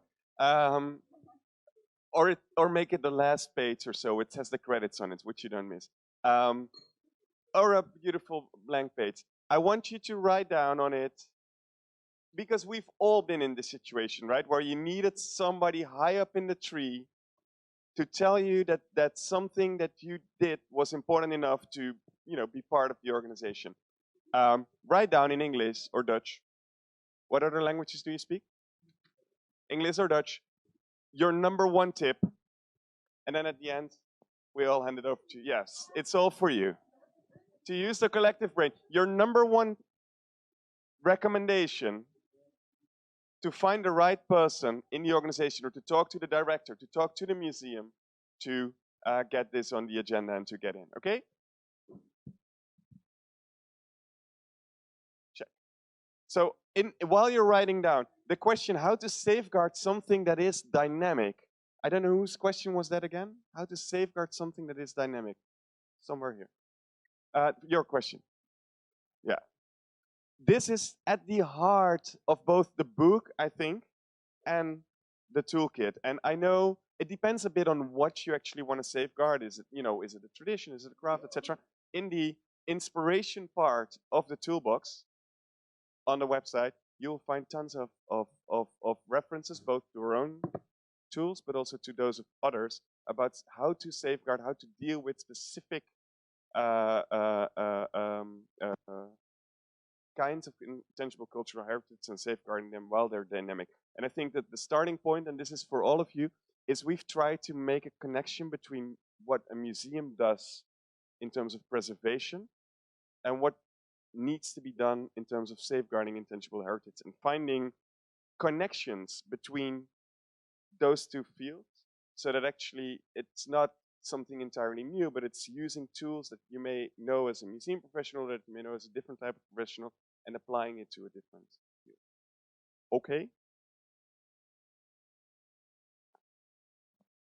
I'm just going to be fast. I want to wrap this one up. What to collect? So, whose question was that again? What to collect? What types of ICH to collect? No, if nobody remembers it was this question, I just assume that it's dealt with. All right. There we go. Perspectives on authenticity. That feels like very much like the ownership discussion. So I'm also going to keep it in my pocket for a second and come back to it later.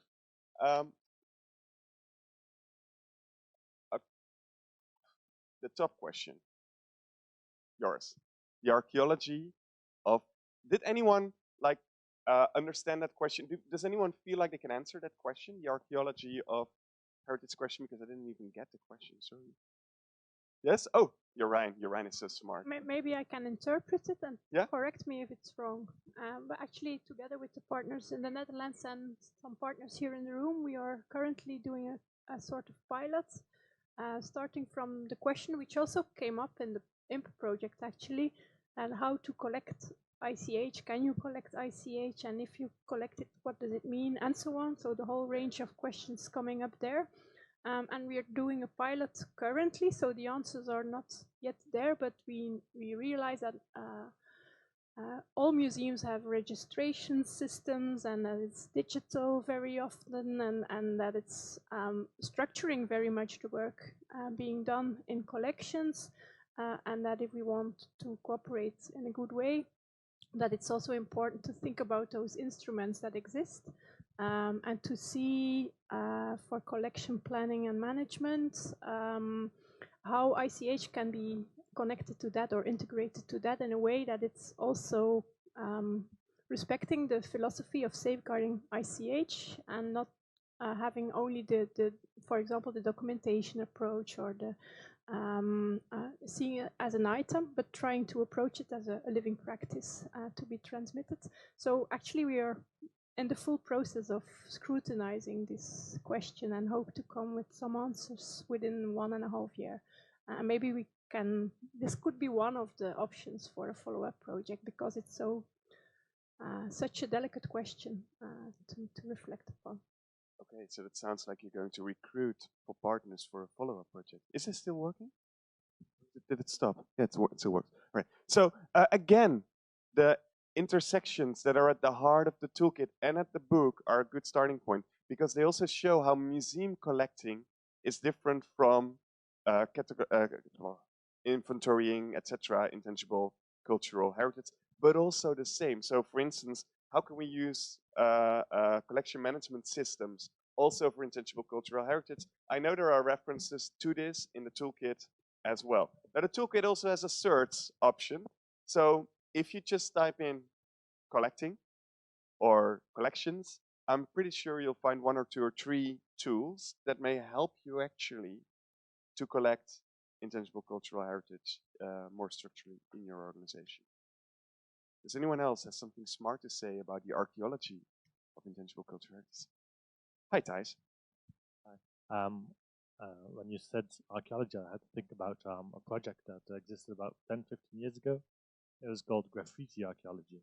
So every person doing graffiti, you took a picture and uploaded it to a certain platform on which you could see what was being produced. And graffiti is very dynamic, but in fact, it in turn induced new graffitis being born again on the basis of the platform. So it's a made-to-measure solution, but there are interesting proposition. Thank you. How do we make traditions, intangible cultural heritage, interesting for young people? Now, I want to see a raise of hands. Who's still young? Yeah? Look at that, look at that, look at that. So, you're young. How do we make intangible cultural heritage interesting for you? Good question. I'm going to ask 1 or 2 or 3 other young people. So if you self-identify as young, start thinking about this question. Well, I don't really think that we should think in about ages, because if you're old and you care about intangible heritage as well, it should be important for museums to work with you as well. So I don't think in ages if we talk about intangible heritage. Yet I could argue that to safeguard intangible cultural heritage, transmission to new generations is very important, because otherwise the tradition gets lost. So how do we? Are you part of an ICH community? Which one? Lace making. How did you get involved? How did people make you enthusiastic about lace making? I was in need of a hobby. You were in need of a hobby. Is there a website for that?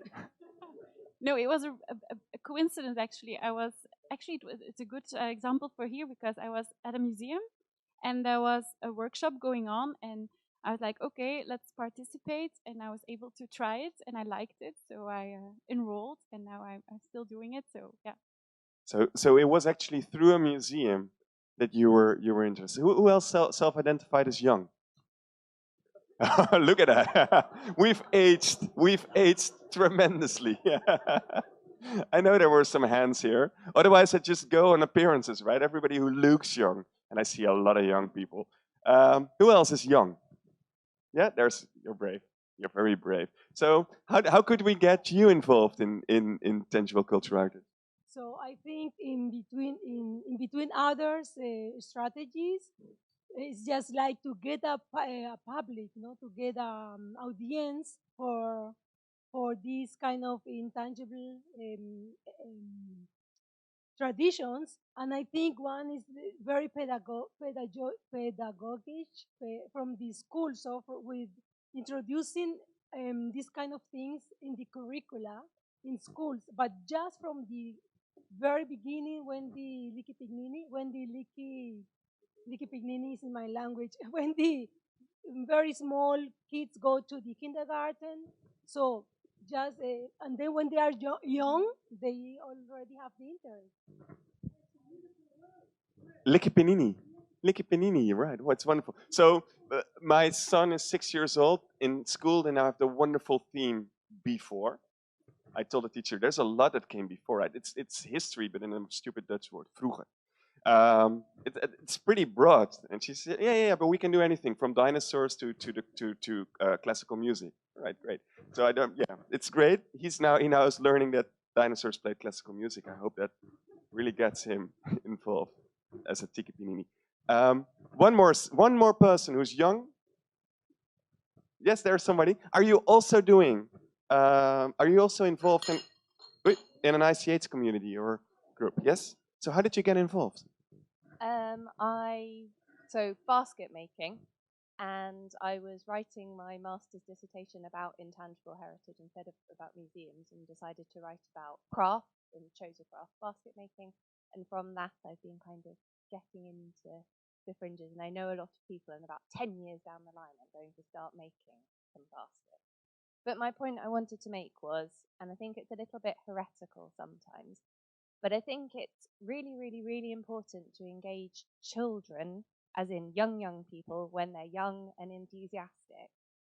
And then I think we have to accept that through the teenage years, there will be a loss of interest. We all, like a lot of museums, put a lot of effort and money into engaging teenagers, which is not necessarily very successful. But I think if you engage people when they're very small, when they come out the other side of being disinterested teenagers, they then remember that they enjoyed all of these things and reconnect. And I think we just need to be a little bit accepting that we can't make everything interesting to all young people, because we all go through a phase where we're not so interested in things. But we come back to it. The number one predictor of a person's cultural engagement later in life is the level of engagement they had in their early years. So engaging young people, even though we may lose them, helps. So generally speaking, as a community builder, there's 3 things you need to do, and I think they apply to engaging young kids as well. It's inviting people to join, like you were invited to become or to be on the road to make baskets, like you were invited to by the museum to start lace making. Which I really don't know what it is, but that's my English. Wow, is that called lace making? Wow. It's inspiring people. That's also what the museum did, right? It showed you probably what it could lead to, what it could do, and it's to facilitate people to actually participate. Inviting, inspiring, facilitating. You want to say something? What do you want to say? We, as older people, we could start with not looking down on traditions, which we very often do, and by making them boring or telling people that they are boring, they become boring and they become negligible. So I think we should start by telling people that these are interesting and are worth engaging in and participating in. So I think we, as older people, do have a very important role in this. Let's not make tradition boring. Make tradition fun again. Mm-hmm. If you as a person think they are boring, then everyone else will start thinking they're boring. If you think you're not important, everyone else will think you're not important. So we have to change our attitude. Good, thank you. There's passion. Absolutely. We're going to do, at the end of the workshop, we're going to do a big, passionate ICH dance, all right? We're going to powerfully convince the world that it's ours. So there are 4 tricky questions left, and each of them requires a little bit of a different approach than what we've been doing right now. So far, what we've done is we've played the toolkit, right? So the toolkit works the way we work right now. It points you to resources and maybe to the people behind the resources that can help you answer these questions. also this network, and I think the entire project can serve as a platform to answer and ask the questions that you want to get answers to. But there are some questions that are maybe more tricky. So how do we make museums attractive is one of them. How do you cope with conflicting voices is one of them. The perspective on authenticity.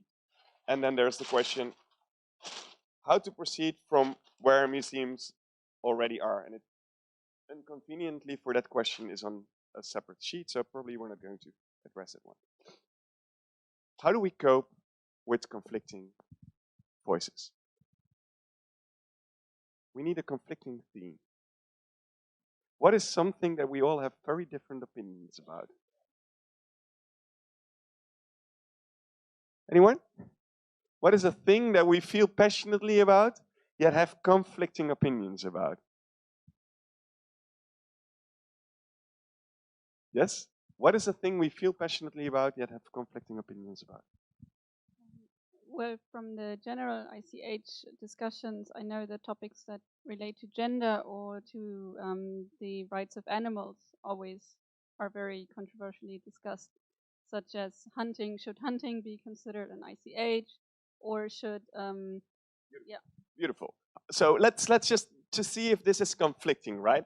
Who thinks hunting is ICH and therefore should be safeguarded? Yeah?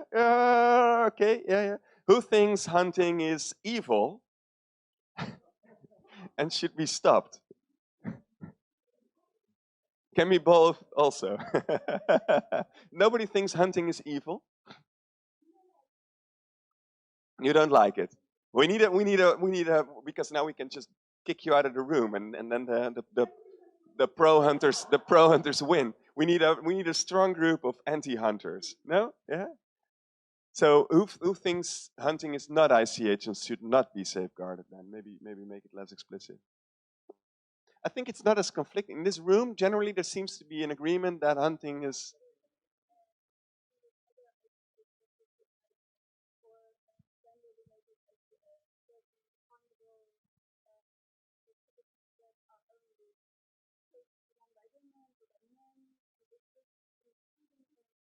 Yeah. Let's see. We need a conflicting theme. Sorry? Bullfights. So who thinks bullfighting is ICH and should therefore be safeguarded? All right. Who thinks bullfighting should be safeguarded? Who finds that it shouldn't be safeguarded? Good. Conflicting enough for me. Most people don't really care. And maybe we should explain them what. I think that's the same. That's the same with any topic in society, right? There's some on the fringes. There are some people. So imagine I'm the National Spanish Museum, El Museo Nacional de Toreros, in Spain. I don't know if it exists or not. It's definitely not in Catalonia. And I want to work with the community, and there are conflicting views in the community. So there's some people who really feel it should be stopped, even though it is intangible cultural heritage. And there's some people who feel it should go on. Who's ever dealt with a situation like this? Yes? How would you approach this? First of all, it will be a long process because you will have to work towards a dialogue, and before a dialogue between two opponents is possible, most of the time it takes a lot of efforts to make people talk to each other. Before they can talk really to the problem, they need to know each other on whole basic levels. So you say before you even start addressing the topic, you need to get to know each other on a basic level. So can I get one exemplar person who's going to be the representative of the entire anti-bullfighting community? Sigrid also wants to ask something, but isn't the question rather what the role of the museums would be in such a moment?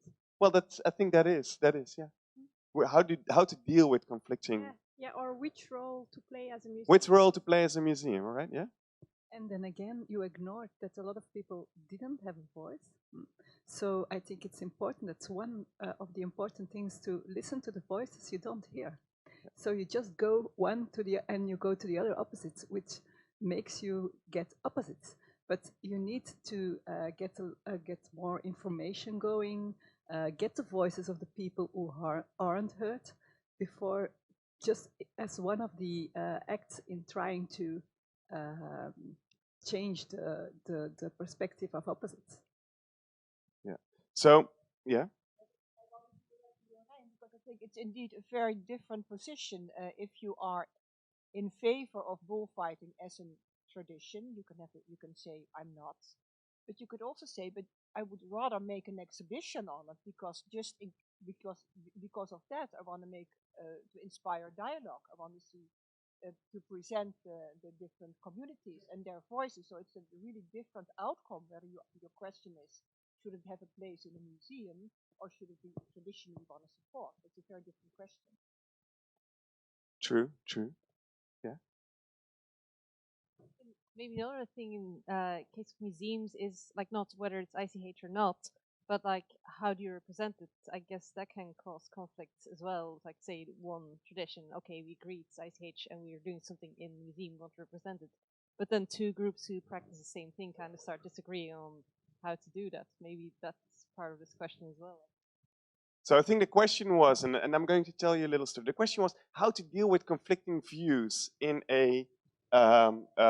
conflicting voices within one group of people. So I'd say here, imagine you'd put on this bullfighting exhibition, taking as a museum sort of like 2 or 3 steps back and saying this is something that we notice and that we represent, and then in an evening debate or something like that, we've all had these conflicting voices. They come up and they collapse, and it may be uncomfortable to deal with them. So one of the things that about 10 years ago or so, I was part of a project, and what we did was we brought neo-Nazi youth and youth with a migrant background together in cultural centers, in museums, in theaters, in libraries, with the explicit goal for them to find common ground.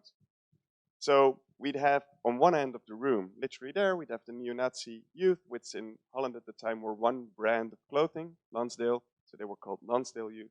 And on the other end, we had the migrant youth. And at the start of the evening, each evening, we'd have a wall of security in between the two. Not because we were really afraid of things that would go wrong, but it would be bouncers, like, well, muscle people, not boys like me. What we did, indeed, is I don't know, you said it, I think, is throughout the night, what we did is we took steps away from the actual conflict, taking 2, 3, 4 steps back from what divided them, looking at until we found something that was shared. And typically we found that actually in a shared cultural practice, which was typically not heritage, more like contemporary practice, more like something they did, like cycling could be in the Netherlands, or a certain food they'd like to eat, or something else. And then from that shared point, from that zone of safety where they were the same, we could carefully explore both points of view. If you look at facilitating technologies for conflict, such as deep democracy, but there are many others, there are basically two things you do. The first one is this taking the step back. So finding common ground so that there's at least some sort of connection that everybody can talk with. And you're right saying that you shouldn't neglect all the people who don't speak up in this process, because the moment you neglect the people that don't speak up, you may create actually a third group that is disconnected. So find some common ground. And then, and I love this one, I think we tried it in this project with cats and dogs, but who's a cat person? Yeah? Who's a dog person? Yeah? So can I get you're a dog person? Right? You raise your hand when I ask, you're a dog person. So what are all the things cat people get wrong about the world? Sorry, can you? What are all the things cat people get wrong about the world? Well, I think cat people. Maybe I don't have a good understanding of cat people, but You don't even understand I like dogs, but I also like cats. But cat You're not. You're in the middle. Who really likes dogs and think cats are ridiculous? Yeah, yeah. cats are very complicated. So maybe I don't like the too complicated. Cats are really annoyingly complicated animals. This is called throwing the darts, right? It's like we put all the cat people there, all the dog people here, and you just like cats are too complicated. Who's really a cat person who dislikes dogs? Yeah, you hate dogs? Yeah, yeah. So what is wrong with dog people? Maybe they need too much attention. Or Oh yeah, they can't live without a continuous affection of their barking four-footed friends, right? Yeah, yeah, yeah. So cat person, a dog person. You're a dog person? Yes. So what is wrong about the cat people? I think they like to keep their distance, so it's maybe the opposite. Cat people are cold people. Yeah? Cat people are cold people. Ooh. I'm just exaggerating here, right? And because I'm a dog person, I'm going to leave it here so that the dog people are one step ahead. This throwing the darts, if you deal with conflicting ideas in a community, after you found some sort of common ground, which in this case we found at the beginning of the day because we're all here, but that may take some more time. It may actually clear the air to express why you think the other person is wrong and explore. It also gives you a very good reason. So now we think, because you've said so, and all dog people believe it, that cat people are cold. But you, as a very warm-hearted cat person, can explain why you're not a cold person. And it's a different thing that you like. So just two tools, two ways to deal with conflicting voices. You wanted to say something? I wanted to add that coming back to the question, it's not about who is wrong and who is right. They're just like about multi-perspectivity on the issue and how to represent this multi-perspectivity. So usually it's not like mutually exclusive thing. Yeah. Yeah. Good.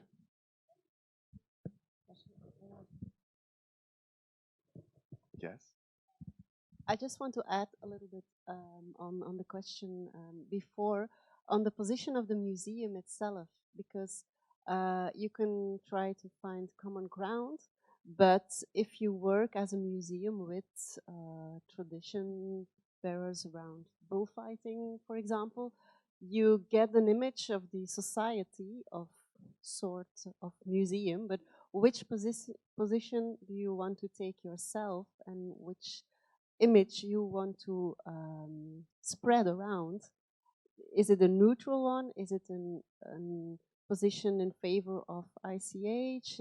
What do you think about that? Because I think that's the question that is here the most important thing.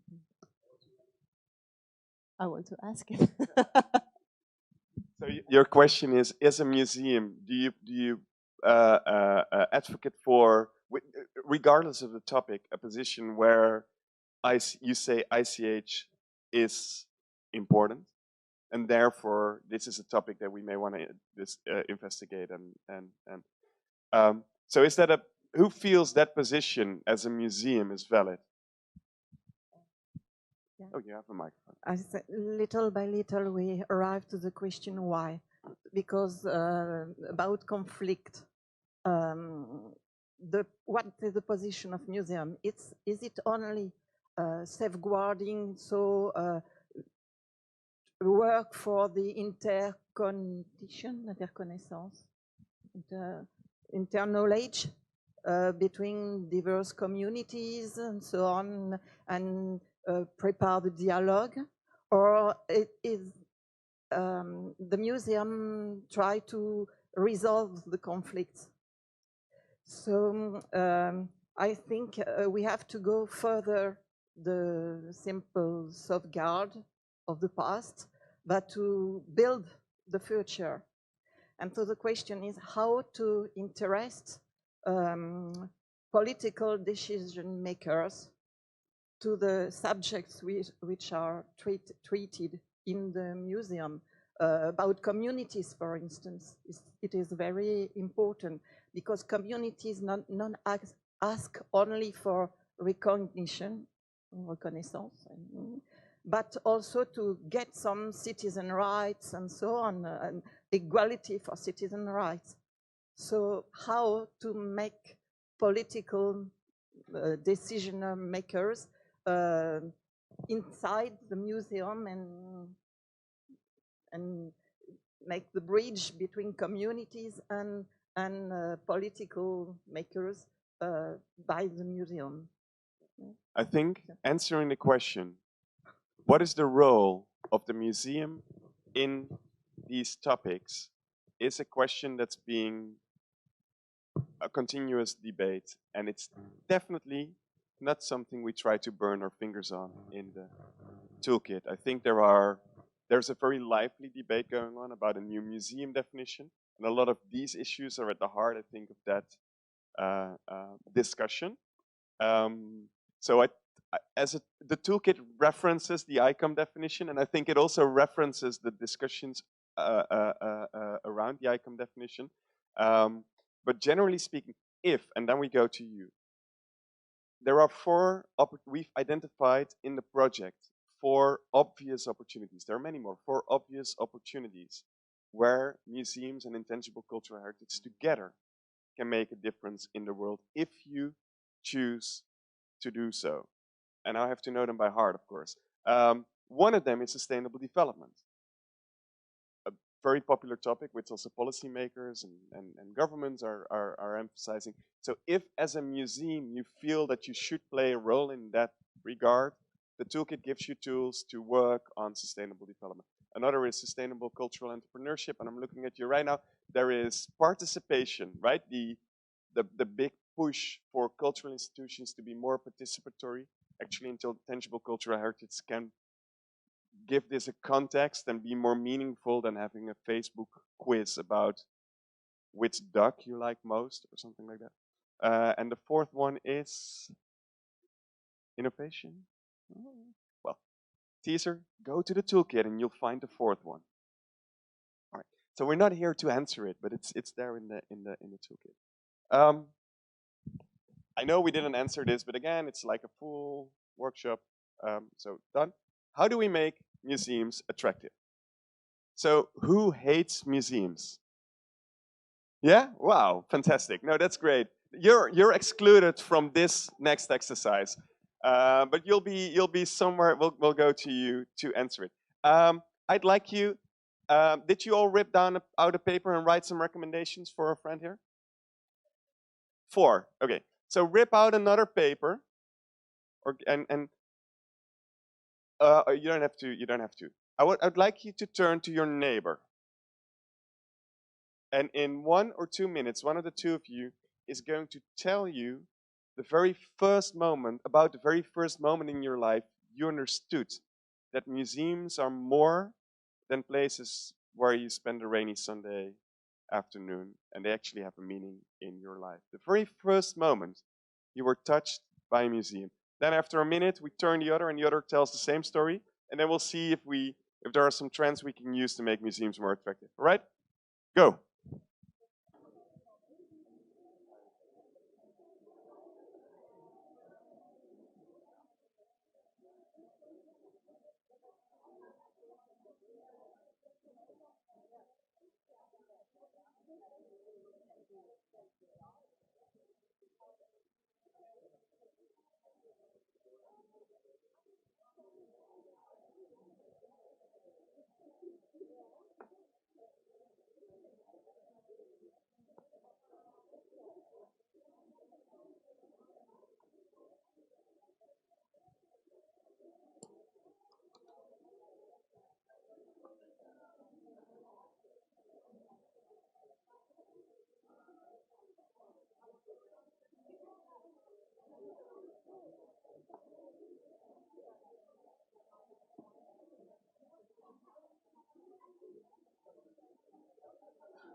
Okay, the other way around. So now the other person can talk.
And stop. That's it. That's it. That's it. Yes. So,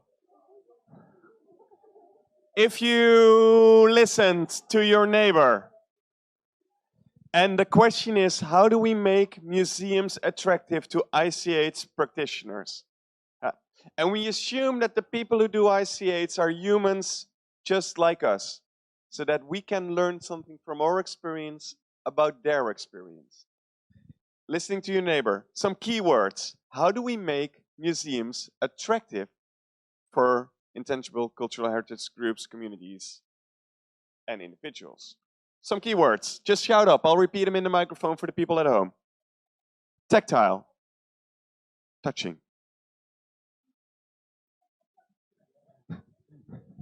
Touching. Okay. So touch. Touch. What else? Keywords. How do we make museums attractive to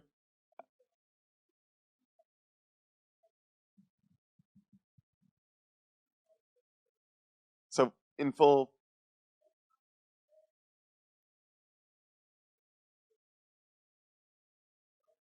involve them fully in the museum while they are, like, it can be touch, it can be no tours, not a watered down experience, but the full involvement.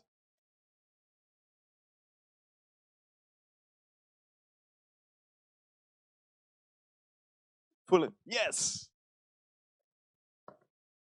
Thank you. I'm translating for Fria because she's tired. She says, if you listen, if young people, if you listen to Fatima, if you listen carefully, you can hear that museum people often don't have the openness and the interest in the expertise of the other as worth the same as the expertise of the museum itself. So it takes some kind of openness to see what's outside and how that is even more interesting maybe, or can attach to what your collection or your own expertise is. So either make museum people more open or hire more open-hearted people. People who are more open.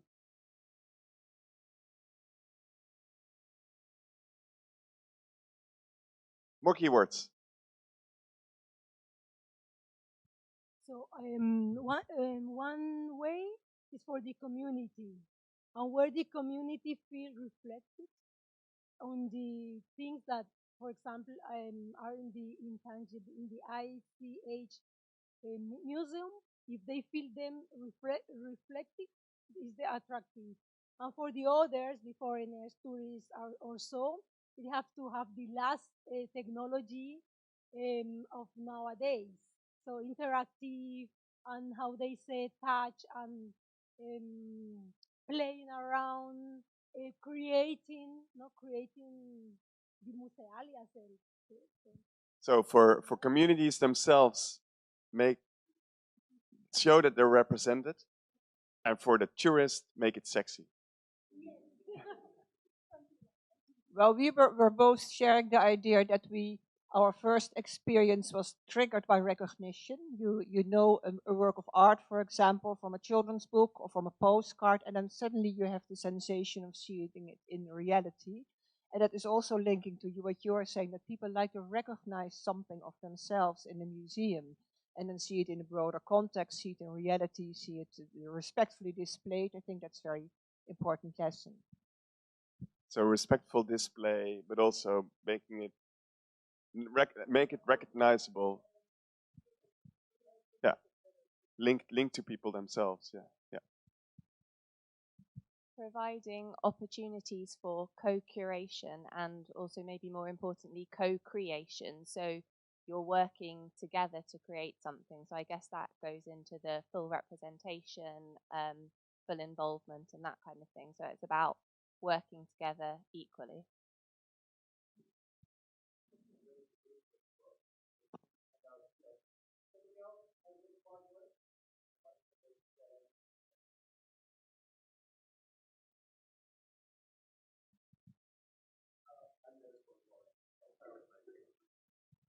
I'll paraphrase. So Donna Williams is, I don't know if she still is, but she was the director of inclusion at the Metropolitan Museum in New York. She's a fantastic woman.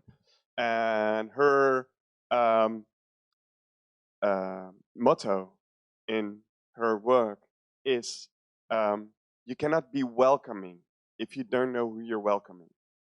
And she interprets that as if you do a show for a group that is not you and you just do a show for them, you're going to fail. But if you go and understand and listen and take care of people and make sure it's your show, you and them together, maybe also by bringing people on board for a little while so that you actually really, really well understand who the other is, you can actually be more interesting. So all of this, I think, applies very much. But this is the same issue that museums deal with in almost everything, right? We want to be more open, inclusive, participatory, etc. But we fail to because the people working in museums, no matter how nice and great and wonderful and lovely they are, they're just a small subset of the population and thus not representative of all the people that are there. And equally, the collections are just a small slice of the incredible diversity that mankind has created. I noticed this morning that if you type, at least if I type, intangible cultural heritage and museums in Google, Google gives you one of these snippets, right? When they think they know what it is. And they pulled it from my website, and I don't know why they did it, but they said, I wrote, probably because some smarter person than I said it, that this diversity is like biodiversity. The cultural diversity is so much richer than the ducks and the pigeons you see maybe here in the streets, and it's representing this richness that makes a difference. Now, if you're interested in participation, what this has to do with, if you're interested in bringing these communities in, there are tools in the toolkit that help you. There are references in the toolkit to books and other tools that may help you be more open, may help you be more attractive, may help you be more welcoming to others. And I think there's also some references in the book itself, in chapter 2, if I'm not mistaken. It starts already about this topic of representation and participation. So I'd say it's a red thread throughout all of this. I believe we have 4 minutes left, right? Evelyn already came in and she looked angry at me. So yeah, we have a few minutes left, and then there's another video, and then I think there's another coffee break. So I promised dancing. No. Did we answer all the questions, more or less? Yeah, you can say something about languages. It links in well with the open, inclusive, participatory museum. You can't really have that without languages coming into the equation, I think. And well, what I run a translation agency for museums, and it's always about the main European, Middle Eastern, Asian languages. But it would be wonderful to see more minority languages being considered and represented, and for them to have a voice. And there are many interesting examples of museums that actively involve through co-creation and co-curation that involve people that speak Aboriginal languages or Sami people. I think the Museum of Legends. So there are very inspiring examples out there of how this is already happening. And of course, language is intangible cultural heritage in itself, and it's also the vehicle to transmit that intangible cultural heritage, is both the carrier and the object of. So it's a very interesting topic. I mean, we could talk about it for hours, but anyway, it's. I think it's interesting also to look at what UNESCO is already doing to safeguard the indigenous languages, because they are. I think, yeah, they're also inscribed on the list of intangible cultural heritage. Anyway, we can have a chat later. Thank you. Thanks all of you for your contribution, your intelligence, etc. So the toolkit of the IMP project, or the IM project, the Intangible Cultural Heritage and Museums project, what it does is it helps you answer how questions. We've tried to set up a system that is open enough to evolve over time. So the questions that you now ask may actually turn into new tools, and we may link to new materials like the beautiful pizza, where is it? the wheel chart of sustainability that was handed out today. You can find it by going to ichnmuseums.eu/toolkit. But that's easy enough to find. I hope in a little bit, if you type in Google Intangible Cultural Heritage and Museums, it will say there's a fantastic toolkit about that. And then, so to answer the one question that I didn't answer, how to proceed from here, go to that website, type in, use it, apply it, give us feedback, provide your own tools. If you've created something, if it's a case study or not already, send it to Kia, to me, to the team, so that we can put it on there, so that we can collectively help people like Fatima get a fantastic museum show on scale. So not just right here, right now, with a couple of advices on paper, but for all practitioners out there that need that want to work with museums, and also for all those museums that want to find relevance in working with intangible cultural heritage museums. There's a big reward for you if you do one little last task, and that is put all the chairs back where we found them, and you'll be rewarded with the 9th video. I think I'm looking to the back. Yeah, the 9th video, right? Let them put the chairs back first. Otherwise, we're up doing that.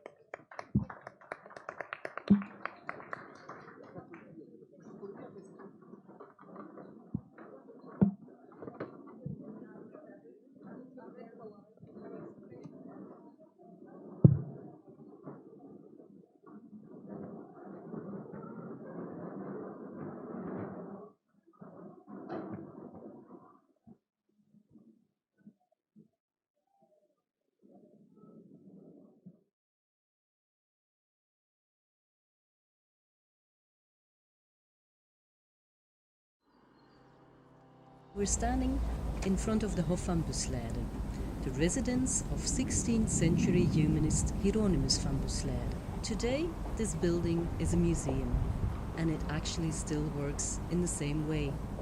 We collect old and new art. We are a meeting place for people to engage with one another and discuss the ideas about the world we live in today. Collaboration between Rosa Mechler, the organization you see here, and the museum is a good example of how we work with intangible cultural heritage. The historical giants are part of the museum's collection. They actually only go out every 30 years in a historic parade called the Ommegang. The last Ommegang went out in 2013. The community of the giant bearers literally and figuratively put their shoulders under the giants and tried to bring them out in the streets more often. And the museum supported them in doing so in various ways. We helped them get in contact with Giant Bearing Network and made sure they could exchange expertise and knowledge about the giant bearing. We also helped looking for representation in the city and looked for opportunities where they could recruit new members. And we also look for interaction with new communities. In that way, we helped with a connection with Arbeitszorg, which is an organization that employs people who find it difficult to find a job in a professional circuit. These people helped make raincoats for the giants, raincoats made out of old fabric of tents that were left at summer festivals. The people from Arbeitszorg got to get a glimpse of a completely unknown tradition to them, and our giants got better care and were able to go out more often, even when the weather wasn't so good.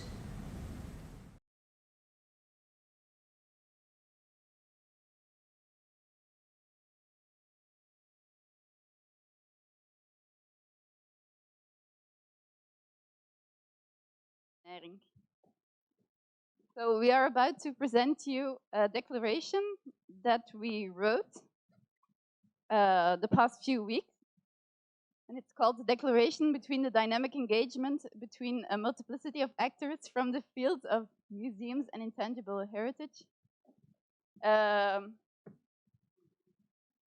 All of our think tank and steering group members are here, and we will present this short declaration to you in all of our native languages, representing the diversity that was present in our collaboration.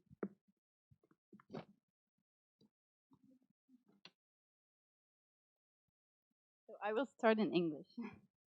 Taking into consideration, among others, the UNESCO Convention for the Safeguarding of Intangible Cultural Heritage, its related operational directives and ethical principles, and their focus on the living heritage, being constantly transmitted and recreated by communities, groups, and individuals in response to their context, providing people with a sense of identity and continuity, forming an important mainspring of cultural diversity and a guarantee of sustainable development.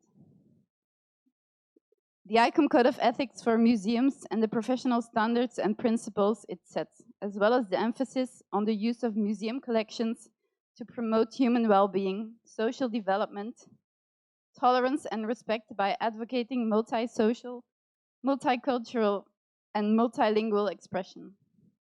The UNESCO recommendation concerning the protection and promotion of museums and collections, their diversity and their role in society, and the importance of taking into account the diversity of museums and their collections, as well as of their approaches and practices, and the growing emphasis on the social role of museums that it underlines. The FARO Framework Collection on the Value of Cultural Heritage for Society, and the Council of Europe's resolution on safeguarding and enhancing intangible heritage in Europe, and the promotion of a broader understanding of heritage and its relationship to communities and society at the heart of a new vision for sustainable development, as well as the recommendation to enhance intangible heritage policies and measures to their full potential, and to provide guidance to the multiple actors that are emerging across Europe committed to safeguarding intangible heritage. The UN Sustainable Development Goals and their potential to address the two main challenges faced by society: the impact of climate change and increasing inequality across and within countries, and the achievements of the Intangible Cultural Heritage and Museums Project. Met deze verklaring willen wij, de ondergetekende, onze inzichten, aspiraties en inspiraties delen rond het borgen van immaterieel cultureel erfgoed van gemeenschappen, groepen en individuen, middels en samen met musea. In de geest van het samenwerkingsverband dat aan de verklaring voorafgaat, is deze opgesteld als een uitnodiging, als een pad dat kan worden verkend. Ja, dan verder in het Nederlands ook. Onze oproep is onderdeel van een work in progress. Namelijk een oproep die vraagt om een voortdurende dialoog tussen alle partijen die betrokken zijn bij immaterieel erfgoedborging. Hier en nu, en zich dus inzetten voor toekomstig immaterieel erfgoed. Er wordt voortdurend aan gewerkt, op lokaal, nationaal en Europees niveau, als ook voorbij deze grenzen en begrenzingen. In de dialoog zijn gepassioneerde liefhebbers en amateurs, net zo goed als vrijwilligers en professionals betrokken, vanuit zowel het immaterieel erfgoedveld als uit de musea. Samen werken ze aan een duurzame toekomst waarin erfgoed gekoesterd wordt en kan bloeien. Continue in Turkish. Somut olmayan kültürel miras ve müze pratikleri benzer şekilde geçmişi, bugünü ve geleceği olduğu gibi insanları da birbirlerine bağlar. Her ikisi de toplumun geneliyle etkileşim sonucu sürekli değişim halindedir. İnsanların yaşamlarındaki önemli sosyal, ekonomik, yaratıcı ve duygusal rolleri ve diğerlerini sürekli olarak değiştirmiş oldukları gibi bu rolleri gerçekleştirmeye de devam ederler. Number 3, if you look very well on the screen. We zijn wel degelijk op de hoogte van het feit dat er talrijke musea zijn die al lang het borgen van immaterieel cultureel erfgoed in hun praktijken hebben toegevoegd. We zijn ons evenzeer bewust van het feit dat er nog veel musea zijn die nog steeds zoeken naar manieren om aan de slag te gaan met de participatieve en toekomstgerichte benaderingen die centraal staan bij het borgen van immaterieel cultureel erfgoed.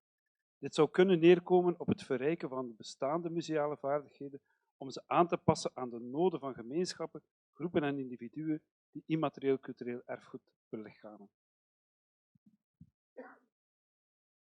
The fourth and fifth paragraphs in French. Les patrimoines culturels, matériels et immatériels sont intrinsèquement liés. Lorsque l'on pense au point de convergence entre le patrimoine immatériel et les musées, le plus évident semble l'attention pour la culture matérielle. Ce n'est pourtant que l'une des nombreuses manières d'envisager les préoccupations et les aspirations communes aux activités des musées et au patrimoine culturel immatériel.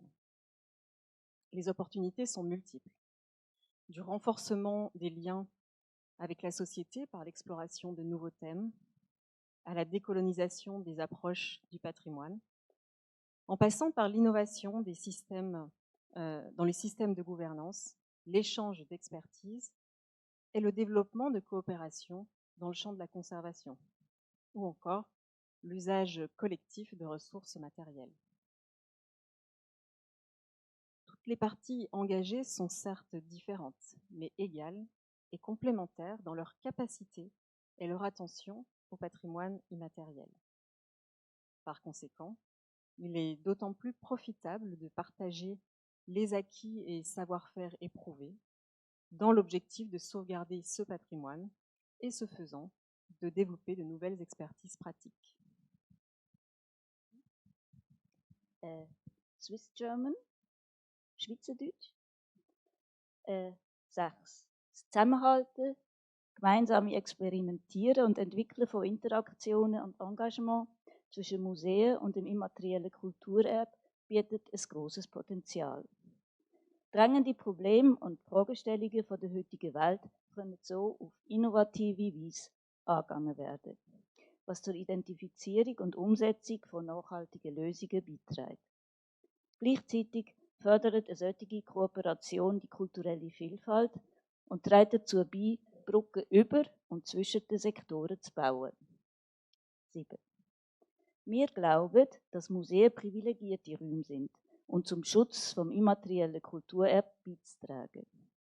Sie gehören zu den Institutionen von der ersten Wahl, wo Ausübende von lebendigen Traditionen bei der Bewahrung, Pflege, Sensibilisierung und Förderung von ihrem Erbe unterstützen können. Museen haben ein vitales Interesse daran, die verschiedenen Aspekte und Arten vom kulturellen Erbe zu kontextualisieren und zusammenzuführen. Ihre Kompetenzen bezüglich der Pflege und Vermittlung vom Kulturerbe und ihre Erfahrung in der Zusammenarbeit mit verschiedensten Akteuren stellen sicher, dass sie dazu prädestiniert sind, den Wert, die Wert und die Relevanz vom immateriellen Erbe herauszuheben.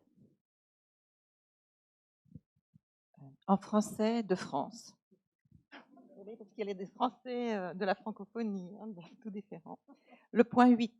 Nous constatons le fait que beaucoup d'autres acteurs sont impliqués dans la prise en charge du patrimoine immatériel et qu'une véritable transformation des approches et des discours communs ne peut se produire que si et quand toutes les parties concernées sont prêtes à améliorer, à transformer, à dynamiser ou à adapter ce qui est de longtemps considéré comme fixé. Point 9. Ayant pris connaissance d'expériences aussi surprenantes qu'extraordinaires, de collaboration entre les musées et les praticiens du patrimoine immatériel, qui ont uni leurs forces en vue de la sauvegarde du patrimoine culturel immatériel, Nous partageons avec vous ce qui nous a le plus frappé. Italiano d'Italia. I praticanti e detentori del patrimonio culturale immateriale, le comunità, i gruppi e gli individui, così come i musei, mostrano grande coraggio attraversando i confini ed esprimendo la loro volontà di cooperare, visto che in alcuni casi le conseguenze possono essere destabilizzanti. Investire tempo, cure e finanziamenti adeguati, se non è facile, è però gratificante. Diversi livelli di impegno e collaborazione serviranno a raggiungere scopi diversi, tutti importanti per perseguire la vitalità del patrimonio immateriale in questione. Swedish, svenska. En öppen attityd med viljan att ifrågasätta sig själv och andra av en ömsesidig respekt med växelverkan är en viktig utgångspunkt. Ju tidigare alla parter möts, desto mer framgångsrikt kommer samarbetet att bli. Att uttryckligen visa sin villighet i att delta i förändringsprocesser är av stort värde. Rådgivande och förmedlingsarbete är inte enkelriktat. Både utövare av immateriellt kulturarv och museer kan dra nytta av varandras expertkunskaper. Français de Suisse. En tant que lieu vivant et évolutif, les musées offrent un espace permettant d'explorer et de mieux comprendre la réalité d'hier et d'aujourd'hui. Ils cherchent les meilleurs moyens de répondre aux besoins en constante évolution. Leur responsabilité envers la société, dans une démarche de démocratisation et d'inclusion, les motive à valoriser ce qui passionne les porteurs du patrimoine culturel immatériel. Parallèlement, ces derniers peuvent trouver l'opportunité de réfléchir à leurs pratiques et en collaboration avec les musées et dialoguer dans et en collaboration avec les musées et dialoguer avec ceux et celles qui sont curieux d'en savoir plus. In het Nederlands, nummer 10. We willen er met nadruk op wijzen dat immaterieel erfgoed mensen verbindt. Vanaf het eerste, lokale niveau tot het Europese niveau en verder. Het verbindt verleden, heden en toekomst. En is sterk verwant met wat mensen voelen over erbij horen, welzijn en culturele identiteit. Immaterieel erfgoed kan een waardevolle hulpbron zijn bij de ontwikkeling van sociale cohesie, van economie en van duurzaamheid. Musea kunnen hier optreden als forums. Zij kunnen hun bezoekers deze mechanismes beter laten begrijpen. Deutsch, German. Daher fordern wir Verantwortliche auf allen politischen Ebenen nachdrücklich auf, Maßnahmen zu unterstützen, die Museen und Gemeinschaften, Gruppen und Einzelpersonen, die sich mit Praktiken des immateriellen Kulturerbes befassen, zusammenzubringen. Wir betonen, wie wichtig es ist, ihnen Gelegenheiten, Raum und finanzielle Impulse für die Zusammenarbeit zu bieten, damit sie sich gegenseitig stärken können, um sich gegenwärtigen und zukünftigen gesellschaftlichen Problemen und Herausforderungen zu stellen. Raum für Bildung, professionelle Weiterbildung, transnationale Zusammenarbeit und Austausch sind entscheidend, um die Kapazitäten aller Beteiligten zu stärken. Vlaams-Nederlands.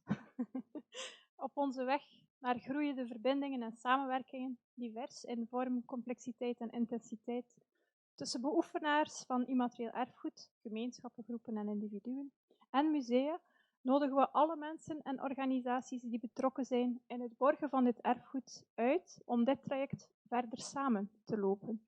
We gaan de route niet bij voorbaat vastleggen, maar we hebben wel boeiende richtingen in het vizier gebracht die veel in petto hebben om verder te gaan exploreren. Wij zijn klaar om deze reis met jullie af te leggen. En I see that many of you were looking at the small letters there, but actually the full text is in your app of the day. So you have it there. It's on the website? Okay. Yeah. Thank you.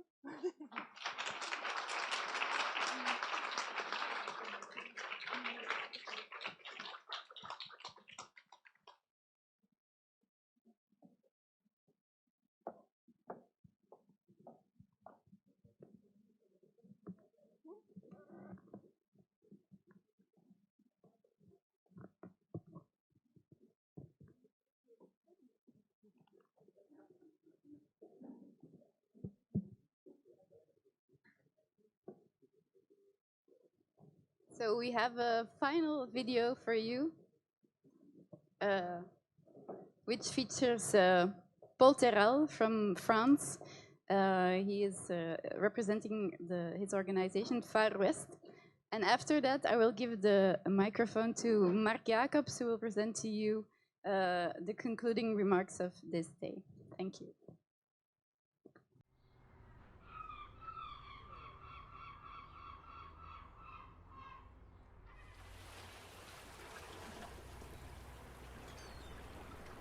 Écoutez tous pour entendre le récit des naufragés, dont s'ils sont pu se sauver des bras du rocher de ses ancres. Hélas, par un triste sort, 128 ont trouvé la mort.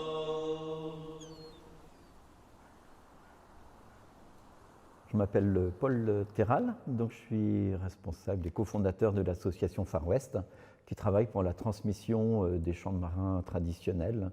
Alors, la tradition des chants maritimes est vraiment directement liée aux chants de travail, où c'était vraiment des chants qui avaient une spécificité à bord de réussite de manœuvre qui était assez difficile. Et donc c'est pour ça qu'un capitaine de navire souvent prenait un bon chanteur, parce qu'il savait que quand il y avait un bon chanteur à bord, il y avait une bonne manœuvre qui était faite derrière.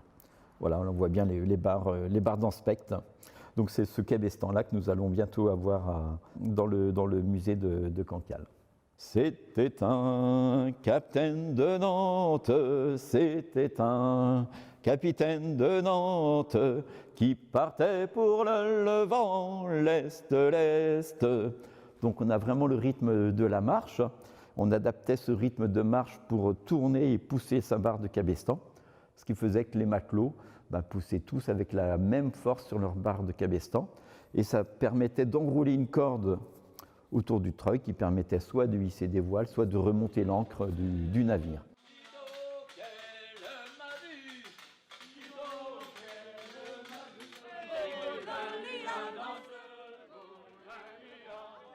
Dans la visite du musée, on va être un moment entraîné dans le chant, dans un champ de manœuvre autour du cabestan.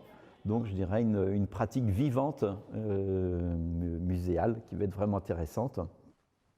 L'équipage de ce navire, l'équipage de ce navire. Pendant les visites du musée, donc la visite du musée, il y a l'exposition permanente et à un moment les visiteurs vont se rendre jusqu'à la salle où il y a le cabestan, donc la salle d'enseignement des chants de marins. Et là, donc, il y aura un animateur qui sera autour du cabestan et le public sera invité à rejoindre une des barres de cabestan et à se mettre à faire tourner le treuil et à participer au champ de travail. Donc à devenir acteur, participer vraiment avec une pratique du patrimoine immatériel sans s'en rendre compte. C'est ça qui est vraiment intéressant. Le rêve que je peux avoir pour, je dirais, l'ensemble des musées de France, d'Europe ou du monde, c'est qu'ils soient toujours attachés à l'identité du territoire sur lequel nous sommes et liés à une pratique qui fait sens pour une communauté par rapport à l'identité de son territoire. On est tous porteurs d'une culture et cette culture, ce sont des pratiques, quoi. Et qu'un musée, si on vient juste qu'avec des yeux pour consommer et recevoir, qui est la partie pratiquée, mais aussi donner de soi. Dire dans la pratique, il y a 1001 manières de faire. Et qu'un musée puisse être un lieu d'expression des pratiques, c'est pour moi un rêve que j'ai au fond du cœur.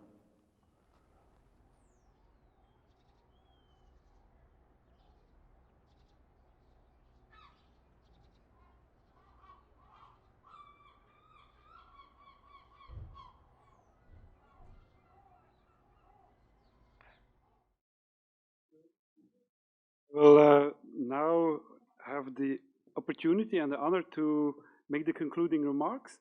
This has almost become a kind of tradition in these meetings. And every time there's a bet going on, who will have the real last word? Will it be me or Joreen? So the bet is on, we will see who will have the last word. But I will start in any way, and we'll see where we will go. I see that you're all still holding out, and there's a special word that's being used for sometimes if you visit museums, it's called museum fatigue. It's a professional term. And there's also the Florence syndrome, when you get overwhelmed by all the things you have seen and all the museums you have visited, and you start to realize we cannot cope and we cannot master all of this.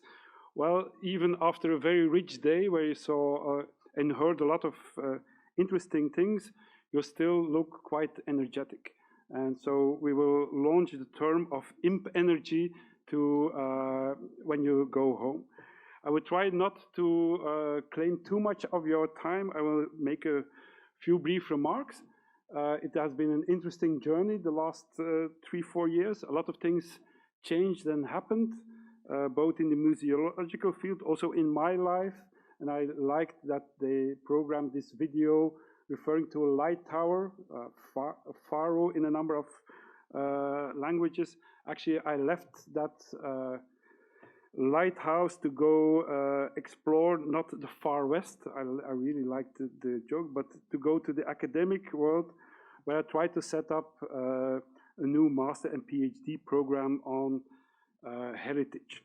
And one of the things I'm exploring, can we set up a master in heritage studies / museology, intangible heritage, and other departments. So I also have the honor, at least this year, probably also the next year, to teach, among others, not only about intangible heritage, but also the course museum studies or museology. And so I'm reading a lot on museology recently.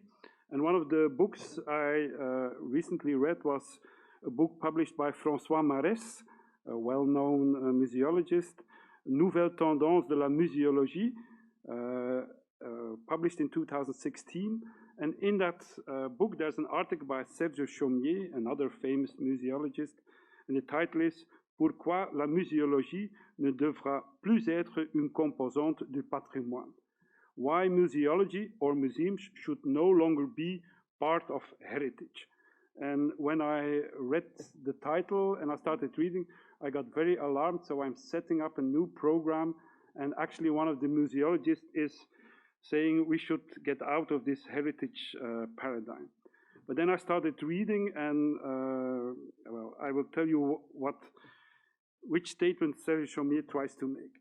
So first he tells the story, and he reminded us that it was not always the case that museums are operating under that umbrella of heritage. And that's also the case, for instance, in this country, where this connection between Erfgoed and museums are really a 21st century story. And so Serge Chaumier said, well, the museums have been invited or even forced to function under this paradigm, and not everyone has embraced it to the full. I think this is also an experience that I recognize.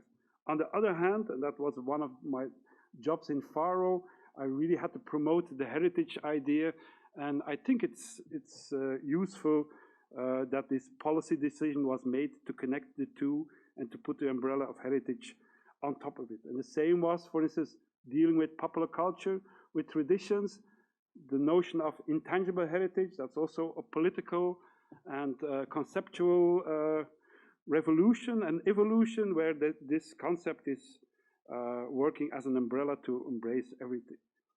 So in the next part of his article, Serge Chaumier mentioned the evolution in the museum world.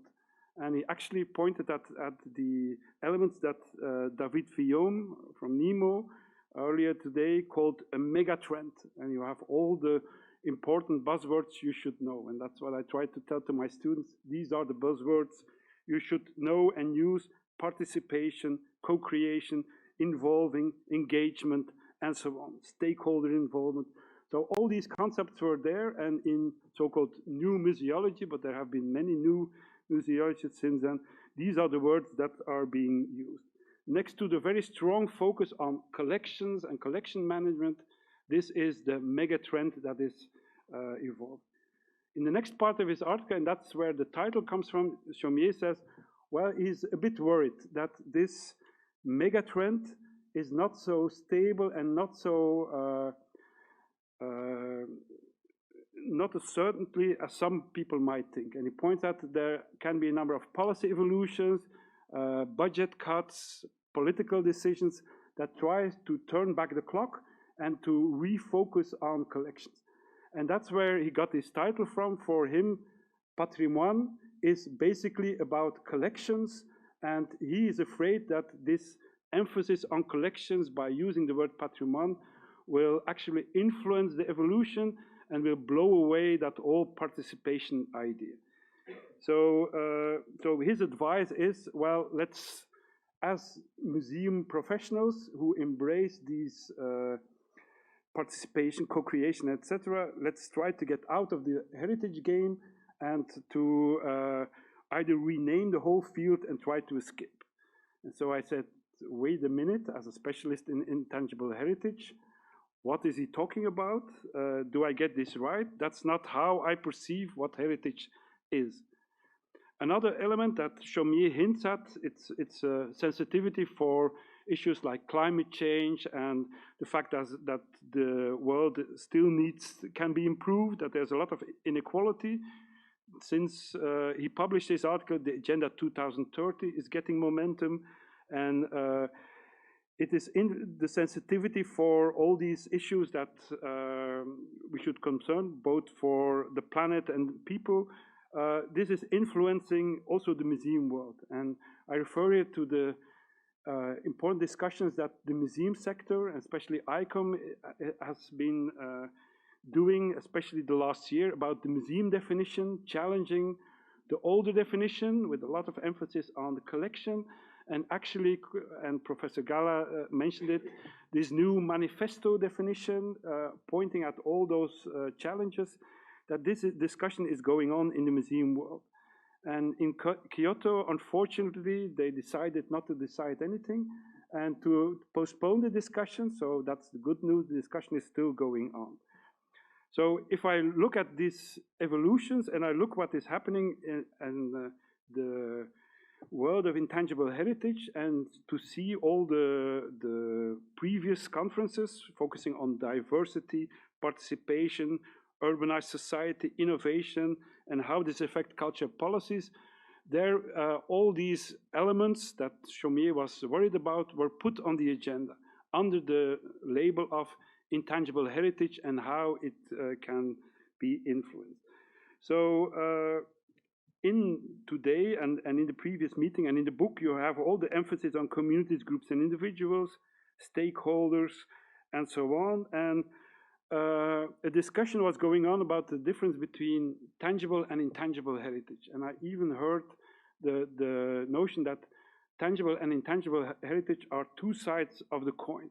But actually, I disagree with that. And that's what I put in my article.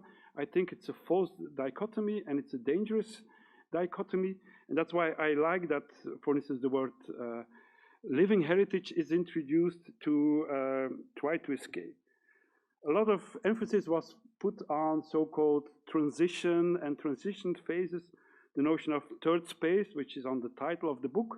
So it's an enigmatic title, but it refers to the concept of liminality that Professor Gala also put forward. So a zone full of negotiation and deep information.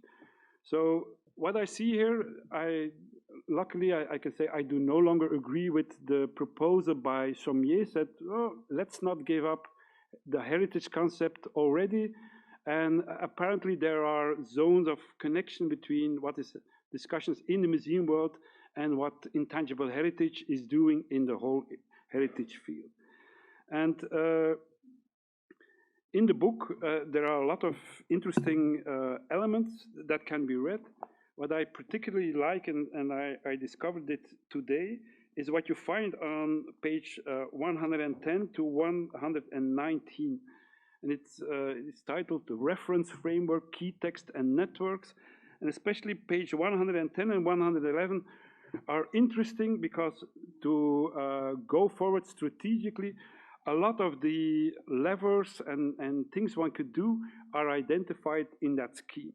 So, and I think it's interesting to read it from a more distant perspective on how the next phase could evolve. From Professor Gala, we heard a very interesting story. I didn't know how intangible heritage worked its way into the definition of museums, the definition that is still valid. And he referred to the meeting in Seoul, the Seoul resolution, the new journal that was published.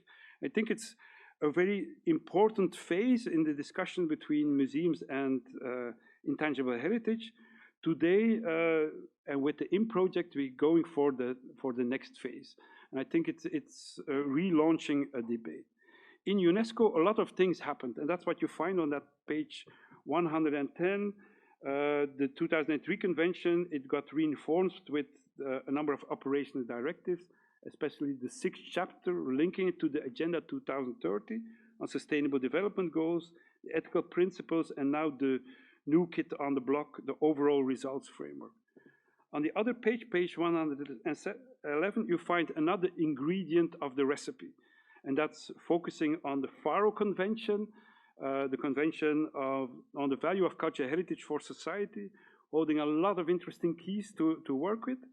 It refers to a number of recent European Union recommendations where cultural heritage is presented as a strategic resource for a sustainable Europe. Last year we had the European Year of Heritage, where all those elements linking it to sustainable development and embracing, at least on paper, intangible cultural heritage as part of the element were there. Here there's also a reference to a new resolution on safeguarding and enhancing intangible cultural heritage in Europe, made by the Council of Europe last year. It's the recommendation that still has to be discovered. And it's a well-known secret that there's a link with the IMP project that directly authors of that, the real authors of that resolution were linked to the IMP project. You have to find out how, that's for research. So at least all those elements are there, and they're there to be activated. So another thing I want to emphasize is this problem that Chaumier identified. How important are collections and museums, and how strongly are they connected? As you know, there's a lot of pressure on that close link between collections and museums. For instance, the virtual museum, how does this add up with the rest? So my idea is to let's continue that discussion about what is a museum, how does it fit with dealing with collections and also repertoires, and how can we move forward? Chaumier, in his article, he decided let's replace the word patrimoine by matrimoine, and emphasizing on a much more fruitful perspective. This joke only works in French, I'm afraid. So heritage by a female version of heritage, how can you combine it? So it's an interesting idea, but I would work within that space of heritage and see what happens. So for a follow-up, there are a number of ways that this immediately can have effect, this project, because the people behind the project managed to create a number of levers and a number of concrete instruments. We have the book, which is important, the toolkit. We have the declaration that you just heard in a number of languages, which really is an interesting statement. We have the network that is there. So all this is there to try and further the discussion. So ICOM will pick it up, so they promised. NEMO, UNESCO will launch this both in the 2003 convention community and the museum community. It will also, this results will also be presented at the next high-level meeting of the Association for Critical Heritage Studies in London, so where professional heritage scholars can learn about what is being discussed here. I'm very much looking forward to if there will be a follow-up on this project, either from museums, and I think Janet Blake already gave a hint to make the link with the Agenda 2030 and the Sustainable Development Goals as a very convincing way of progressing. So I think if you look at it, and then I will conclude, I think that there's a marvelous job that has been done. You can be very critical about these European projects. In this project, they managed to come up with all those tools, and they were ready today, which is already a surprise. And this was not by accident, it's by a lot of very short nights or no nights at all of sleep of a number of people, not only the people involved in the project, the different partners, but especially the people working in the workshop Intangible Heritage. And I mentioned Evelyn, Joreen, and Kia, but also their colleagues have been working very hard on this topic. So I really want to salute them and to thank you all for them. And as you might have guessed, and sorry for the people who will lose their bet, I will give the very last word to Joreen. Thank you very much.